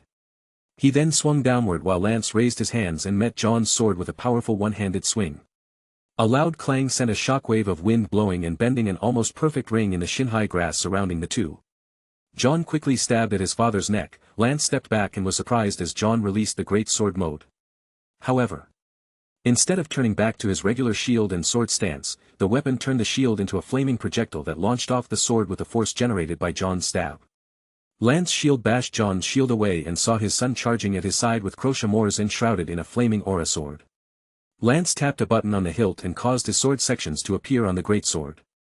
With a flick of Lance's wrist, the sectioned sword whip bent around his blind side and forced Jaune to block the attack by jumping and using the flat end of his blade to intercept Kuroyuri's tip. Jaune was smart to leap up. The force put into Lance's attack would have shattered his blade or shield if he tried to block it. Jaune did, however, manage to choose the direction he was sent flying to. Before he hit the ground, Jaune threw his sword into his sheath and picked up his shield while rolling back onto his knee. Once again, Jaune was crouched down with his heater shield facing his father. With a snap of his arm, Kuroyuri's was quickly drawn, only this time, the sword was covered in shroud of gravity dust enhanced with aura. Lance twisted the crossguard around and turned his weapon into a giant mallet of a hammer before jets blasted out the end of the hammer alongside Lance's downward swing. Before the hammer hit, Jaune's aura shell completely connected to the gravity dust symbol emanating from his sword. Lance's hammer slammed against Jaune's shield, causing a huge dust cloud to puff out around them. However, when it cleared only to reveal that the hammer didn't so much as make his son budge, Lance showed a surprised expression. Jaune grinned and said, "Bit different than my old style, before all I could do is make my sword lighter." With these symbols, I can add the effects to my entire aura shell, that includes anything that it comes into contact with my shield and my body. Mom's work? Lance asked. Granny is the best, John replied as he felt his entire body grow lighter. Okay, kid, show me what you got. Lance tapped his sword in the center of his crossguard. Courtship's case reverted to its base form, only it had several diagonal grooves running down its spine. It almost looked like a circuit board. Pulling out a golden dust capsule, Lance loaded it into the end of his pommel. The sword hummed to life as it began vibrating rapidly. He loaded another 2 dust capsules which made of air and fire dust. A bright golden flame shot out of the grooves and turned Lance's sword into a burning laser sword. John's mouth dropped. He knew his father's weapon had many forms, but to have a freaking laser sword, needless to say, the inner geek was dorking out. That's cool. John stared at the weapon. He was glad he was recording this whole bout. It wasn't every day that one could see the Knights of Ark's equipment. Besides, Ruby would never forgive him if he didn't show her them later. John could see things were getting serious as he stood up and took a deep breath. He placed Kuroyuri to his head as if he were praying. Hold together, old friend. Lance frowned as he saw John activate his semblance. John's aura surged to 9 times its original value. The gravity effect switched to help shape his aura into a massive 13-foot aura sword in the shape of Grimm's Bane. Ben let out a whistle. Whoa, Lance told me John had more aura than he did when he was his age, but, wow. My grandbaby is so amazing. I wonder what blessing he'll add to the Ark bloodline. John grinned as he got ready to strike, but Lance didn't falter. He simply spun his pommel like a dial and extended the length of his plasma sword to match his son's attack. The men of the Ark household swung out and clashed blades, causing a wave of destruction to send them both flying backwards. John rolled out of the dust and landed on his back, while his father landed on his feet and turned his weapon back into its base form. Not bad, I'm sure you can do even more if you had your Grimm's Bane, Lance said as he held his hand out. A large gash opened up on the surface of Kuroyuri. John's full aura was just too much for it to take. Not to mention, his semblance couldn't fully enhance Diamond Knight yet, and he wasn't willing to risk destroying his old partner. John took his hand and sighed. Thanks, Dad. Alright, you're up next, Dad. This time, try not to knock John out in a single blow, Lance growled. Ha ha ha. Relax, yesterday was just a special grandpa lesson for John. Today I'll go easy on him like you just did. You didn't even use Gibbous Moon. John looked to his father, who was now blushing. I didn't go easy on him. Lance shouted, making son snicker before stifling his laugh. This was his father, the goal and ideal hunter in his mind. The man he looked up to for years. He had never seen his father showing such an immature side to himself before. John couldn't help but giggle as he saw his grandpa teasing Lance like he was a child. You think this is funny? Lance barked at John. Just wait until you have kids, I'll make sure to put a much more embarrassing situation, bun. John gulped with a pale expression. Please don't. Too late, kick his butt, Dad, Lance said as he took a seat next to Jaune. John sighed and stood back up. He faced off against his grandfather and his personal weapon, Kuroyuri. It was actually a pair of swords connected by their pommel. The pair of swords had no guard on them. However, the entire blade was covered in various dust symbols. Luna Grail was a large and thick tower shield was on his other hand. Because of his grandpa's massive size, it looked more like a kite shield in the shape of a chalice, only he held it with the pointed end facing upward. Just like the swords, the shield was covered in dust symbols that seemed to react to Ben's aura. John gulped as he saw his father equip his Dread Knight semblance armor. He looked at Kuroyuri and sighed. It was now or never. He knew he wouldn't be able to take a single hit from his grandfather. Taking a deep breath, he sent a powerful burst of movement out from his feet and kicked up the dirt trail behind him as he appeared at his grandfather's waist. Swinging out with an aura sword, Ben grinned as he said, Right choice, kiddo, stick close to me. John felt his body come under a deathly wave of pressure. Ben's sword was already aiming for the top of his skull and coming down at him like comet. The blonde knight quickly spun around with another quickstep to avoid the blow. With a spinning motion, he pivoted around the attack and swung his blade towards Ben's back. A loud clank as if John hit steel echoed out as he saw a tiny gap in the armor. John pointed his gun at the hole and fired off a few dummy rounds. However, he suddenly noticed that the bullets bounced off of Ben's swords. Ben jumped and spun while turning his twin blades into a hurricane of death. Luckily, his grandson was still able to avoid the blow. John continued to stay close and land potshots from close range when the grandpa said, Very good, John, face that storm head-on, the key to survival where it's most dangerous. The teenage Ark continued to narrowly avoid death by staying within Ben's blind spots. John didn't just dodge his grandfather's attack, he danced around him while stabbing and slashing looking for any opening he could spot. When his focus entered his hyperstate, as the blonde knight liked to call it, Ben took full advantage of his grandkid's state of mind, almost as if he were waiting for it. With a loud stab into the ground with his sword, he connected the two swords into one, and sent a shockwave throughout the ground, causing a mini-quake. Jaune was thrown off balance and suddenly felt the dull stinging motion of the flat of Ben's weapon smacking him in the ribs. Ben jumped up after Jaune's flying body and grabbed his ankle. "I'm not that slow either, remember, feigning weakness can gain you advantages too. Grim might not understand the beauty of a feint, but it's needed for the smarter prey you'll be facing." "I know that." Jaune shouted before Ben flung his arm, slamming his grandchild's face into the ground, causing the poor teenage Ark to yelp in pain as he flowed up by swinging the young Ark onto his back. Before his grandpa could stomp his face, he quickly activated his lighting aura dust sword setting and sheathed his sword. While he rolled out of the way, Ben's foot slammed into the ground and sank a good foot or so next to his head. Drawing out crochet mores, Jaune slashed at Ben's wrists with an aura sword made of lightning. Ben laughed as he let go and swung his sword through the ground, kicking up dust and debris towards Jaune before crashing into the crochet mores. Jaune slashed at a distance, throwing out dozens of yellow lightning, crescent-shaped blade beams towards his grandfather. Ben grinned as he pulled his sword into his waist and spun. An image of a full moon made of golden aura glowed around him before he pointed his sword towards Jaune. Suddenly, a disk of aura shot off towards Jaune, warping into the shape of a crescent before slamming through all of Jaune's lightning blade beams. Jaune dodged the crescent moon beam and charged towards the old man. Despite the wave of destruction Ben's attack caused to the nearby forest, the teenage Ark stayed focused. He continued to push his perception to greater heights every second he fought against his grandfather. Jaune was using his sword and shield to deflect most of the damage from powerful blows while landing small shots against Ben's semblance-formed armor. Jaune continued to attack, nicking the pale yellow armor when he felt Ben's foot slamming into his gut. Jaune winced in pain as he slammed against the arena's walls. However, instead of letting the pain slow him down, he quickly refueled his aura and jumped back into battle. Over the course of the next several minutes, little by little, Jaune got faster and more skilled with his swordplay. Arc-style swordplay proficiency reached level 3. Crescent Moon Blast unlocked, blast off a percentage of aura to form a crescent sword blast that can break the sound barrier. Jaune grinned as he threw out his new attack, empowered by his lightning aura sword. A 10-foot yellow bolt of lightning in the shape of a crescent moon shot out, slamming into Ben and knocking him off his feet for a few seconds. A large gash opened in his armor and was quickly healing. Jaune pointed his gun and fired off a full clip of fire and wind dust. A loud explosion rocked the area to show that Ben had disappeared. For the first time, he used his quickstep to avoid Jaune's attack. Jaune grinned and jumped out of the way and shot another crescent sword blast at where he was standing. Ben laughed as reappeared and tanked the attack with his tower shield. The lightning rushed over his body and focused into his blade. Ben swung out, causing a massive gust of wind. Jaune jumped up, narrowly avoiding the giant 20-foot aura beam of lightning, and quickly reloaded his gun, via inventory. Another 6 shots echoed out. Ben began blocking them with his sword and shield, and it didn't affect him one bit. However, it bought Jaune enough time to land safely without being assaulted. Jaune dashed back in with a powerful shield bash. Ben laughed as he felt his grandson slowly force his feet to drag across the dirt by a single foot. Ben lowered his shield down in an attempt to crush Jaune into the ground. The blonde teenager responded by slamming his sword against the corner of his grandfather's shield, lifting his grandpa's arm up before shooting another aura bullet at the gaps in the armor. Ben grinned as he swung at Jaune and forced Jaune to once again go on the defense.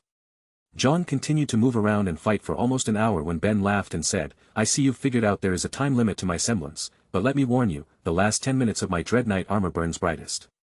Jaune felt a bit scared as he watched the armor glow more intense. With every second that passed, Ben's aura grew stronger, and the concentrated pressure of aura around his body magnified. Jaune grunted as he saw his grandpa move even faster, a gust of wind threatening to knock him over as Ben passed by him. Jaune didn't think, he just reacted. Rolling forward, he narrowly dodged Ben's swing but couldn't shake the feeling like he had almost just lost his head. The blonde knight sensed danger as quickly jumped away with all his strength to put some distance between him and his grandfather. However, the moment his feet left the ground, Jaune lost track of his opponent and suddenly felt his face slam into Ben's tower shield. Grunting in pain, he rolled back from the recoil of the shield bash. While his body tumbled across the ground, he slammed his hand to his side and spun out of the way moments before the sound of wind being cut zipped past his ears. A loud thud suddenly echoed out as Ben's sword slash created a large sword scar in the ground next to Jaune. Eyes widened at the 10-foot scar smoking on the ground. Jaune freaked out because it wasn't made with aura but pure physical strength. The blonde knight didn't have time to process what had fully transpired before he suddenly found himself hiding behind his shield.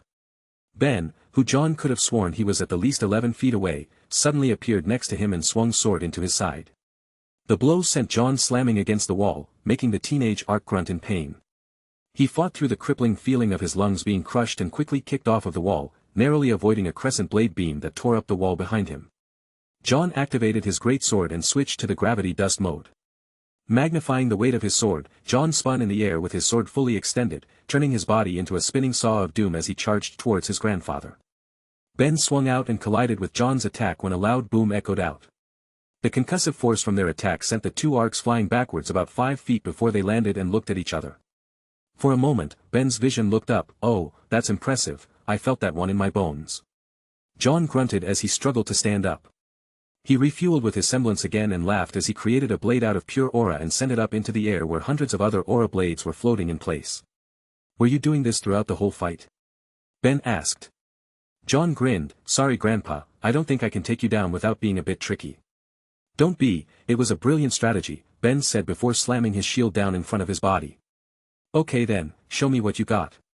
John threw his hand down and caused massive explosions of aura to rain down on Ben's armor.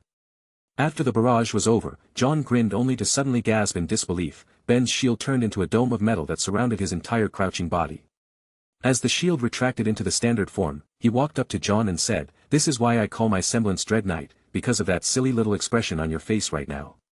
John shook off his fear and laughed. It took him everything he had to laugh away the fear as he stared down his grandfather and said, "Bring it on, old man." He then took his all-or-nothing stance and used the gravity dust setting to change his greatsword into a featherweight object. John closed his eyes and focused all his senses to the edge of his blade while Ben separated his swords and placed them outward and he stretched his arms open. Cross crescent slash. Ben yelled in his head as he swung with full force. Crescent explosion. John shouted as he swung out.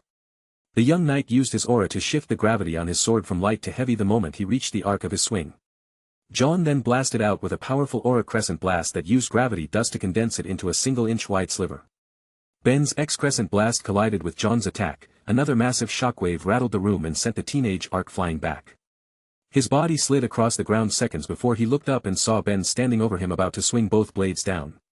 John winced because he knew this was going to hurt, when all of a sudden, the armor around Ben shattered like glass and showed that there were dozens of cuts across entire his body. Thankfully, arc aura levels quickly healed the damage. John was surprised to learn that attacks landed weren't completely mitigated but only drastically reduced. "I see, so you take some of the damage I inflicted on the armor," John hummed with a tone of understanding. He quickly got the gist of how his grandfather's semblance worked. The Dread Knight armor continued to empower the host and increase the wearer's aura but it came with some downsides. One was the time limit, the other was the fact his body would take a percentage of the damage inflicted.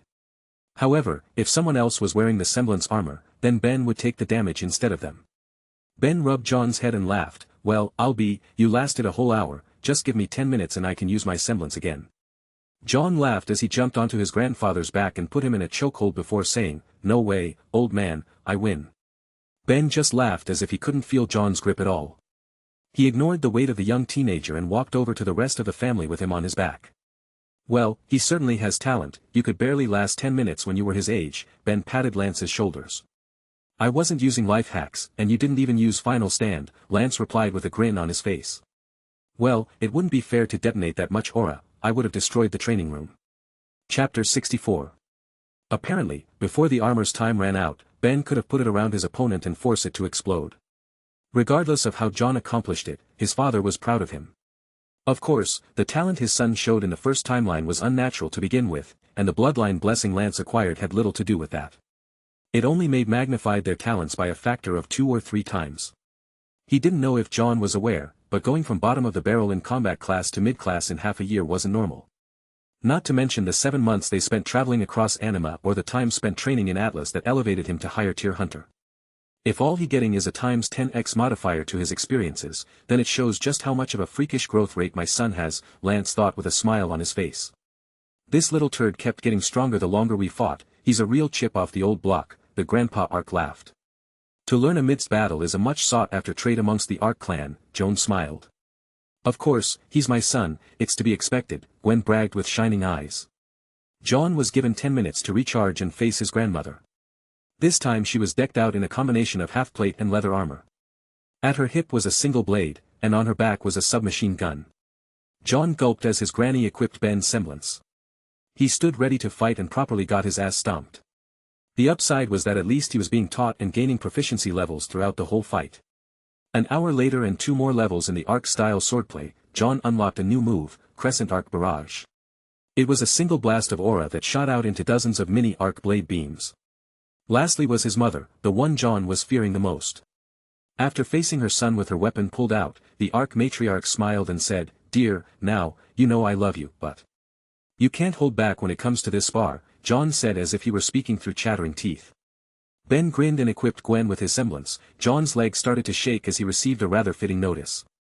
Perception skill has gained a new subcategory, Danger Sense. Danger Sense leveled up. Danger Sense leveled up. Danger Sense leveled up. Danger Sense leveled up. Danger Sense leveled up. Danger Sense leveled up. Danger Sense leveled up. Ah, crap. Jaune whimpered. Only Jaune's screams of pain and torment were heard that night. Somewhere, miles away in Anima, a girl with bunny ears was getting a tan at a beach when she tilted her ears and said, "Is that the sound of Jaune screaming?" "Yep, sounds like him." They trained until nightfall, and completely exhausted the teenage night. Jaune managed to crawl away from a fight with his mother alive and intact, and he did manage to land a single blow against her. However, she promptly knocked him out afterward. Eventually, the blonde knight met up with RWBY, who took pity on him when she saw how beat up he was. She helped him out by bandaging up the bruises with ice packs and disinfecting the cuts. "I can't believe you don't even have enough aura to heal. How much were you using in those fights?" "Ugh, all of it," Jaune replied weakly. "Here, lay down." RWBY patted her lap. Jaune smiled and enjoyed the lap pillow while RWBY ran her hand through his hair. "Just take a nap until your aura recovers," the silver-eyed girlfriend commented. "Yeah," Jaune let out a yawn before saying, "I'll take you up on that." After shaking off his weariness, the two got to work with everyone's weapons and used the materials they found on the battlefield to reforge them. He didn't use the Virgin Diamondite just yet as he wanted to save it for when he got a hold of the arc reactive ore and use them together to make Grimm's Bane. He just couldn't bring himself to melt down his family's sword again. After repairing the damage to it, he sheathed crochet moors and headed inside for dinner. After eating, Jaune took the time to give everyone their new refurbished weapons and felt great as he saw the smiles of approval and appreciation. "Thanks you guys," Yang said as she and the rest took their equipment. When Jaune handed RWBY the scythe blade he crafted, she glomped her boyfriend and said, "I love you Jaune, you made my baby's blade so sharp, I'm going to go swap it out, right now." RWBY mostly did her own upgrades for Crescent Rose. She added the ability to turn her scythe head in any direction to support her new mobility, but she left the making of the blade to Jaune. She couldn't praise his work enough when it came to his sharpening blade crafting skills. "This is great," Nora squealed happily. She ecstatic to see a new grappling function installed on her hammerhead. It would open up and a 3-pronged grapple hook would large enough to capture human enemies and the limbs of bigger Grimm. With a single press of a button, it could deploy, retract, and release. She could even pull her enemies to the hammerhead while she smashed. Weiss and Yang received some armor stitched into their jackets, all of which had the same aura Regan dust symbols on them Jaune's armor had. Ember Ciela turned into full arm-length gauntlets that could switch back and forth from her old style along with a pair of boots that did the same. Something he took from Mercury Black's designs. Of course that would have been impossible if Yang hadn't taken his leg as a trophy after beating him in the future timeline. Merton Astor was given interchangeable dust tips on the end of the rapier, along with several dust carvings suited towards her semblance. In addition to her twin pistols that had their blades changed and the ribbon reinforced with symbology, Blake requested Jaune and RWBY to make a sword much like Adam's. However, the blade she received was black and was given a sheath that turned into a sniper rifle instead of a shotgun. The cat Faunus wanted the sword as a sign that she would no longer run from what she needed to do. She may hate what Adam became, but she thought it was necessary for her to carry a reminder so that she never goes down the same path. Jaune then saw Sun holding his hands out before the monkey Faunus asked, "Well, what you do to mine?" The blonde knight shrugged his shoulders as he handed over his staff. "We engraved the barrels so you get more oomph with your shots." "That's it?" Sun asked.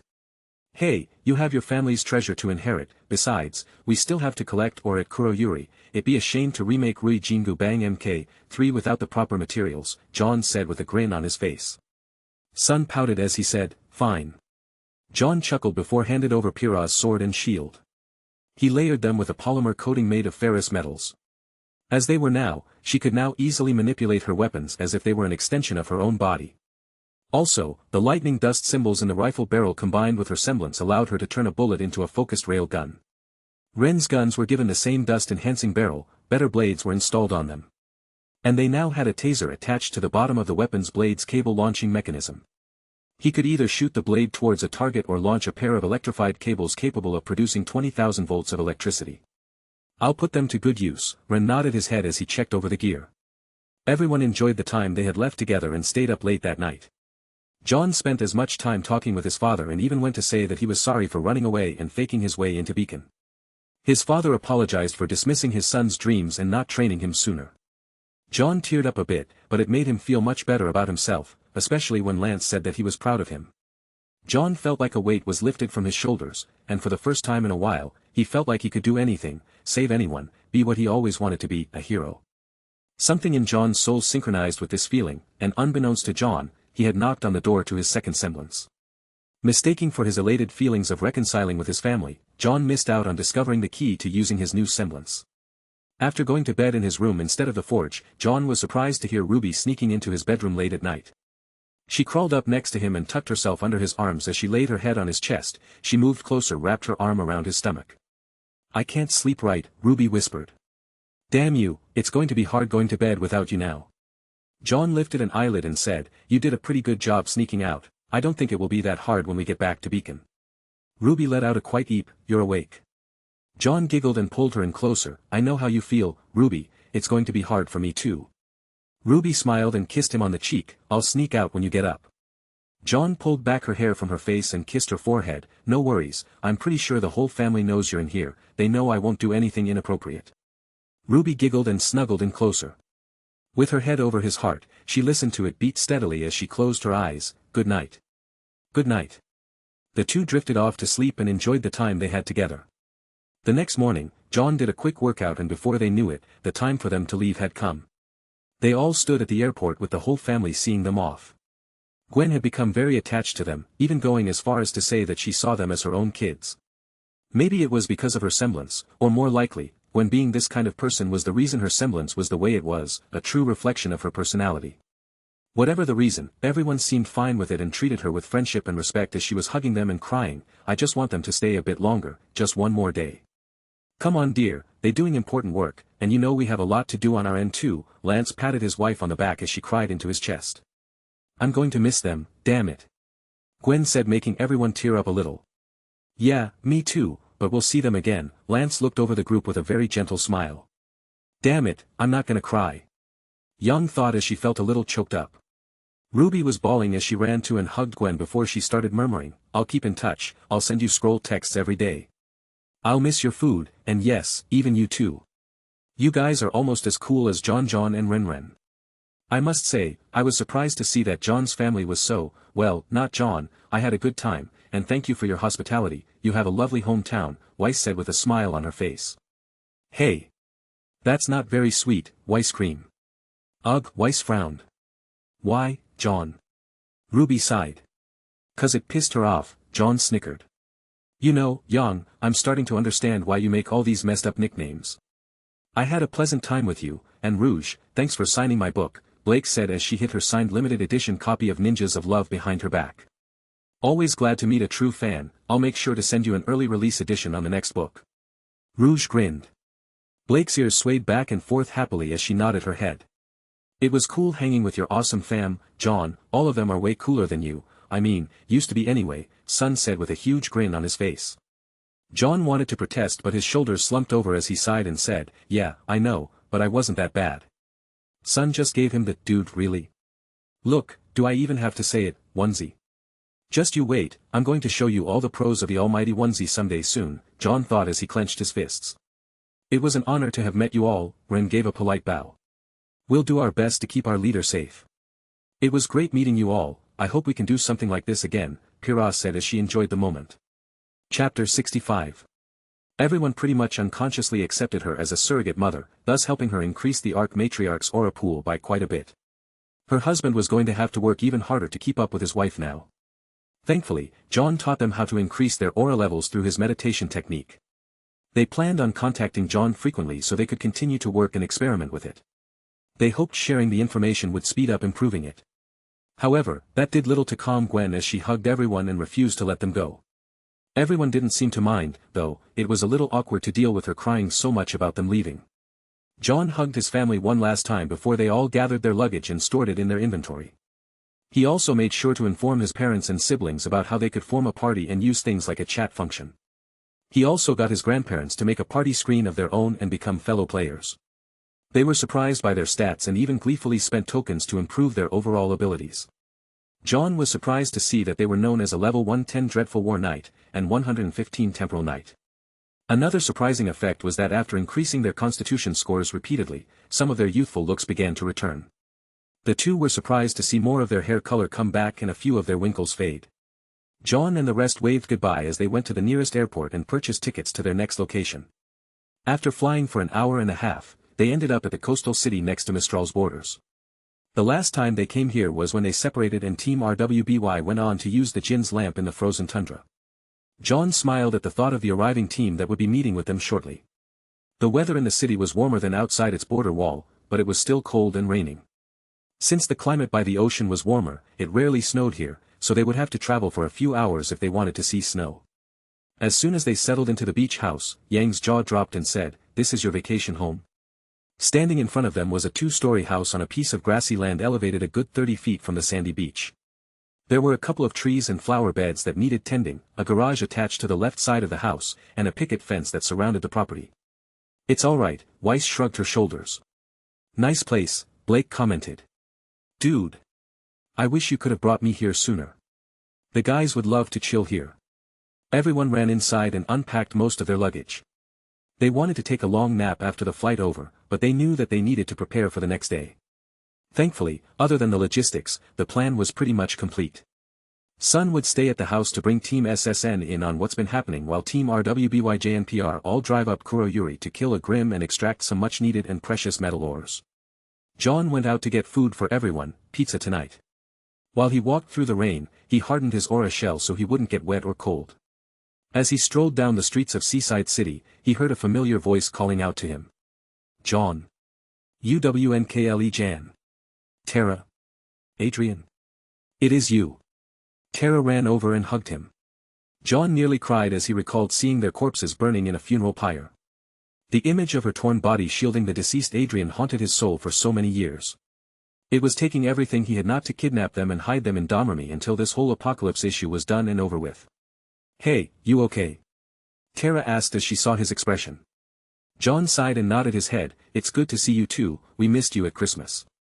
"Yeah, I'm fine, sorry about that. Mom wanted to spend this year with Adrian and my boss needed me to work on the communication tower because of some issues with the solar flares we've been having recently." "Shame, you missed one heck of a party." Tara tilted her head as she looked at John and said, "You seem different." "Yeah, lots happened, I even got accepted to Beacon." "You did? Congrats, kiddo. Saf mentioned that it was your dream to go there." "Uncle Juan." Adrian held his hands out, demanding to be held by his uncle. John smiled and plucked him out of Tara's arms before holding him above his face. "You miss me, squirt." Adrian laughed as he patted John's cheeks, "Uncle June. Love." John's heart thumped as he hugged his nephew and said, "I love you too, kiddo." Tara gave a soft smile as her brother-in-law returned her son. "So what brings you to my neck of the woods?" "Oh, we're going after an ore deposit to make some weapons for the upcoming festival. You should head to Domremy to watch me win the tournament with the family," John grinned. "I'm awfully confident, aren't you?" "Hey, I've been working hard, and I don't think my skills are any less than the rest of my companions." "Well, you do look like you're in better shape. I see that you put on some muscle, and did you get taller?" John smirked as he flexed a bit and said, "Well, I had good teachers and a Nora pushing me every step of the way." Letting out a snort, Tara started to laugh at John's attempt to show off like a jock. "What's a Nora?"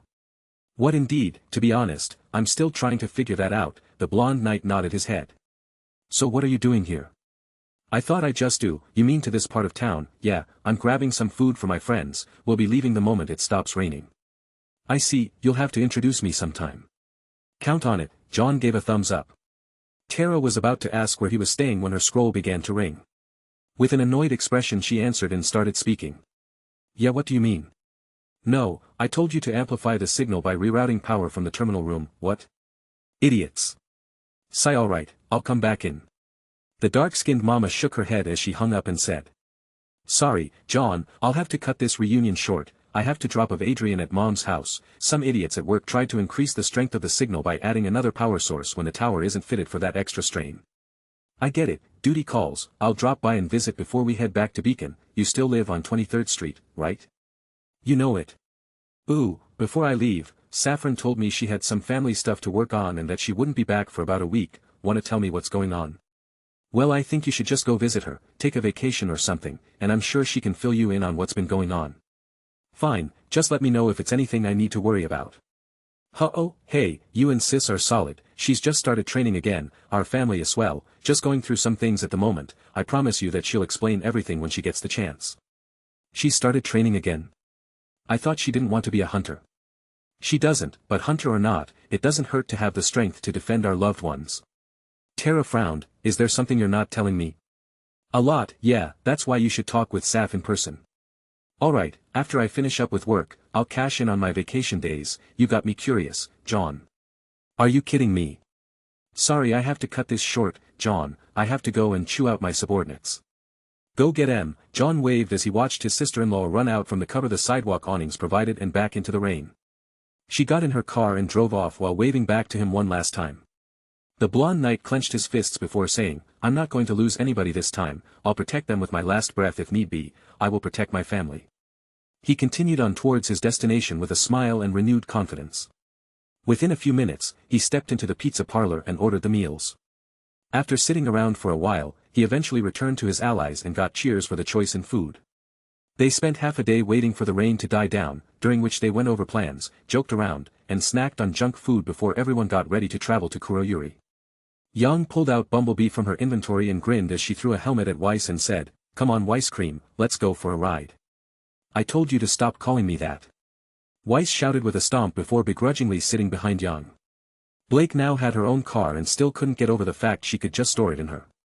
She wanted to buy it with Weiss's help selling the moon dust, but since the Snow Princess learned that Daddy was going to be cutting her off soon, she thought that she might as well make him pay and give it to her teammate as a present. She pulled a 4-seat high-tech-looking mountain climbing car. It was slim and had larger tires with bumpy tread patterns suited for climbing up stone hillsides. Pira called out, Shotgun. Really? Yang and Sun said at the same time. The two looked at each other and laughed as they pointed to their shotguns. While they joked around, John pulled out Quicksilver and a green and pink motorcycle for Ren to drive. He then looked at his longtime friend and said, For you. Ren already had his license and was planning on buying one. John decided to pay out of his own pocket as a late birthday present. For Nora's birthday, which was a few months after his own, he gave all-you-can-eat pass for a pancake shop in Vale. Ren smiled and replied by saying, Thank you, John, it should be useful for the mountainous terrain, we might be able to ride all the way to the mountain trails before needing to go on foot. The amethyst-eyed hunter sat on his bike when Nora jumped on behind him and shouted, Onward my faithful steed. Nora, no shaking or messing around when I'm driving, Ren shook his head with a smile. Nora nodded her head as she wrapped her arms around Ren and giggled like a schoolgirl with a crush. DOD. Where's mine? Your birthday is during summer, Ren's was a couple of months before school started, so you're just going to have to wait. Oh, yeah, and this has nothing to do with the fact you started a bike club without me, John laughed before taking off. Sun grinned and waved goodbye as he thought, cheeky bastard. Blake walked over to him and looked at her future husband before giving him a kiss on the cheek and saying, Take care of the place while we're gone, we'll be back before you know it. Sun grabbed his cheek with a surprised expression. After shaking off the shock, he smiled at her and said, I'll be waiting for you, always. It took a lot out of him to act so romantic, but from the blush he saw from her cheeks, he knew that it was the right move to make. Blake nodded her head and smiled before getting in her car and taking off. When they all were out of sight, he sighed and said, Well, now to explain things to my team shouldn't be too hard. The Faunus then headed inside to contact his team and get things underway. Chapter 66. They drove for a few hours and ended up in a forested area covered in snow. Ruby clenched her back against John as they noticed the path was getting a bit bumpier. I guess we're getting close, the silver-eyed Reaper called out. Yeah, should only be an hour or so, hold on. John suddenly swerved as a griffin grim came flying through the trees. It swooped down with its wings kicking up gust of wind while its claws narrowly missed the two hunters in training. The moment they slid underneath it, Jaune started to pull the bike back up straight while RWBY drew crescent rows and fired into its wings. The monster slammed into the ground seconds before Ren drove the bike up its face mask and hopped off of it.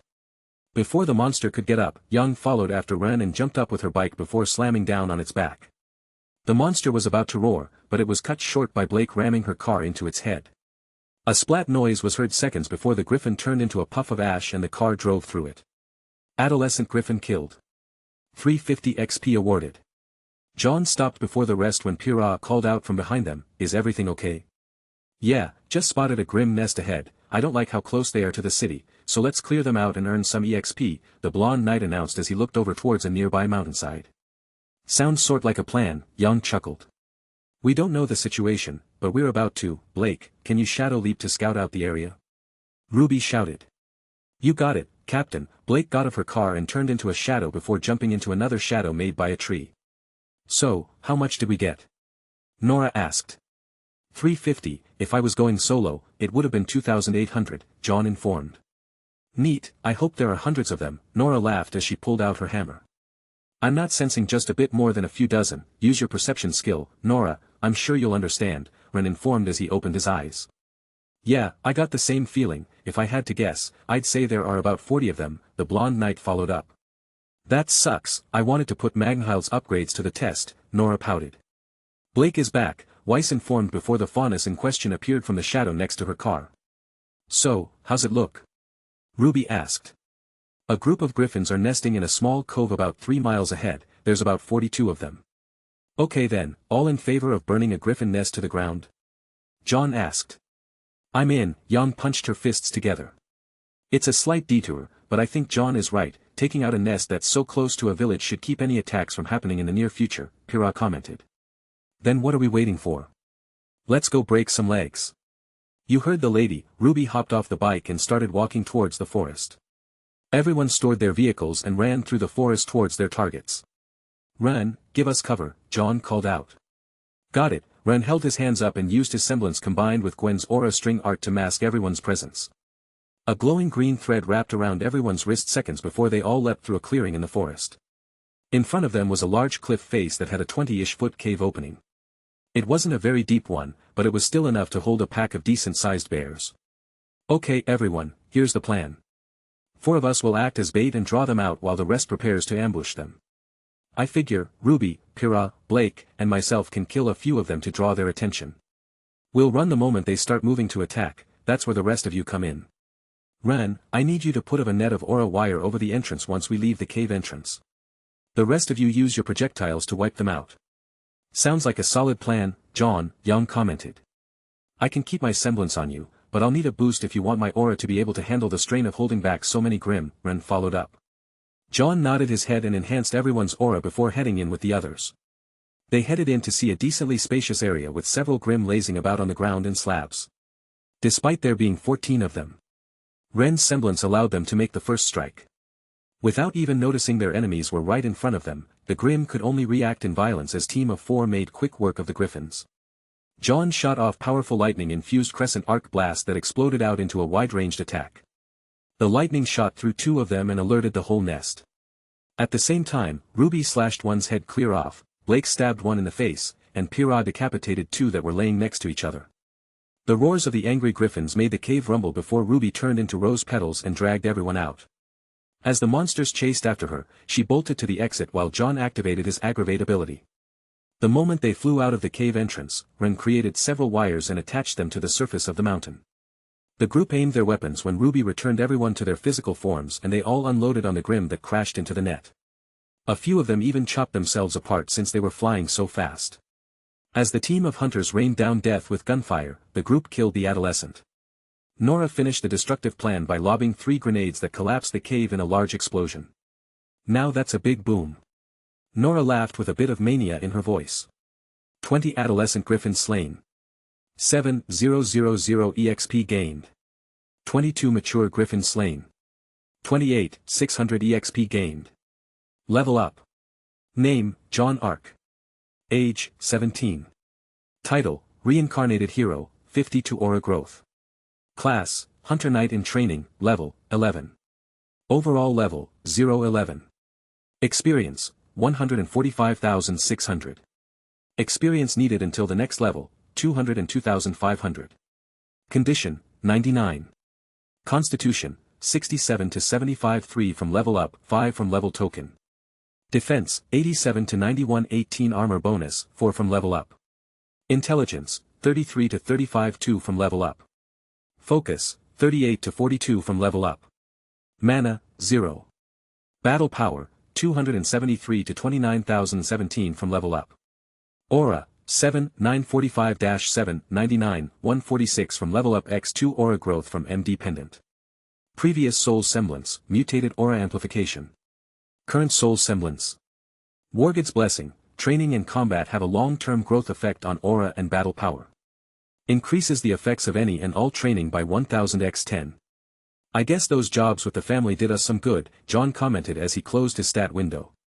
They all made it back to the road and drove off until they saw that the pathways were getting so narrow to the point where the vehicles weren't able to make any more progress. However, John was prepared for this. He led everyone to the closest village in the area. "Come on, we'll rent some horses from the stables," John said as they approached a large wooden gate made with pointed tree logs. They showed their ID and were allowed entree without any trouble. Since John had been here before, he knew where to go and led everyone to a horse stable. While they were paying for their rides, Young scratched her head as she admitted to not knowing how to ride a horse. "I'm pretty sure riding horses was covered in signals training," Ruby said as she hopped on her horse. "Yeah, I never learned that one." "You skipped," John rolled his eyes. "I had Bumblebee. Horses felt too slow." Weiss grinned and patted on the back of the saddle and said, "Come on, you can ride, bitch." Young scoffed, Did you just make a joke?" "I can be funny." Weiss crossed her arms and looked away with red cheeks. Everyone gave a chuckle before they set off. John rode next Ruby, Ren next to Nora, and Pyrrha next to Blake. Young and Weiss were guarding their rear. From this point on, there were no roads, only dirt paths and shady forest trails. Normally, it would be easy to get lost on the way Mount Kuroyuri Blackstone. However, John and Ren spent years on this mountainous region, both in the future and the past, and thanks to the memories Ren inherited, he knew the place even better now. It took them less than a full day to reach the base of Mount Kuroyuri.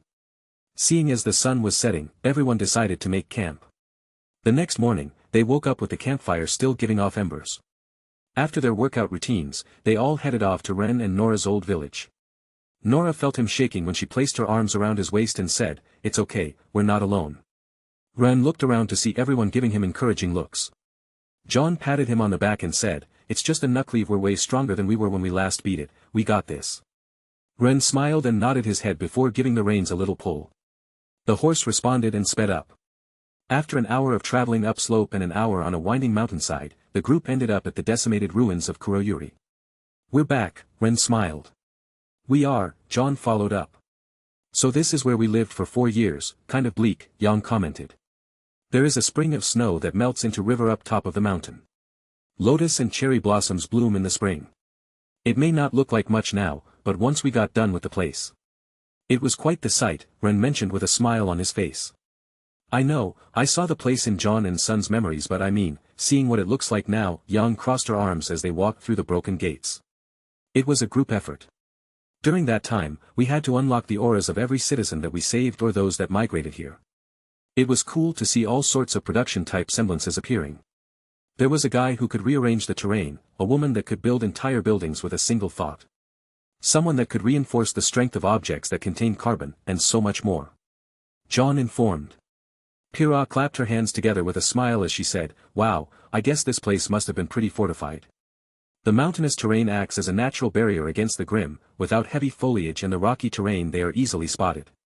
The many pathways allow us to maintain the higher ground and allow us to funnel any land-based grim. The flat land between the hills is large enough to hold all of Vale's population. So, yeah, fortified and heavily guarded," the blonde knight replied as he stopped in the middle of the village square. "This is where it happened, right? Where you guys took down the knuckleave?" "Yeah, it was a tough fight, but we pulled it off." Nora steeled herself for what was about to happen. "You guys ready?" John asked. Ren gripped his fists, "Not really." "We got this." Nora put her hand on his shoulder. "We're all with you this time," Ruby followed up. "Team RNJR returns to kick a Grimm's ass for a second time. I guess that makes us, WIBN aka Wyvern." Yang joined them. Why been more like Tgthegood to pull that off, Weiss rolled her eyes. You made a funny, Yang laughed, lightening the mood at the same time. I like it, Kira nodded her head. Well, it's better than brown, Weiss huffed. We're ready, Jaune, Ren pulled out his weapons. Chapter 67. Everyone followed suit while the blonde leader activated his aggravation skill. The foul roar echoed throughout the terrain as the ground shook every so often. The horses began to panic before Ren used his semblance on them to calm them down. Within a few seconds, a screeching centaur grim approached with malicious intent radiating from every pore. Jaune, let me handle this, Ren said as he drew back his bow. Right, if you need help, we're here for you. Ren dashed forward and plucked a diamond knight arrow out of his inventory before drawing the bowstring back. His aim was spot on as it landed inside the Grim's leg. While the monster roared in pain, the string of aura was attached to the end of the arrow suddenly wrapped around its legs. The Knuckleaf tumbled to the ground when Ren jumped into the air and shot off another arrow. The aura-coated arrowhead stabbed into the creature's arm and pinned it to the ground before he did the same with another. As he landed on top of the Grim's shoulders, the bow mecha shifted into a sword that he stabbed down with. The Grim let out a deathly wail before it suddenly turned to ash. Mature Knuckleaf slain. 5000 EXP acquired. That was amazing. Nora cheered. That felt too easy, Yang tilted her head.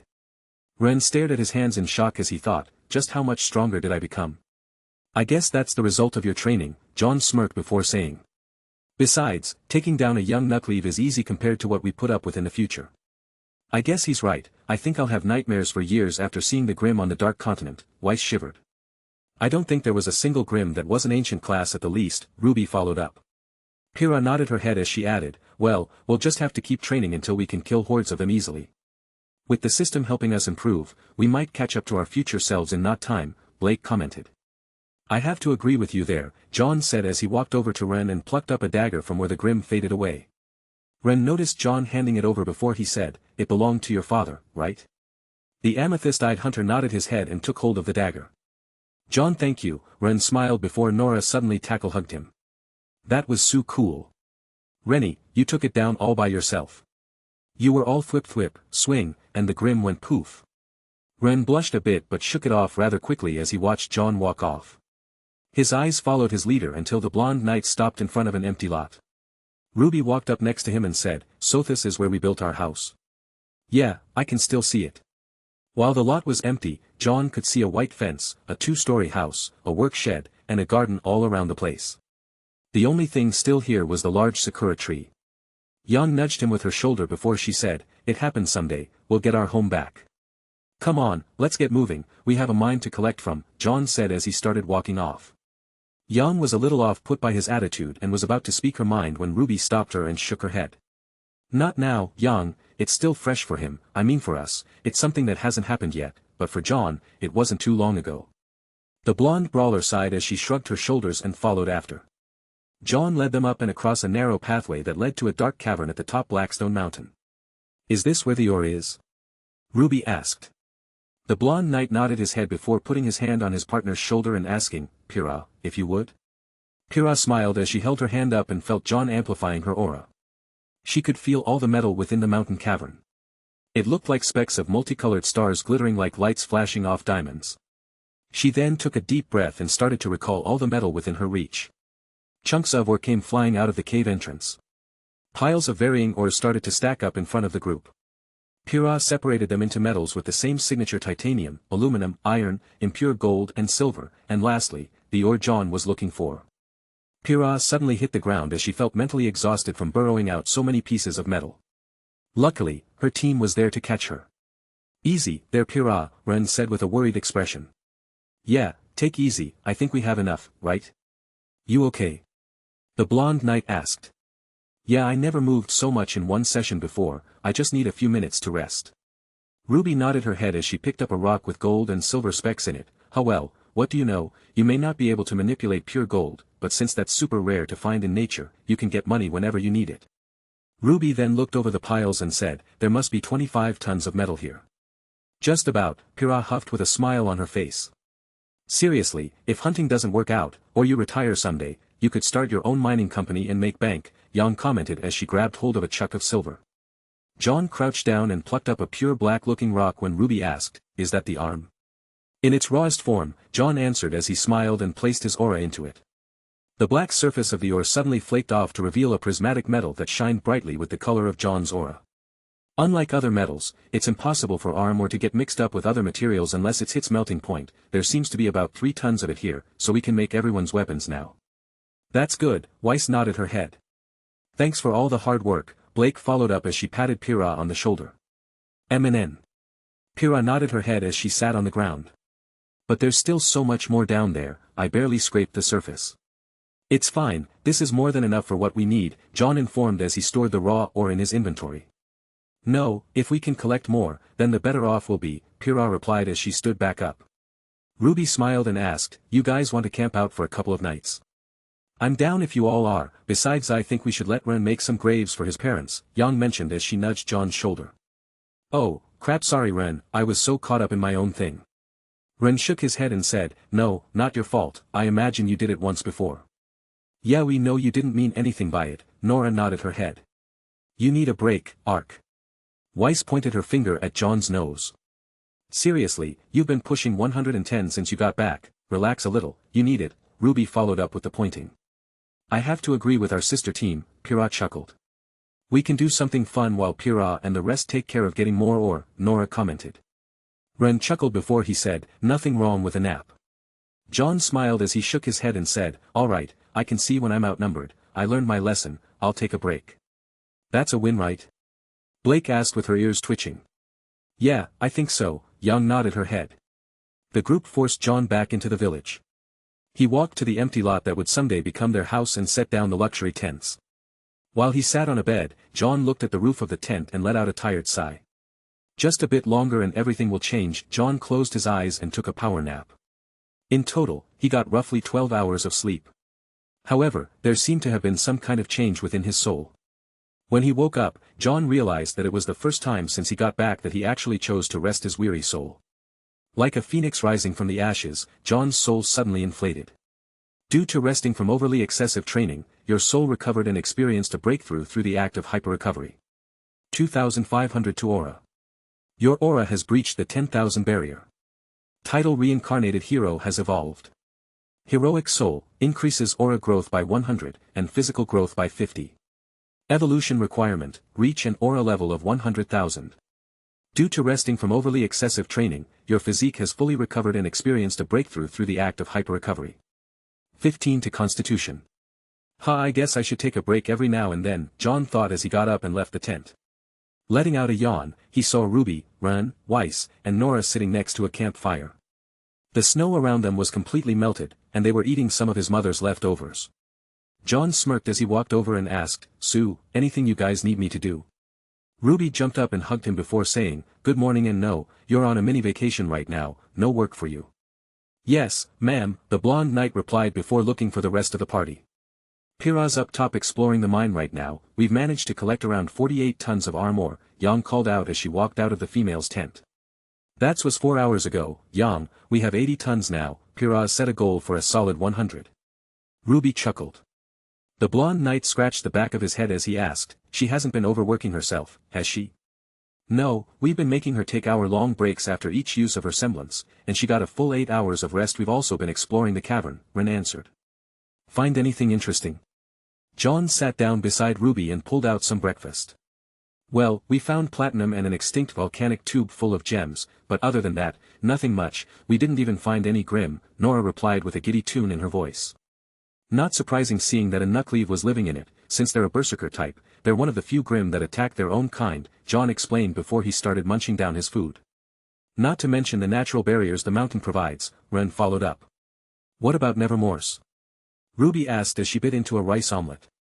The strong winds and occasional lightning storms keep them from making nests, but some have been known to reach this place, Jaune informed while he stuffed his face. Yang nodded her head with an impressed expression, neat, I bet it would only get better once we get that barrier up and running. Hey! We're back. How much did you get? RWBY's eyes sparkled. Pyrrha laughed as she rubbed the back of her head and said, I got 90 tons, I also found another copper vein. I wonder why so many different metals are in this mountain, usually, you only find a few different ores inside mines, Weiss commented. It's because this place was shaped by a bombardment of meteors. Most heavy elements come from space, and there are dozens of impact craters that can be seen from the top of the mountain, Pyrrha replied. Ren nodded his head and confirmed his teammate's statement by saying, "It's true, even the flatland we're standing in used to be a large meteor impact. The people that used to live here filled the crater in with earth from the surrounding landscape and flattened it over the course of 7 years. You don't think there could be moon dust around here?" Weiss asked before everyone paused what they were doing and stared at her with blank expressions. "Now what are the odds of that?" Jaune shrugged his shoulders. Everyone paused again and looked to Pyrrha while thinking, well maybe. "Since we'll be spending another day here, what do you want to do, Jaune?" "Well, I guess we could hunt. There are a few grim nests inside various caverns near the base of the mountain. I'd like to gain a few more levels before we return to Beacon." "Cool. I'll join you. But first, I'll be making Grimm's Bane. RWBY, would you help me?" Jaune held his hand out. "I already repaired and set up all my gear in the village forge. Luckily, it wasn't too damaged. If you hadn't noticed, check Crescent Rose's new sheen." Jaune saw the pearlescent glimmer on the red-painted metal and grinned. "I see, she's looking good." "I know. Right?" Young shook her head with a smile as she thought, really, those two are meant to be. I don't know anyone else who gets RWBY like he does. I'm glad he's going brother someday. I'm jealous, Pyrrha pouted a bit. Don't worry, P-Money. You'll find a guy that's right for you someday. Well, he should at least a good man like Jaune, Weiss commented, drawing everyone's attention towards her. Was that a compliment from our resident ice queen? Young asked with a dropped drawl. I think Ark has proved himself time and time again just how good a man he is. It's a shame my alternate timeline incarnation couldn't see it sooner. Wow, Blake pinched herself. I'm surprised to hear you of all people say that. Weiss suddenly looked at the ground and mumbled, he gave his life for us. How many people do you know would do the same? Everyone looked at the burning flames in front of them with an expression of realization. Something tells me he'd have no problem doing that again. Nora clenched her fists.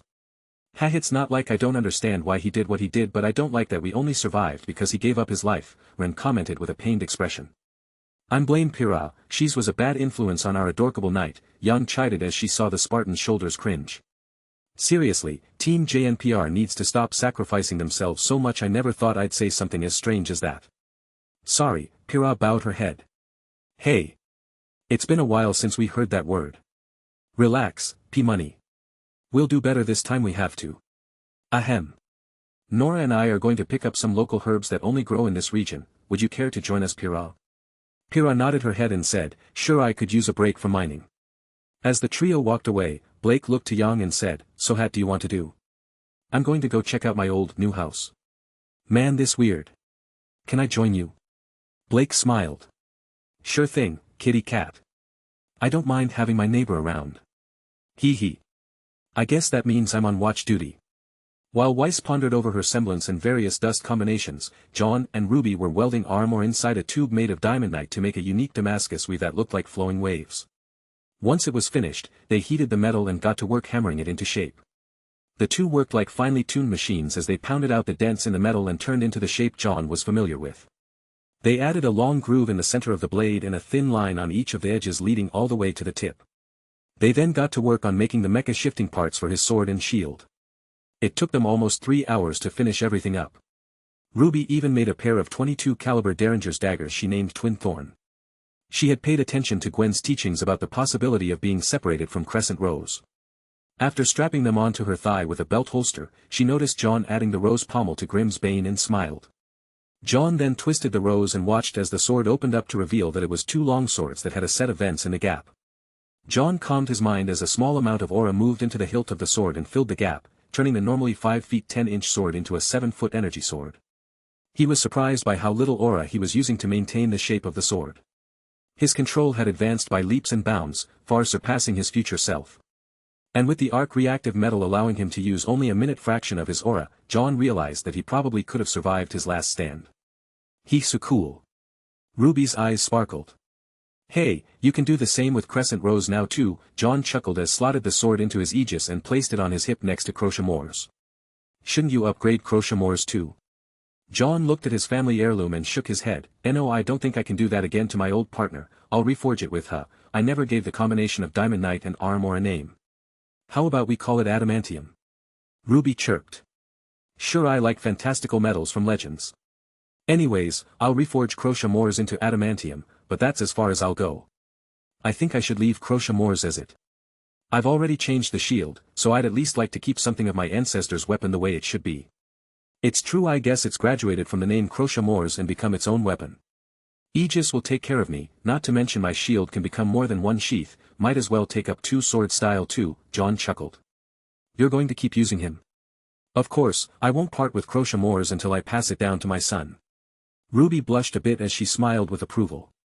Right, let's go cut up some Grim. Recreating Jaune's symbology for our gun barrels was a pain and I want to test out our babies. Ha ha ha. Alright, I think there's a nest of chimeras nearby we can raid, I think there are even a few adults. Something we hunted in the future? Ruby asked as she geared up and stored all the forging equipment. Yeah, if we play our cards right, we might be able to gain 4 or 5 levels in one go. Screw prepared, we're going for overkill. The two walked out and back to the campsite to see Weiss writing something in the ground. What ya up to, Weiss? Ruby asked as she poked her head over her partner's shoulder. Chapter 68. Ack. Ruby, don't sneak up on me. Was trying to figure out how my future self was able to add dust effects into my summons. A hit was pretty cool seeing a Nevermore made out of fire. I'll never forget the day I thought I saw a real phoenix, John smiled.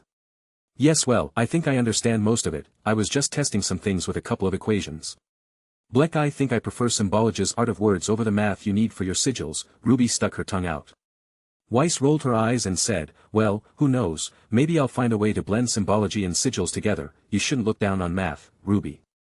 I'm not looking down on it, I just don't like it, the silver-eyed Reaper replied. I'll lend you the books Granny left for Ruby and I to study. Like Ruby said, we're going for overkill.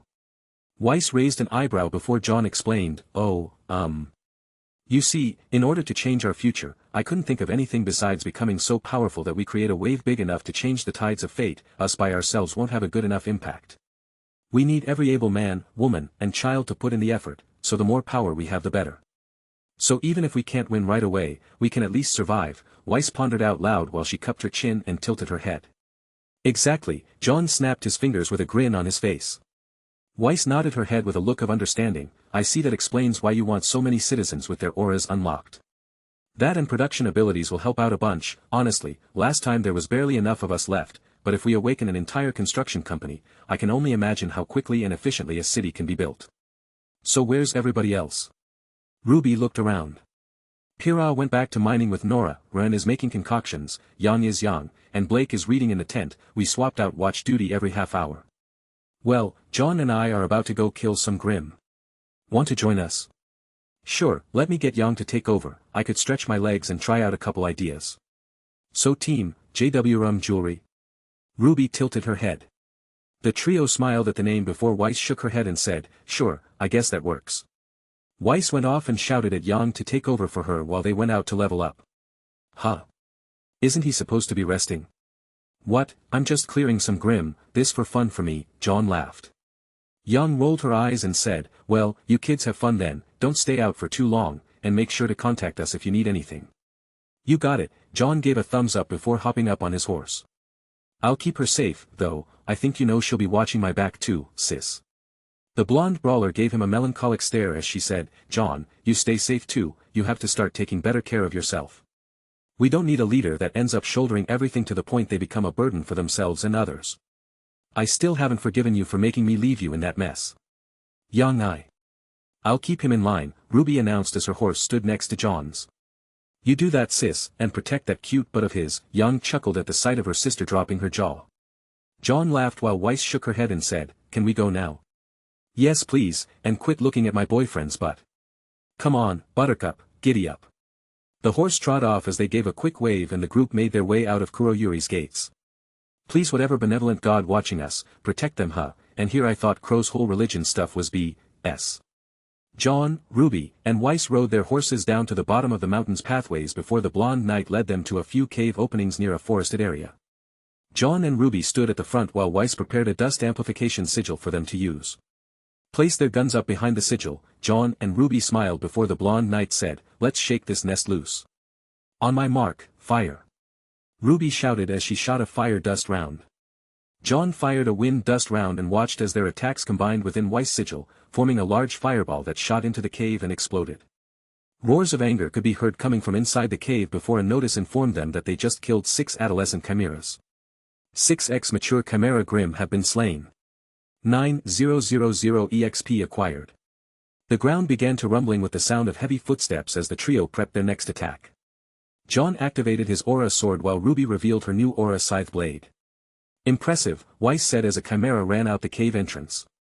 The winged Grimm beast had 3 heads, one of a lion, one of a goat, and a serpent tail.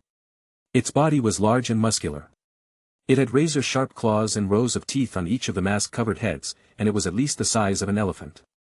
However impressive the monster looked, Jaune cut its legs down with a single stroke of his aura sword while Ruby slashed the snake tail off. The moment the creature hit the ground, Weiss stabbed her rapier into the chimera's lion head and pulled the trigger at the base of her sword. A stream of fire shot out and incinerated the beast on the spot before a notification for defeating an adult chimera chimed in everyone's head. 1x adult chimera has been slain. 500 EXP acquired. More footsteps were heard as the rest of the nest came running out. Jaune and Ruby turned into blurs as their weapons left trails of light coated in their aura. Jaune's sword sliced through another adult while Ruby killed 3 mature Grimm at the same time. Weiss froze over the cave entrance and made a small funnel for them to run through. The Grimm chose the path of least resistance and funneled themselves into a line before the young couple raised up their guns and fired earth dust rounds into the trap. The slugs hardened by the earth dust tore through the Grimm like they were Swiss cheese. 5x mature chimeras slain. 3x adult chimeras slain. Weiss suddenly used the remaining ice on the entrance of the cave to turn it into 2 giant knights with frozen swords and shields. Slaughter them. Weiss said as she lowered her weapon and stabbed it into the ground. The knights swung their weapons with a fierce wind carrying behind it seconds before more notifications rang out. 7x mature chimeras slain.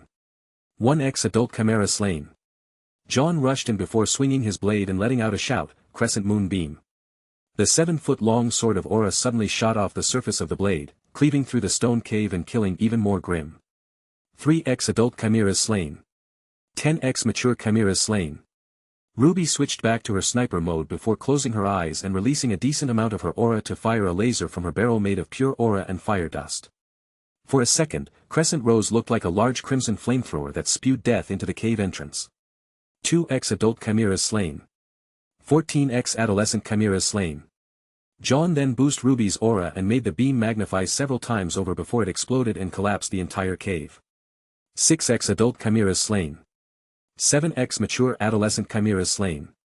10x adolescent chimeras slain. 19x pre-adolescent chimeras slain. Reward screen. 16x adult chimeras, 56,000 EXP. 35x mature chimeras, 52,500 EXP.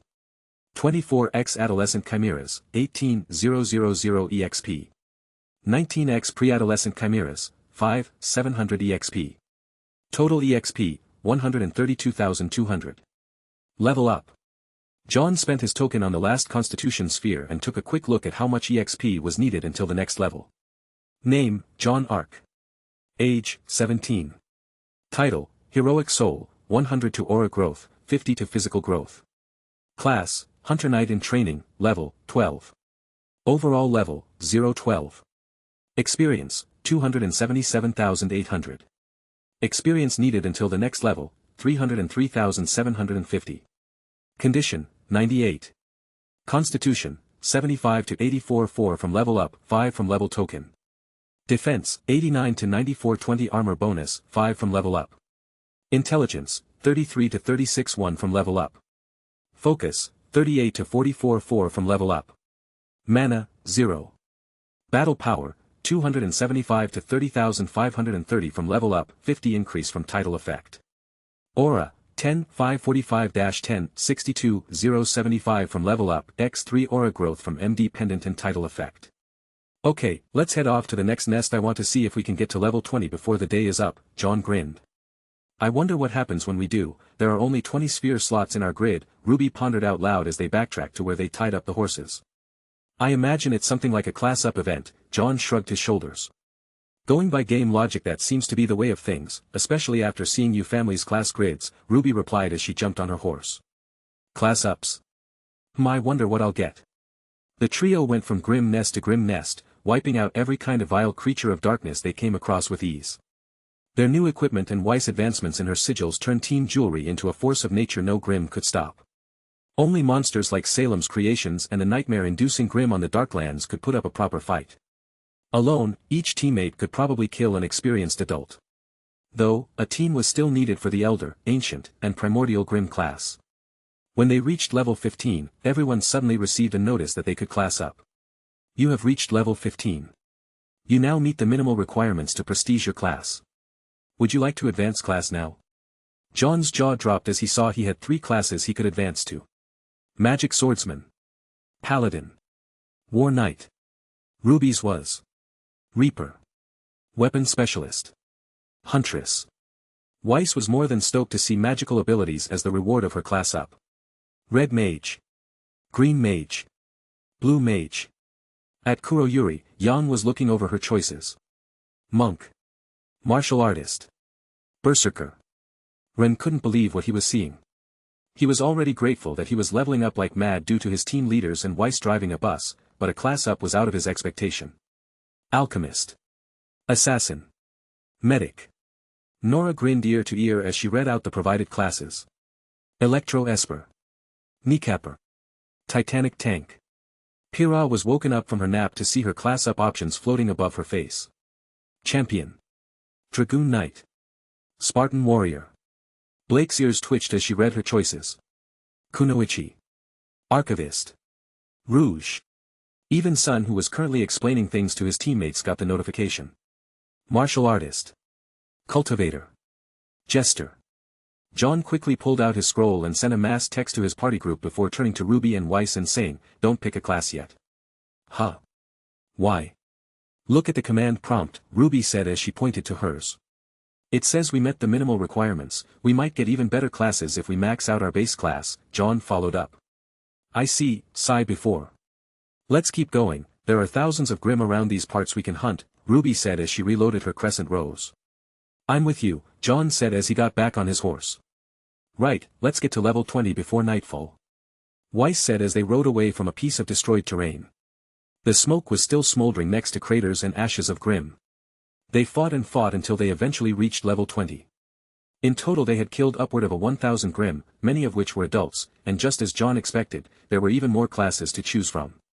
I think I'll choose Arc Knight because it was the last one to appear, John rubbed his chin. Name, John Arc. Age, 17. Title, Heroic Soul, 100 to Aura Growth, 50 to Physical Growth. Class, Arc Knight, Level, 01. Overall Level, 021. Experience, 8,877,800. Experience needed until the next level, 11,677,170. Condition, 48. Constitution, 84 to 111-27 from 8 level ups. Defense, 94 to 127-20 armor 28 from 8 level UPS 15 from Sphere Grid. Intelligence, 36 to 64-18 from 8 level UPS 10 from Sphere Grid. Focus, 44 to 80-26 from 8 level UPS 15 from Sphere Grid. Mana, 0. Battle Power, 315 to 519,204 from 8 level UPS 50 increase from Title Effect. Aura, 10,545 to 11,160,540 from 8 level UPS X3 Aura Growth from MD Pendant and Title Effect. Ruby looked over her stats with a smile. Name, Ruby Rose. Age, 16. Title, Grimm Slayer, Aura deals 100 more damage to Grimm. Class, Grimm Reaper, Level, 01. Overall Level, 021. Experience, 8,877,400. Experience needed until the next level, 11,677,170. Condition, 31. Constitution, 91. Defense, 73. Intelligence, 56. Focus, 97. Mana, 0. Battle Power, 555. Aura, 1,542 x2 Aura Growth from MD Pendant. Weiss grinned from ear to ear as she realized that waiting was the right choice. Name, Weiss Schnee. Age, 17. Title, Sigil Expert, able to summon 3 additional fallen Grimm specters. Class, Prismatic Mage, Level, 01. Overall Level, 021. Experience, 8,877,400.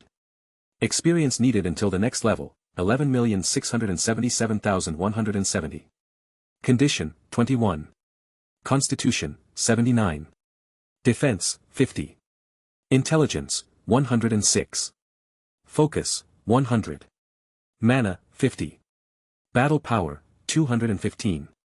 Aura, 1188x2 aura growth from M dependent. Everyone else who gained the extra levels also viewed their screens with a satisfied expression. Name, Piranikos. Age, 17. Title, Masters of Metals, able to sense metals up to a 100-yard radius. Class, Spartan Champion, Level, 01. Overall Level, 021. Experience, 8,877,400. Experience needed until the next level, 11,677,170. Condition, 91. Constitution, 99. Defense, 708 armor bonus. Intelligence, 88. Focus, 150. Mana, 0. Battle power, 438. Aura, 1411x2 aura growth from M dependent. Name, Yang Xiaolong. Age, 17. Title, Martial Master, increase damage to unarmed attacks by 50 and gain the ability to learn martial arts faster by a factor of 25. Class, Sun Dragon Martial Artist, Level, 01. Overall Level, 021. Experience, 8,877,400. Experience needed until the next level, 11,677,170. Condition, 99. Constitution, 94. Defense, 48. Intelligence, 51. Focus, 74. Mana, 0. Battle power, 415. Aura, 1111x2 aura growth from M dependent. Name, Blake Belladonna. Age, 17. Title, God Speed Reader, able to read books 350 quicker. Class, Shadow Dancer, Level, 01. Overall Level, 021. Experience, 8,877,400. Experience needed until the next level, 11,677,170. Condition, 99. Constitution, 119. Defense, 72. Intelligence, 90. Focus, 110. Mana, 0. Battle power, 385. Aura, 1050x2 aura growth from M dependent. Name, Lei Ren. Age, 17. Title, Alchemy King, able to craft potions with a 50 increase in medicinal effects. Class, Alchemical Assassin, Level, 01. Overall Level, 021. Experience, 8,877,400. Experience needed until the next level, 11,677,170. Condition, 88. Constitution, 65. Defense, 42. Intelligence, 90. Focus, 86. Mana, 0. Battle power, 200. Aura, 1002x2 aura growth from M dependent. Name, Nora Valkyrie. Age, 17. Title, Lightning Lady, reduces lightning-based damage by 40 and increase absorption ratio by 25. Class, Storm Sorceress, Level, 01. Overall Level, 021. Experience, 8,877,400. Experience needed until the next level, 11,677,170. Condition, 70. Constitution, 140. Defense, 80. Intelligence. Focus, 55. Mana, 10. Battle power, 705. Aura, 1450x2 aura growth from M dependent. Chapter 69. The bonuses weren't as big as my parent, so there must be higher class evolutions. There's boosted stats by 25 while our new stat spheres either increased by 5 or doubled. Unable to determine a pattern, John sighed and checked out his new skills available for purchase. A lot of good stuff here, Enhanced amplification. Okay, I'll be picking you. Enhanced amplification, increases amplification ability by an additional 5 times. 1/5 of the excess aura is absorbed into base after each use. John choked as he realized that his semblance mutated yet again. Instead of the 10x bonus he worked his butt off to achieve, it increased to 15 times in an instant and gained a new sub-ability. What did you pick? John asked Ruby as they rode back towards Kuroyuri. I selected Razor Petal Enhancement. It increases my speed in petal burst mode by 50 and makes my rose petals as hard as standard steel. Weiss smirked like she had just won something. That's good, but I think my class spheres are better. What did you get? Ruby tilted her head. Level 1 blue magic spell set. Magic? John and Ruby shouted at the same time. The silver-eyed Reaper's eyes sparkled as she asked, like the maiden power, that kind of magic? It's blue magic, so it's either water or ice, maybe both. Yep. I can make a 5-foot sphere of water, shoot a projectile of water like a bullet, and create a wall of rushing water. The ice spells are the same, a projectile, a wall, and a 5-foot spherical block of ice. Show me, show me, show me, show me, show me, show me. Ruby chanted with an excited expression. Weiss' lips turned up in a haughty smirk as she created a sphere of water for 4 MP. It floated in front of them before Ruby squealed and hugged her partner. My bestie is the best. Of course, were you expecting anything less? How does it feel to manipulate mana? John asked as he looked on in wonder. Similar to aura, but at the same time, it's also completely different. It's like a walking contradiction. That wasn't very helpful. John scratched his head. Who cares? Can you shoot that ball of water wherever you want? I suppose so. It's not in the spell description, but I don't see why I can't. Weiss proudly bragged as she stuck out her chest. Cool. Hit that tree over there. Make go as fast as you can, John followed up. Weiss nodded her head as she smugly waved Murdenaster in the tree. However, instead of hitting the target, the ball of water flew to her side and slammed John off his horse. Well, that didn't go well, Ruby chuckled. Your aim needs work, John said as he got up and started shaking off the water. Sorry. I thought I'd be able to control it better than that. Well, it can't get any worse. Ruby paused mid-sentence as she saw that it started snowing. If I freeze to death, I'm haunting you both, John scowled at the two ladies. Hee-ha-ha, just change out your gear, Ruby shyly rubbed the back of her head. I forgot about it, you. John rubbed his nose as he shivered. Better hurry, Weiss commented as she snickered. Well, look away. John stood beside his horse and moved all his soaked clothes and armor into the inventory before pulling out another winter outfit. It was a long black and white trench coat with fur around the collar and interior, black pants, combat boots, and a blue long-sleeve turtleneck. While he was changing, Weiss was looking the other way when she noticed Ruby grinning with a look of satisfaction on her face. Ruby! Weiss' whisper shouted. What? He's my boyfriend. How uncouth. Weiss mumbled with a cherry-red face. After getting dressed and jumping back on his horse, John put a towel on his head and started drying his hair. We should probably get back. John shivered a bit before using some of his aura to keep out the cold temperature. They made their way back up the mountain, only stopping to grab something to eat under a lone tree in the rocky terrain. They finished their meals, fed the horses, and headed on up the rest of the trail to reach Kuroyuri's gates just before sundown. About time, Blake's voice echoed out from the top of gate. The returning trio looked up and smiled. Glad to be back, John waved. We're home. Sort of. Well, it can be home someday, Weiss followed up as they walked through the gates and dismounted their horses. Young, Nora, Kira, and Ren all came rushing over with excited expressions. You guys really went wild on those Grimm. How many did you kill? The blonde brawler questioned.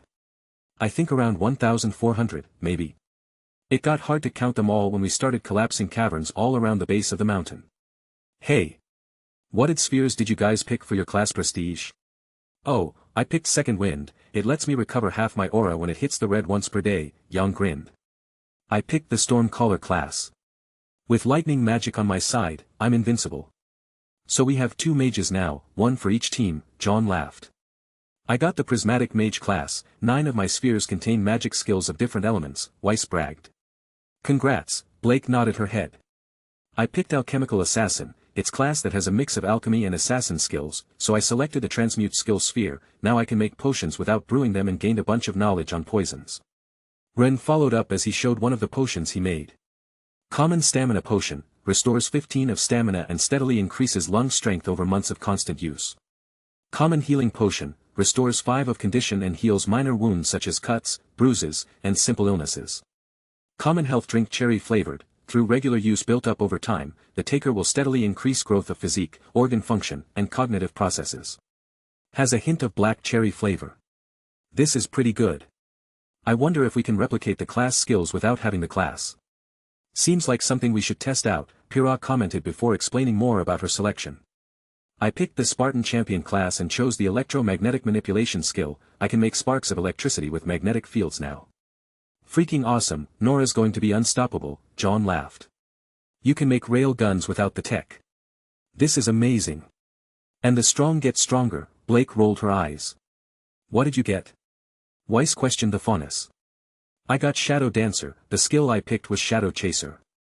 I can turn into a shadow and move anywhere I want as long as there is enough light in the area. So I don't need to jump from shadow to shadow anymore.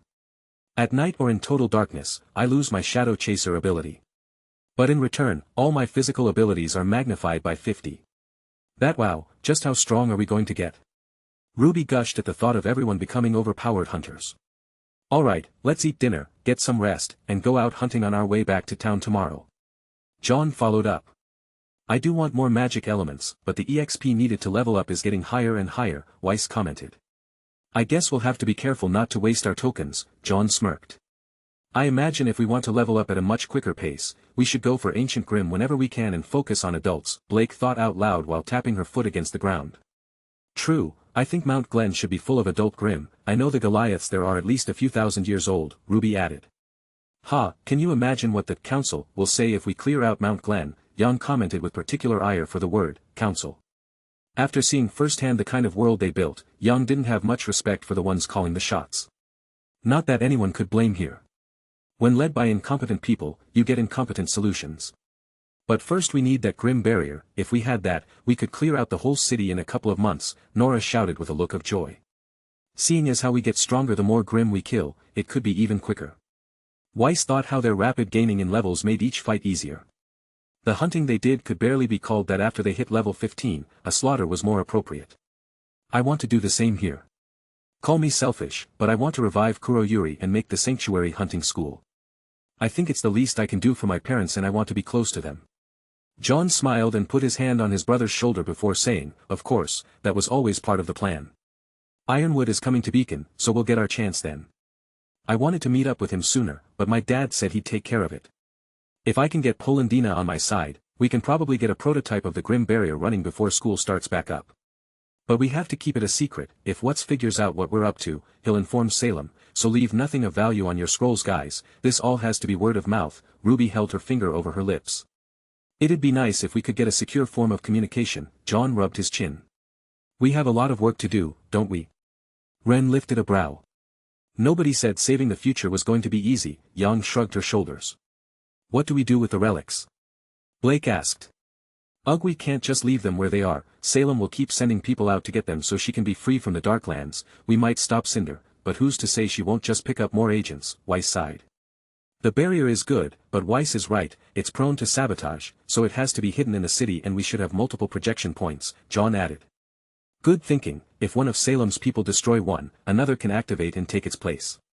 But there are two people we need to make this plan work. Dr. Polendina and Dr. Crick. Crick's ability to duplicate technology with his technopath semblance is a must-have if we're going to be cranking out Grim Barrier after Grim Barrier, Ruby followed up in her leader voice. Sounds like we got a plan, Jaune placed her arm around her sister's shoulder. Yep, the start of one, so the best chance to keep the timeline where we need it is to meet with the general at the start of spring, when he comes to Beacon, when Cinder and her team come to the school we can make our move, Jaune informed. The group headed back to camp and Jaune made a makeshift patio to put the tents on top of so they didn't have to worry about snow. His crafting skill leveled up and with a roof over their head and coal heaters inside the tents, they would barely notice the cold. The night passed quickly and everyone woke up early the next day to the sounds of Jaune and Ruby working on their equipment. With all the raw ore they had, the Diamond Knight, and other various metals, they could make dozens of weapons. New Ember Celia consisted of a set of layered elbow-length gauntlets that looked paper-thin. She also included the same for her knee-high leggings. The greaves covered the top of her boots and had 2 spikes at the end of the toes. They couldn't reforge Myrtenaster without making it a weaker product, so they made her a new one and incorporated it into the new weapon with decorative patterns. While it had some differences, it was pretty much same appearance as Weiss's rapier. The new Estoic ruby made with Myrtenaster had a fancy hand guard and the original blade of the rapier wrapped around the new blade in a spiral pattern. It looked like a fusion of a wand and a rapier. And with all the extra metal, it allowed Ruby to make it a mecha shit weapon that changes into a semi-automatic rifle. Ren's new storm flower had the same functions as the previous ones made of marigold, but now they could combine into a double-barrel submachine gun. Other than the new metals, the only new function in Magnhile 2.0 was the flight function they originally got in Atlas. Blake's tassels had metal engravings where the dust symbology used to be, and they infused a.m. into the fabric, making the tassel sparkle with the light. It was a tricky thing to turn the ore into dust and paint it over the whole thing without making the strange fabric lose its elasticity. Jaune reforged Courtship ores with a.m. metal and made it look exactly how it was supposed to. He also reforged his entire armor into an adamantium one. Milo and Akuo 2.0 was made with adamantium like the rest of everyone's weapons, but they plated it with her old weapon's metal. RWBY also added in the ability to fuse the sword into her shield and make a two-handed spear. To make everything, in total, they spent 5 hours since they got up at 2 in the morning. Without any breaks and Jaune using his semblance to keep up their stamina, they managed to complete everything just in time for breakfast. When everyone saw their new pearlescent shines on their weapons, they gushed over how cool it was. "They look freaking awesome, and I can actually infuse my aura into these pretty easily," Yang said as she punched her hands together, letting the weapons give off a small spark. "I have to agree, the designs on Myrtenaster look appeasing to the eye. You've outdone yourself," Ruby Rose, Weiss complimented.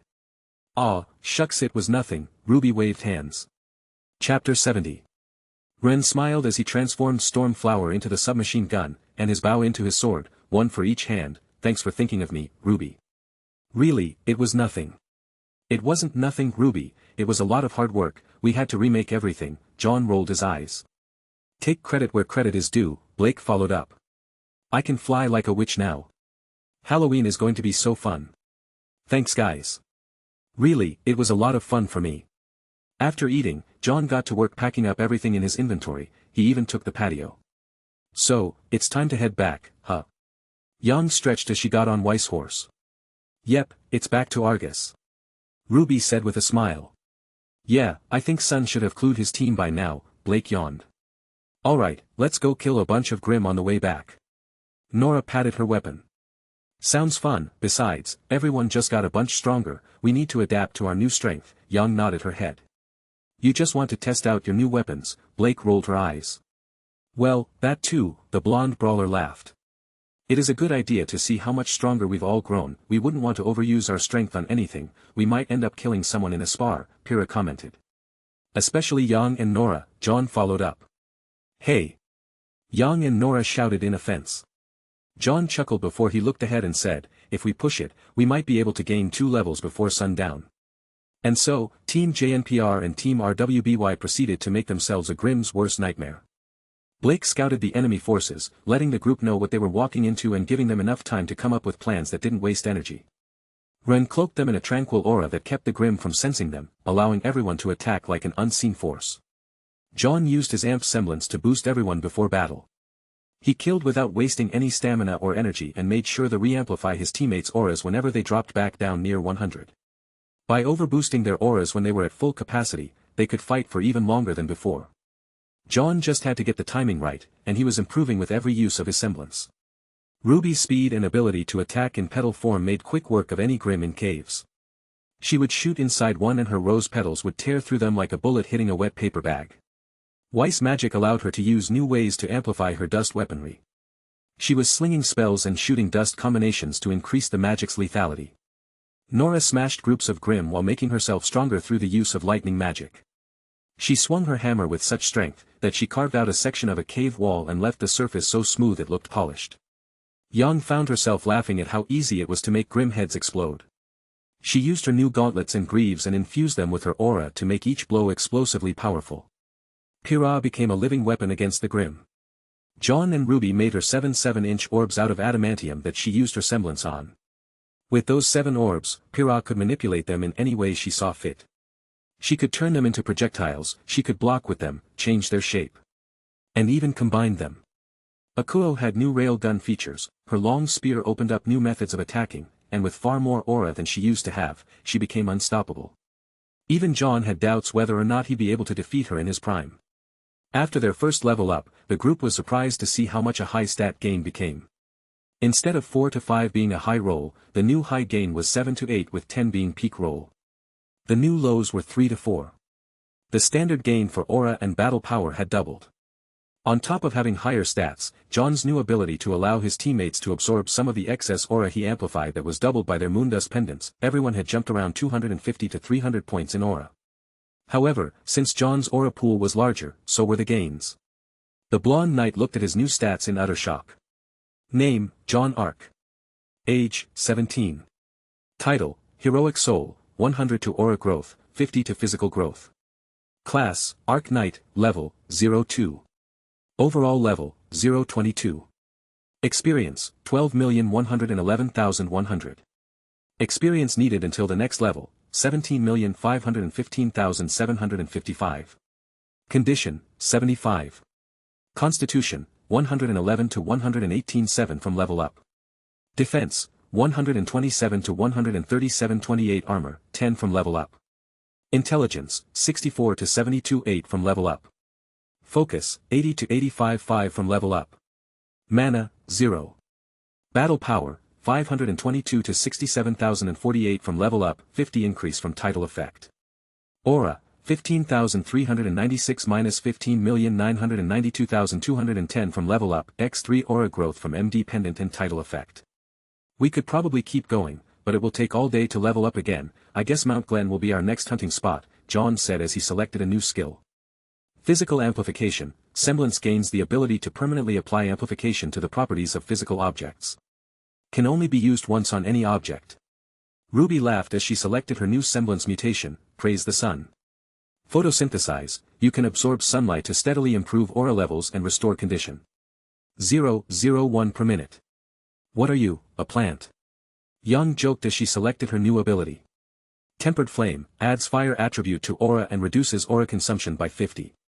Now I have water and wind magic. Weiss bragged. Green magic, able to cast the basic spells of wind and lightning magic.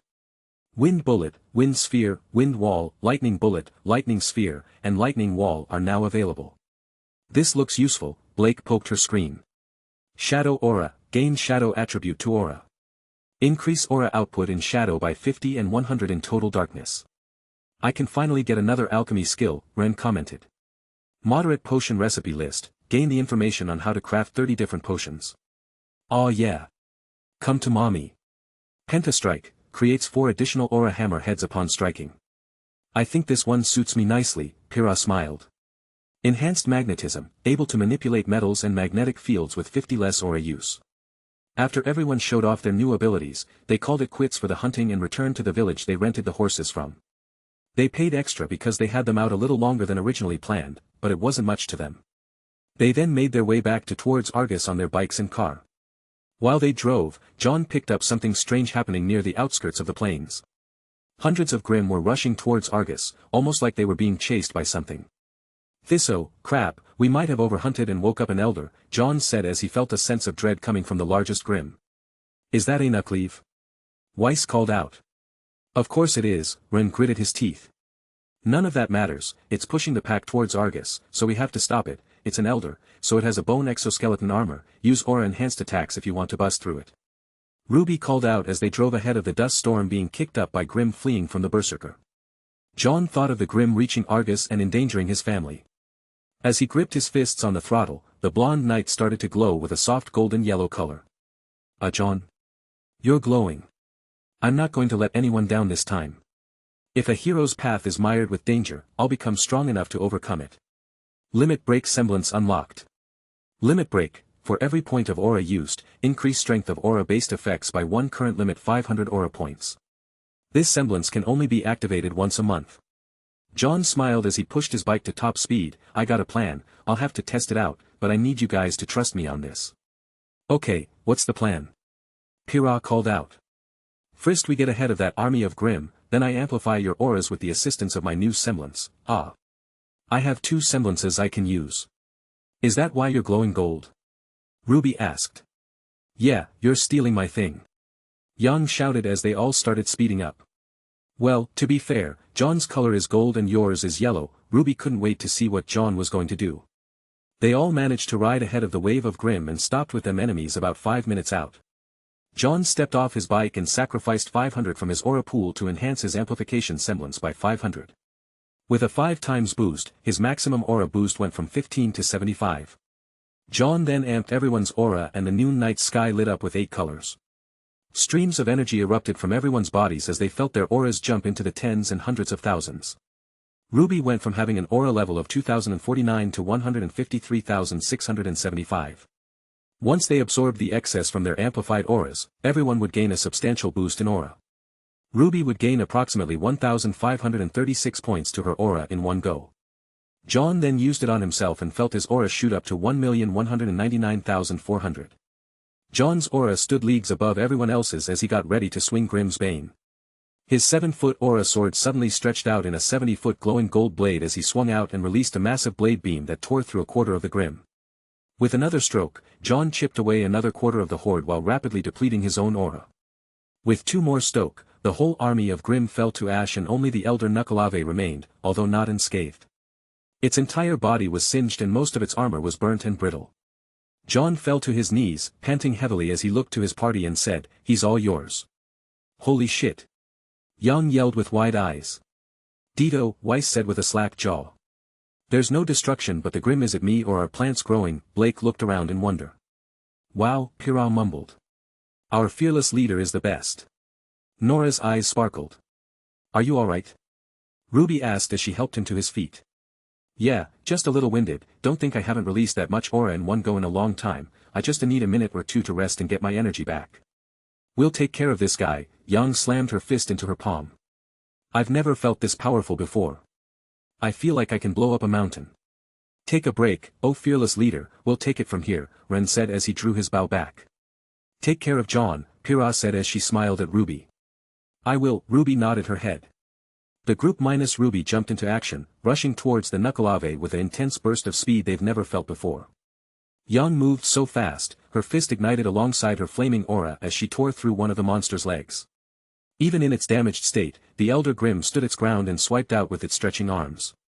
Pyrrha blocked it while Ren shot solid emerald green arrows made entirely of aura. The gem-like arrows through its joints and pinned its hands to the ground while Blake cleaved off its hind legs with Weiss. Pyrrha then used her long spear to stab through its stomach and pin it to the ground while forming a large bullet by combining her rail beads. The bullet glowed with red electricity while Nora used a pentastrike on the monster's face, killing it before the red-haired Spartan could launch the attack. As it vanished, RWBY chuckled and said, "How's that for overkill? It's like a team of yous. My new semblance is broken as fuck." "Watch that mouth, mister, just because I let Yang slide earlier doesn't mean I'll let my boyfriend cuss. I'll give the lean, broken as fuck. Elder Nuckalave slain. 5,000,000 EXP awarded. How with the army you wiped out and the Elder Nuckalave, we earned about 20 million EXP, I wonder how much an ancient Grimm will give us, RWBY commented as she looked at the notification window. Chapter 71. Jaune recovered enough to see his friend's cheery attitudes. However, the moment they got close to him, Jaune fell face forward and lost all feeling in his body. "That's weird," the blonde knight thought as his entire body went numb. "I guess that power-up has some drawbacks," Yang chuckled at the sight of the tall blonde being held up by her much shorter sister. "How long do you think this will last?" Jaune wanted to shrug his shoulders but couldn't as he said, "I don't know, hopefully not long, I guess it's called Limit Breaker for a reason." Ren stored his motorcycle and pulled out his car. After hauling Jaune into the back seat, everyone nearly fell to the ground. Maybe it isn't his new semblance but the massive increase to our auras, our bodies might not be strong enough to handle such powerful souls, Pyrrha commented as she felt the numbing sensation all over her body. "If our auras weren't healing us so quickly, we wouldn't even be able to move. Jaune is pretty low, so his aura might not be able to keep up." "That sounds plausible," Jaune groaned as he watched everyone making jittery movements. I don't know if it's because my physique is so much stronger than everyone else's, or that I'm still being boosted by lightning magic, but I feel fine." Nora chirped. "I can't drive like this," Ren mentioned with a pale expression. Nora's grin grew wider as she suddenly picked up everyone and tossed them into the back of the Humvee. "I got this," Nora said as she closed the car doors and stored everyone's vehicles. "Guys, I'm scared," Jaune commented. "Oh, no, does Nora have a driver's license?" RWBY asked. "Not in the last timeline, and not in this one either," Ren paled. "Are going to die?" Weiss shook as the engine started up. "I hope not." Yang tried to put on a seatbelt. The car suddenly went in reverse at full speed before coming to a screeching halt. "Oops, that's reverse. Tee-hee. Oh god, we're all going die." Blake cried with kitten tears. "Buckle me up." Buckle me up. It took them about 10 minutes to regain motor control and strap everyone into their seats. However, John had lost consciousness from a nasty blow to the head he got when Nora decided to try her hand at drifting. One terrifyingly 140 miles per hour car ride later, they arrived at the gates of Argus. John was still unconscious. Normally, a blow like banging his head against the wall would be nothing to the Ark. However, while he had gotten over his motion sickness, he will never get over Nora's driving. John was hauled back to their summer home and put in bed. When he woke up the next day, he felt better than ever. So the first thing he did was check his status. Name, John Ark. Age, 17. Title, Heroic Soul, 100 to Aura Growth, 50 to Physical Growth. Class, Arc Knight, Level, 03. Overall Level, 023. Experience, 25,777,000. Experience needed until the next level, 26,273,632. Condition, 100. Constitution, 118 to 128 10 from level up. Defense, 137 to 146 28 armor, 9 from level up. Intelligence, 72 to 88 from level up. Focus, 85 to 95 from level up. Mana, 0. Battle power, 670 to 73,050 from level up, 50 increase from title effect. Aura, 15,396 minus 34,196,213 from level up, 17,991 from excess aura absorption. X3 aura growth from MD pendant and title effect. He then looked at everyone's status boards. Name, Ruby Rose. Age, 16. Title, Grim Slaughterer, aura deals 150 more damage to Grim. Class, Grim Reaper, Level, 03. Overall Level, 023. Experience, 25,477,000. Experience needed until the next level, 26,273,632. Condition, 100. Constitution, 98 to 105 from level up. Defense, 78 to 856 from level up. Intelligence, 61 to 665 from level up. Focus, 105 to 11,510 from level up. Mana, 0. Battle power, 614 to 67,561 from level up. Aura, 2,049 to 3,645 60 from level up. X2 aura growth from MD pendant, 1,536 from excess aura absorption. Name, Weiss Schnee. Age, 17. Title, Sigil Expert, able to summon 3 additional fallen Grim Spectres. Class, Prismatic Mage, Level, 03. Overall Level, 023. Experience, 25,477,000. Experience needed until the next level, 26,273,632. Condition, 100. Constitution, 84 to 89 from level up. Defense, 54 to 594 from level up. Intelligence, 115 to 1,249 from level up. Focus, 108 to 1,157 from level up. Mana, 57 to 6,710 from level up. Battle power, 215 to 24,530 from level up. Aura, 352, 58 from level up. X2 aura growth from MD pendant, 983 from excess aura absorption. Name, Piranikos. Age, 17. Title, Champion of Effort, gain maximum bonuses from training and level ups. Class, Spartan Champion, Level, 03. Overall Level, 023. Experience, 25,477,000. Experience needed until the next level, 26,273,632. Condition, 100. Constitution, 110, 12,010 from level up. Defense, 80 to 90 10 armor bonus, 10 from level up. Intelligence, 92, 10,210 from level up. Focus, 160 to 17,010 from level up. Mana, 0. Battle power, 455 to 49,035 from level up. Aura, 688-302 470 from level up. X2 aura growth from MD pendant, 1,266 from excess aura absorption. Name, Yang Xiaolong. Age, 17. Title, Martial Master, Increase damage to unarmed attacks by 50 and gain the ability to learn martial arts faster by a factor of 25. Class, Sun Dragon Martial Artist, Level, 03. Overall Level, 023. Experience, 25,477,000. Experience needed until the next level, 26,273,632. Condition, 100. Constitution, 110 to 1,188 from level up. Defense, 59 to 656 from level up. Intelligence, 60 to 655 from level up. Focus, 84 to 917 from level up. Mana, 0. Battle Power, 455 to 48,833 from level up. Aura, 1, 315-2, 36, 564 from level up. X2 Aura Growth from MD Pendant, 986 from Excess Aura Absorption. Name, Blake Belladonna. Age, 17. Title, God Speed Reader, able to read books 350 quicker. Class, Shadow Dancer, Level, 03.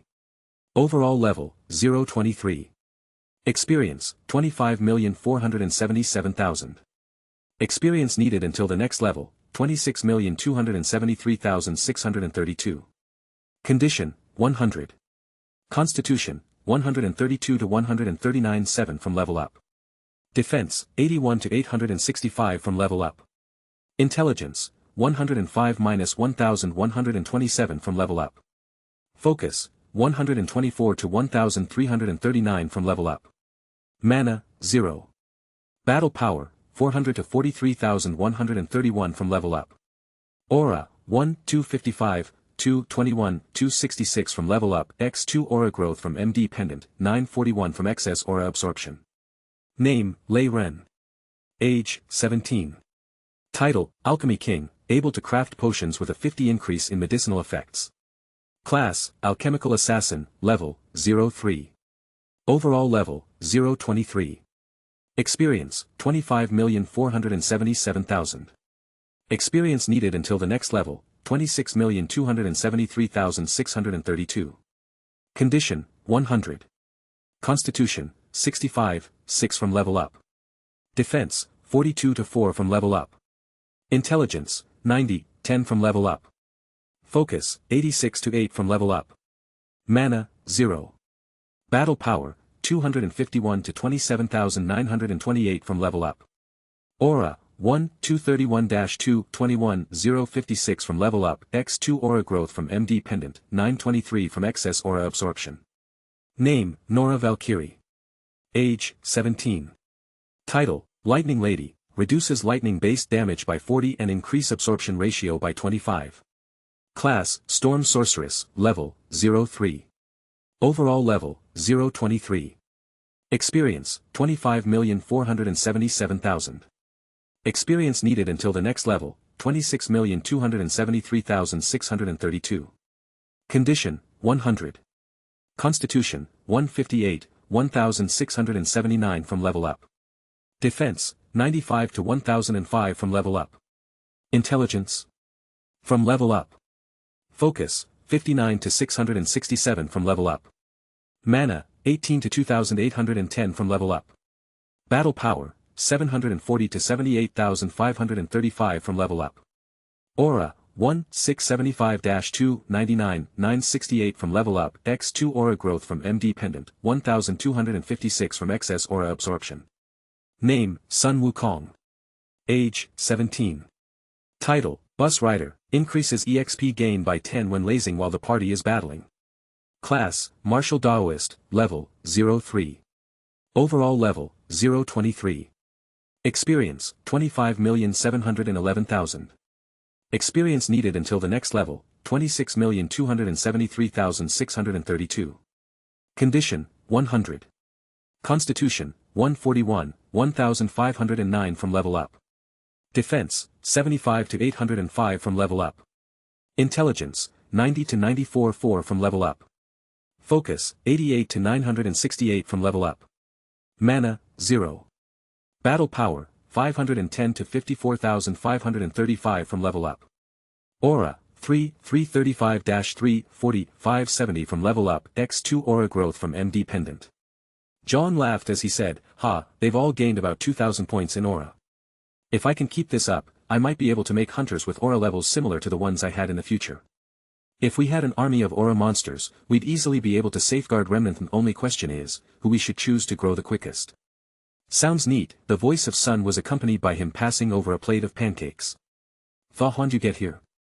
Around, everyone gained about 2,000 points of aura. Sun chuckled as he took a seat next to the bed. While the monkey faunus ate his plate of pancakes, he looked at Jaune and said, "Neptune, Sage, and Scarlet have a copy of my memories. They're downstairs waiting to see their general again." "I see, so I suppose you'll be wanting me to put you guys in your own party." "I'd appreciate it. I have to help them level grind." "I guess it's your turn to drive the bus," Jaune chuckled. "Seriously, what the hell did you have to do that?" "I got a weird title because of you. We killed a few thousand Grimm to level up. The region around Mount Blackrock had plenty for us to slay," Jaune replied as he started eating. "Ah, just like the good old days, only this time, we level up like video game characters." "If you can call killing Grimm non-stop for days at a time, then yeah, the good old days," Jaune rolled his eyes. "Heh, so, I heard you can give me a major boost to my aura. I was kind of hoping you'd do the same for my team." Jaune titled his head and said, "I actually can't do that again for a full month. Hold on, I have an idea. Let me see your art clone." Sun nodded his head as he summoned the clone made of Jaune's aura.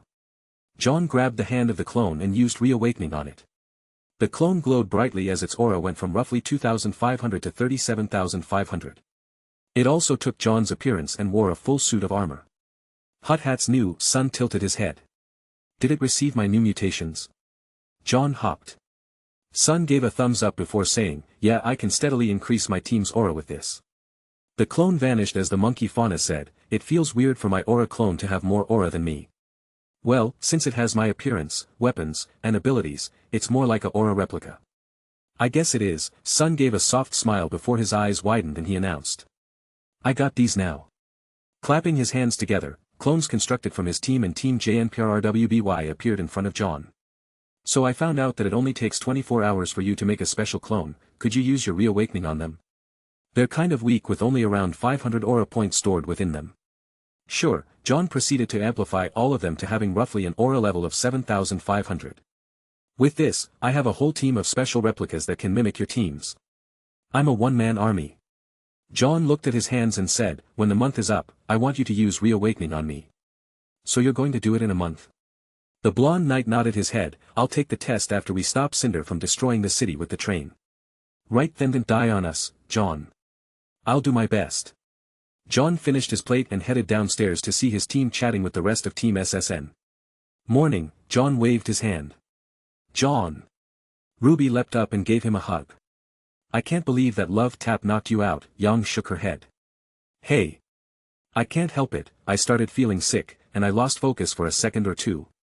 "Hey, Jaune, been a while, or is it that we just met? This is really confusing," Neptune called out. "It's good to see you again, General." Sage nodded his head. "Gotta say, Ark, you put us through quite the ordeal in the future. Hopefully your return can change the tides," Scarlet spoke up. "It's good to you brothers." Jaune held his hand out and shook them. "Man, he's cool," Neptune thought as he stepped beside his team and winked at Weiss. Weiss blushed a bit as she turned to the side. She had a few memories of seeing them date and even some nights when Ruby and her went out for double dates. Yang looked at Sage up and down before saying, "So you're supposed to be my husband?" "That's one way to look at it, but at the same time, it could be different than before." "So you'd say Xiaolong to all this?" Yang showed off her curves. Sage snorted before laughing loud enough for everyone in the house to hear. "Dang it, he likes my jokes and he's totally my type." Yang blushed as she realized what memories Jaune kept from her. A camera flash confirmed her suspicions as Jaune whistled and said, "Now that's a picture for the family album." "Ugh, I still think your taste in jokes is absolutely dreadful." Scarlet made a disgusted expression. "I like corny jokes, they're the best kind. Too bad humor only improve with Sage." Sage smirked as Yang busted up laughing. Chapter 72. "So, what did you guys do last night?" The blonde knight changed the subject. "I went to see my parents." Pyrrha smiled as she thought of what she did last evening. "We went out to eat and talked about everything. They're clued in on what will happen in the future, so they decided to join Polendina's workforce." "That's good news. At least we know they'll be safe there." "We went around town and ate out." Nora wrapped her arm around Ren's elbow. "We had a date." Ren's smile made Nora blush. I finished Sun's new weapon. Ruby nodded her head as she stared. I thank you for that, twice, Sun said as he stuck his tongue out. Yeah, and I told you I don't care, you still haven't promised not to break this one. Ruby, it's made out of adamantium. I doubt I can break this. Jaune laughed at the memory of Ruby shrieking at the damage to Rui Jingu Bang after tough missions. She was always stuck with the repairs and constantly harped at Sun to take better care of his weapon. If it makes you feel better, I promise to take better care of this one, Sun said as he held it up before nearly dropping it. Ruby's eyebrow twitched as she pointed her finger at Sun's chest and replied in an angry tone. I mean it, Sun. It's not as durable as Nioi bow, but it can still break if you face an Elder Grim or higher. Jaune and I put a lot of work into this. If your aura control is good enough, you can keep it in pristine condition. I don't want him busted up like that time at Harrowing Highlands. And, I didn't mean for that name to sound like it, but it could totally work as Sonic game. Harrowing Highlands Act 1. Jaune started laughing as he made the whole crowd look at him. Sorry, it just feels like you all came back with me. Yang rolled her eyes and said, in a way, we did. I wonder if me hitching a ride counts, Sun chuckled. Holy crap, you really are a professional bus rider, Neptune said with wide eyes. Dude, and my tittle evolved, thanks, Sun face-palmed. The room burst into laughter before Sun calmed down and said, you know, I'm not the only one that's piggybacked. You know how I thought my clone transportation trick worked? Yeah, we essentially store one of your clones by eating the hair made of aura. Bleck, I know it doesn't taste like anything and it not really hair but still man, Neptune shook. Well, some of your auras stayed within those clones when they returned, and thanks to some neat semblance mutations the system gave me, I could make replicas of you all. Sun summoned everyone's copies with a clap of his hands. They all looked shocked to see future versions of themselves with larger auras than their own. After Jaune reawakened the clones, they fully manifested their original souls. Inside these hairs contain the memories of your future selves. They all turned into hairs, no more partial memories, no more seeing things through Jaune and my eyes. And I believe there will be some benefits to melding with them again. However, I might lose the replicas. But I figure the new ones I make will be even stronger. I was just hoping you'd all carry a clone with you for a couple of months and feed it 5 of your aura. I can't make another replica if you don't. Sun pleaded. Find me with me. Ruby smiled as the clones all turned into a piece of hair. Ruby and Nora instantly put the strand of aura into her mouth while the others were thinking it over. Seeing their leader and friend jump the gun like that, everyone else did the same. With a flash of light, everyone but Jaune felt their auras surge as the reformed and reawakened souls of their future counterparts melded with them completely. Their auras grew stronger, their physiques grew slightly, and they all suddenly felt very sick. Ruby's aura shot up from 3,646 to 12,212. Everyone else reached a similar level before they all ran to the sink or outside to empty the contents of their stomachs. No, my pancakes. You don't belong in the sink. You're supposed to stay in my tummy. Oh, God, now I know what Jaune feels like. Yang commented as she rinsed her mouth out with water. It's not fun, is it? Jaune let out a laugh. However, despite laughing it up, underneath his calm exterior, he was freaking out. He wondered how much they remembered. It should be everything since Sun used his clones to relay messages during the final battle against Salem's Husk, but he couldn't know for sure.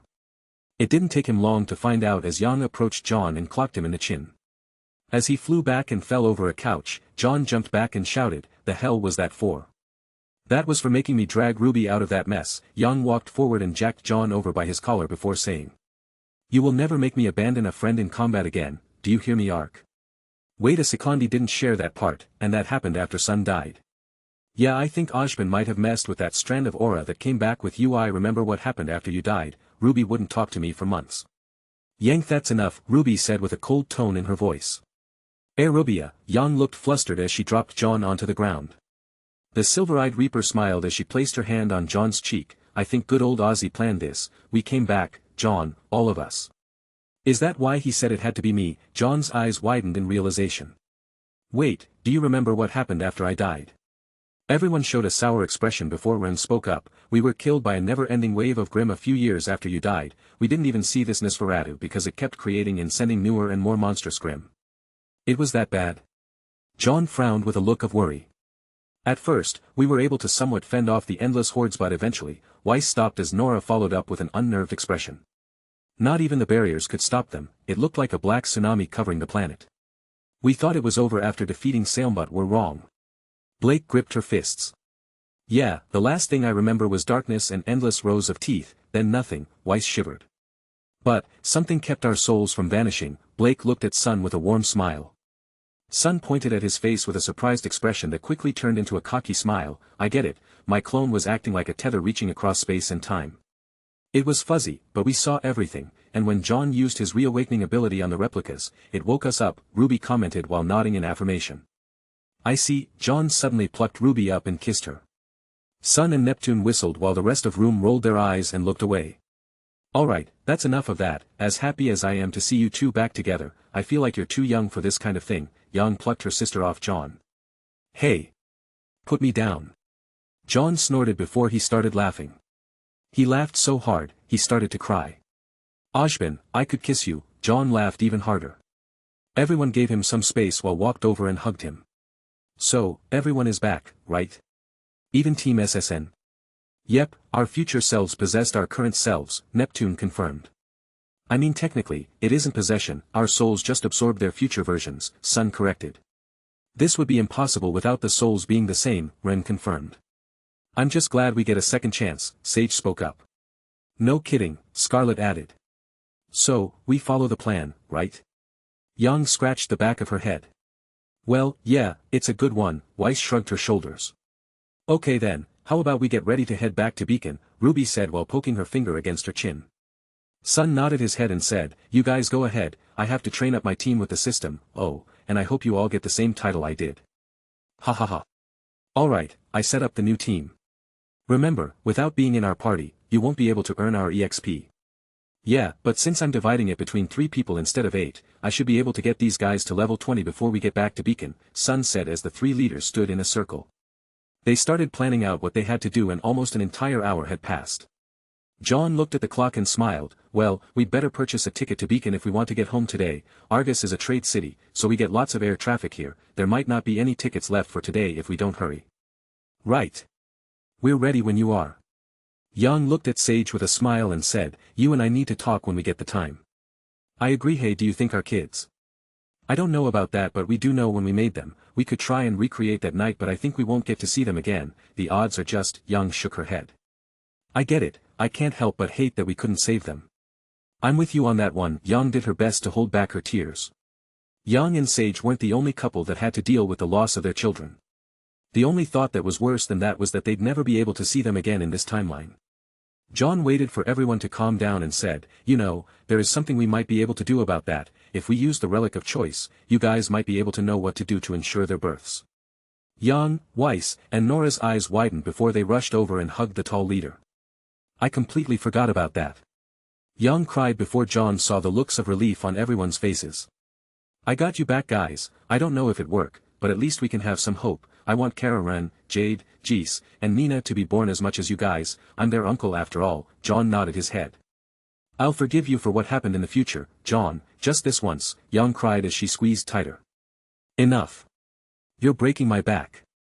Yang let him go and chuckled with a shy expression. Come on, we have to get back to Beacon. We all have a couple of months before spring comes round. We should train until we drop. Nora shouted. I'm with you there. While Jaune has made us a stronger and pushed us in the right direction, our bodies aren't what they were. We have muscles and reflexes to train up. Yang nodded her head in agreement. The group was pushed out the door while Weiss rolled her eyes and looked at Neptune before saying, let's try to avoid that train wreck of relationship we had the first time around. Agree. Sorry for being such a dumbass, douchebag, moron.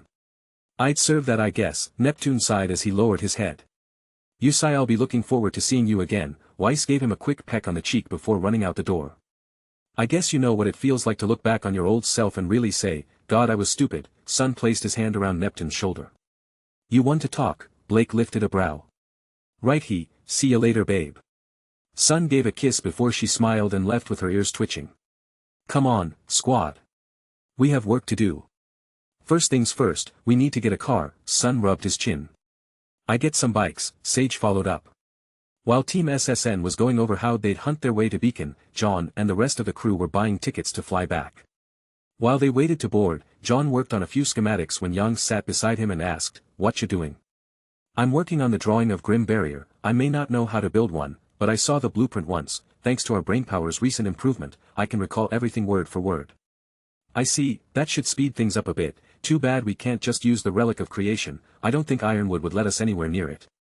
No, Ojban can set it up, we just have to keep the stubborn old man alive in this timeline, John replied while jotted down everything he could remember. What about school? Ruby questioned as she crossed her arms.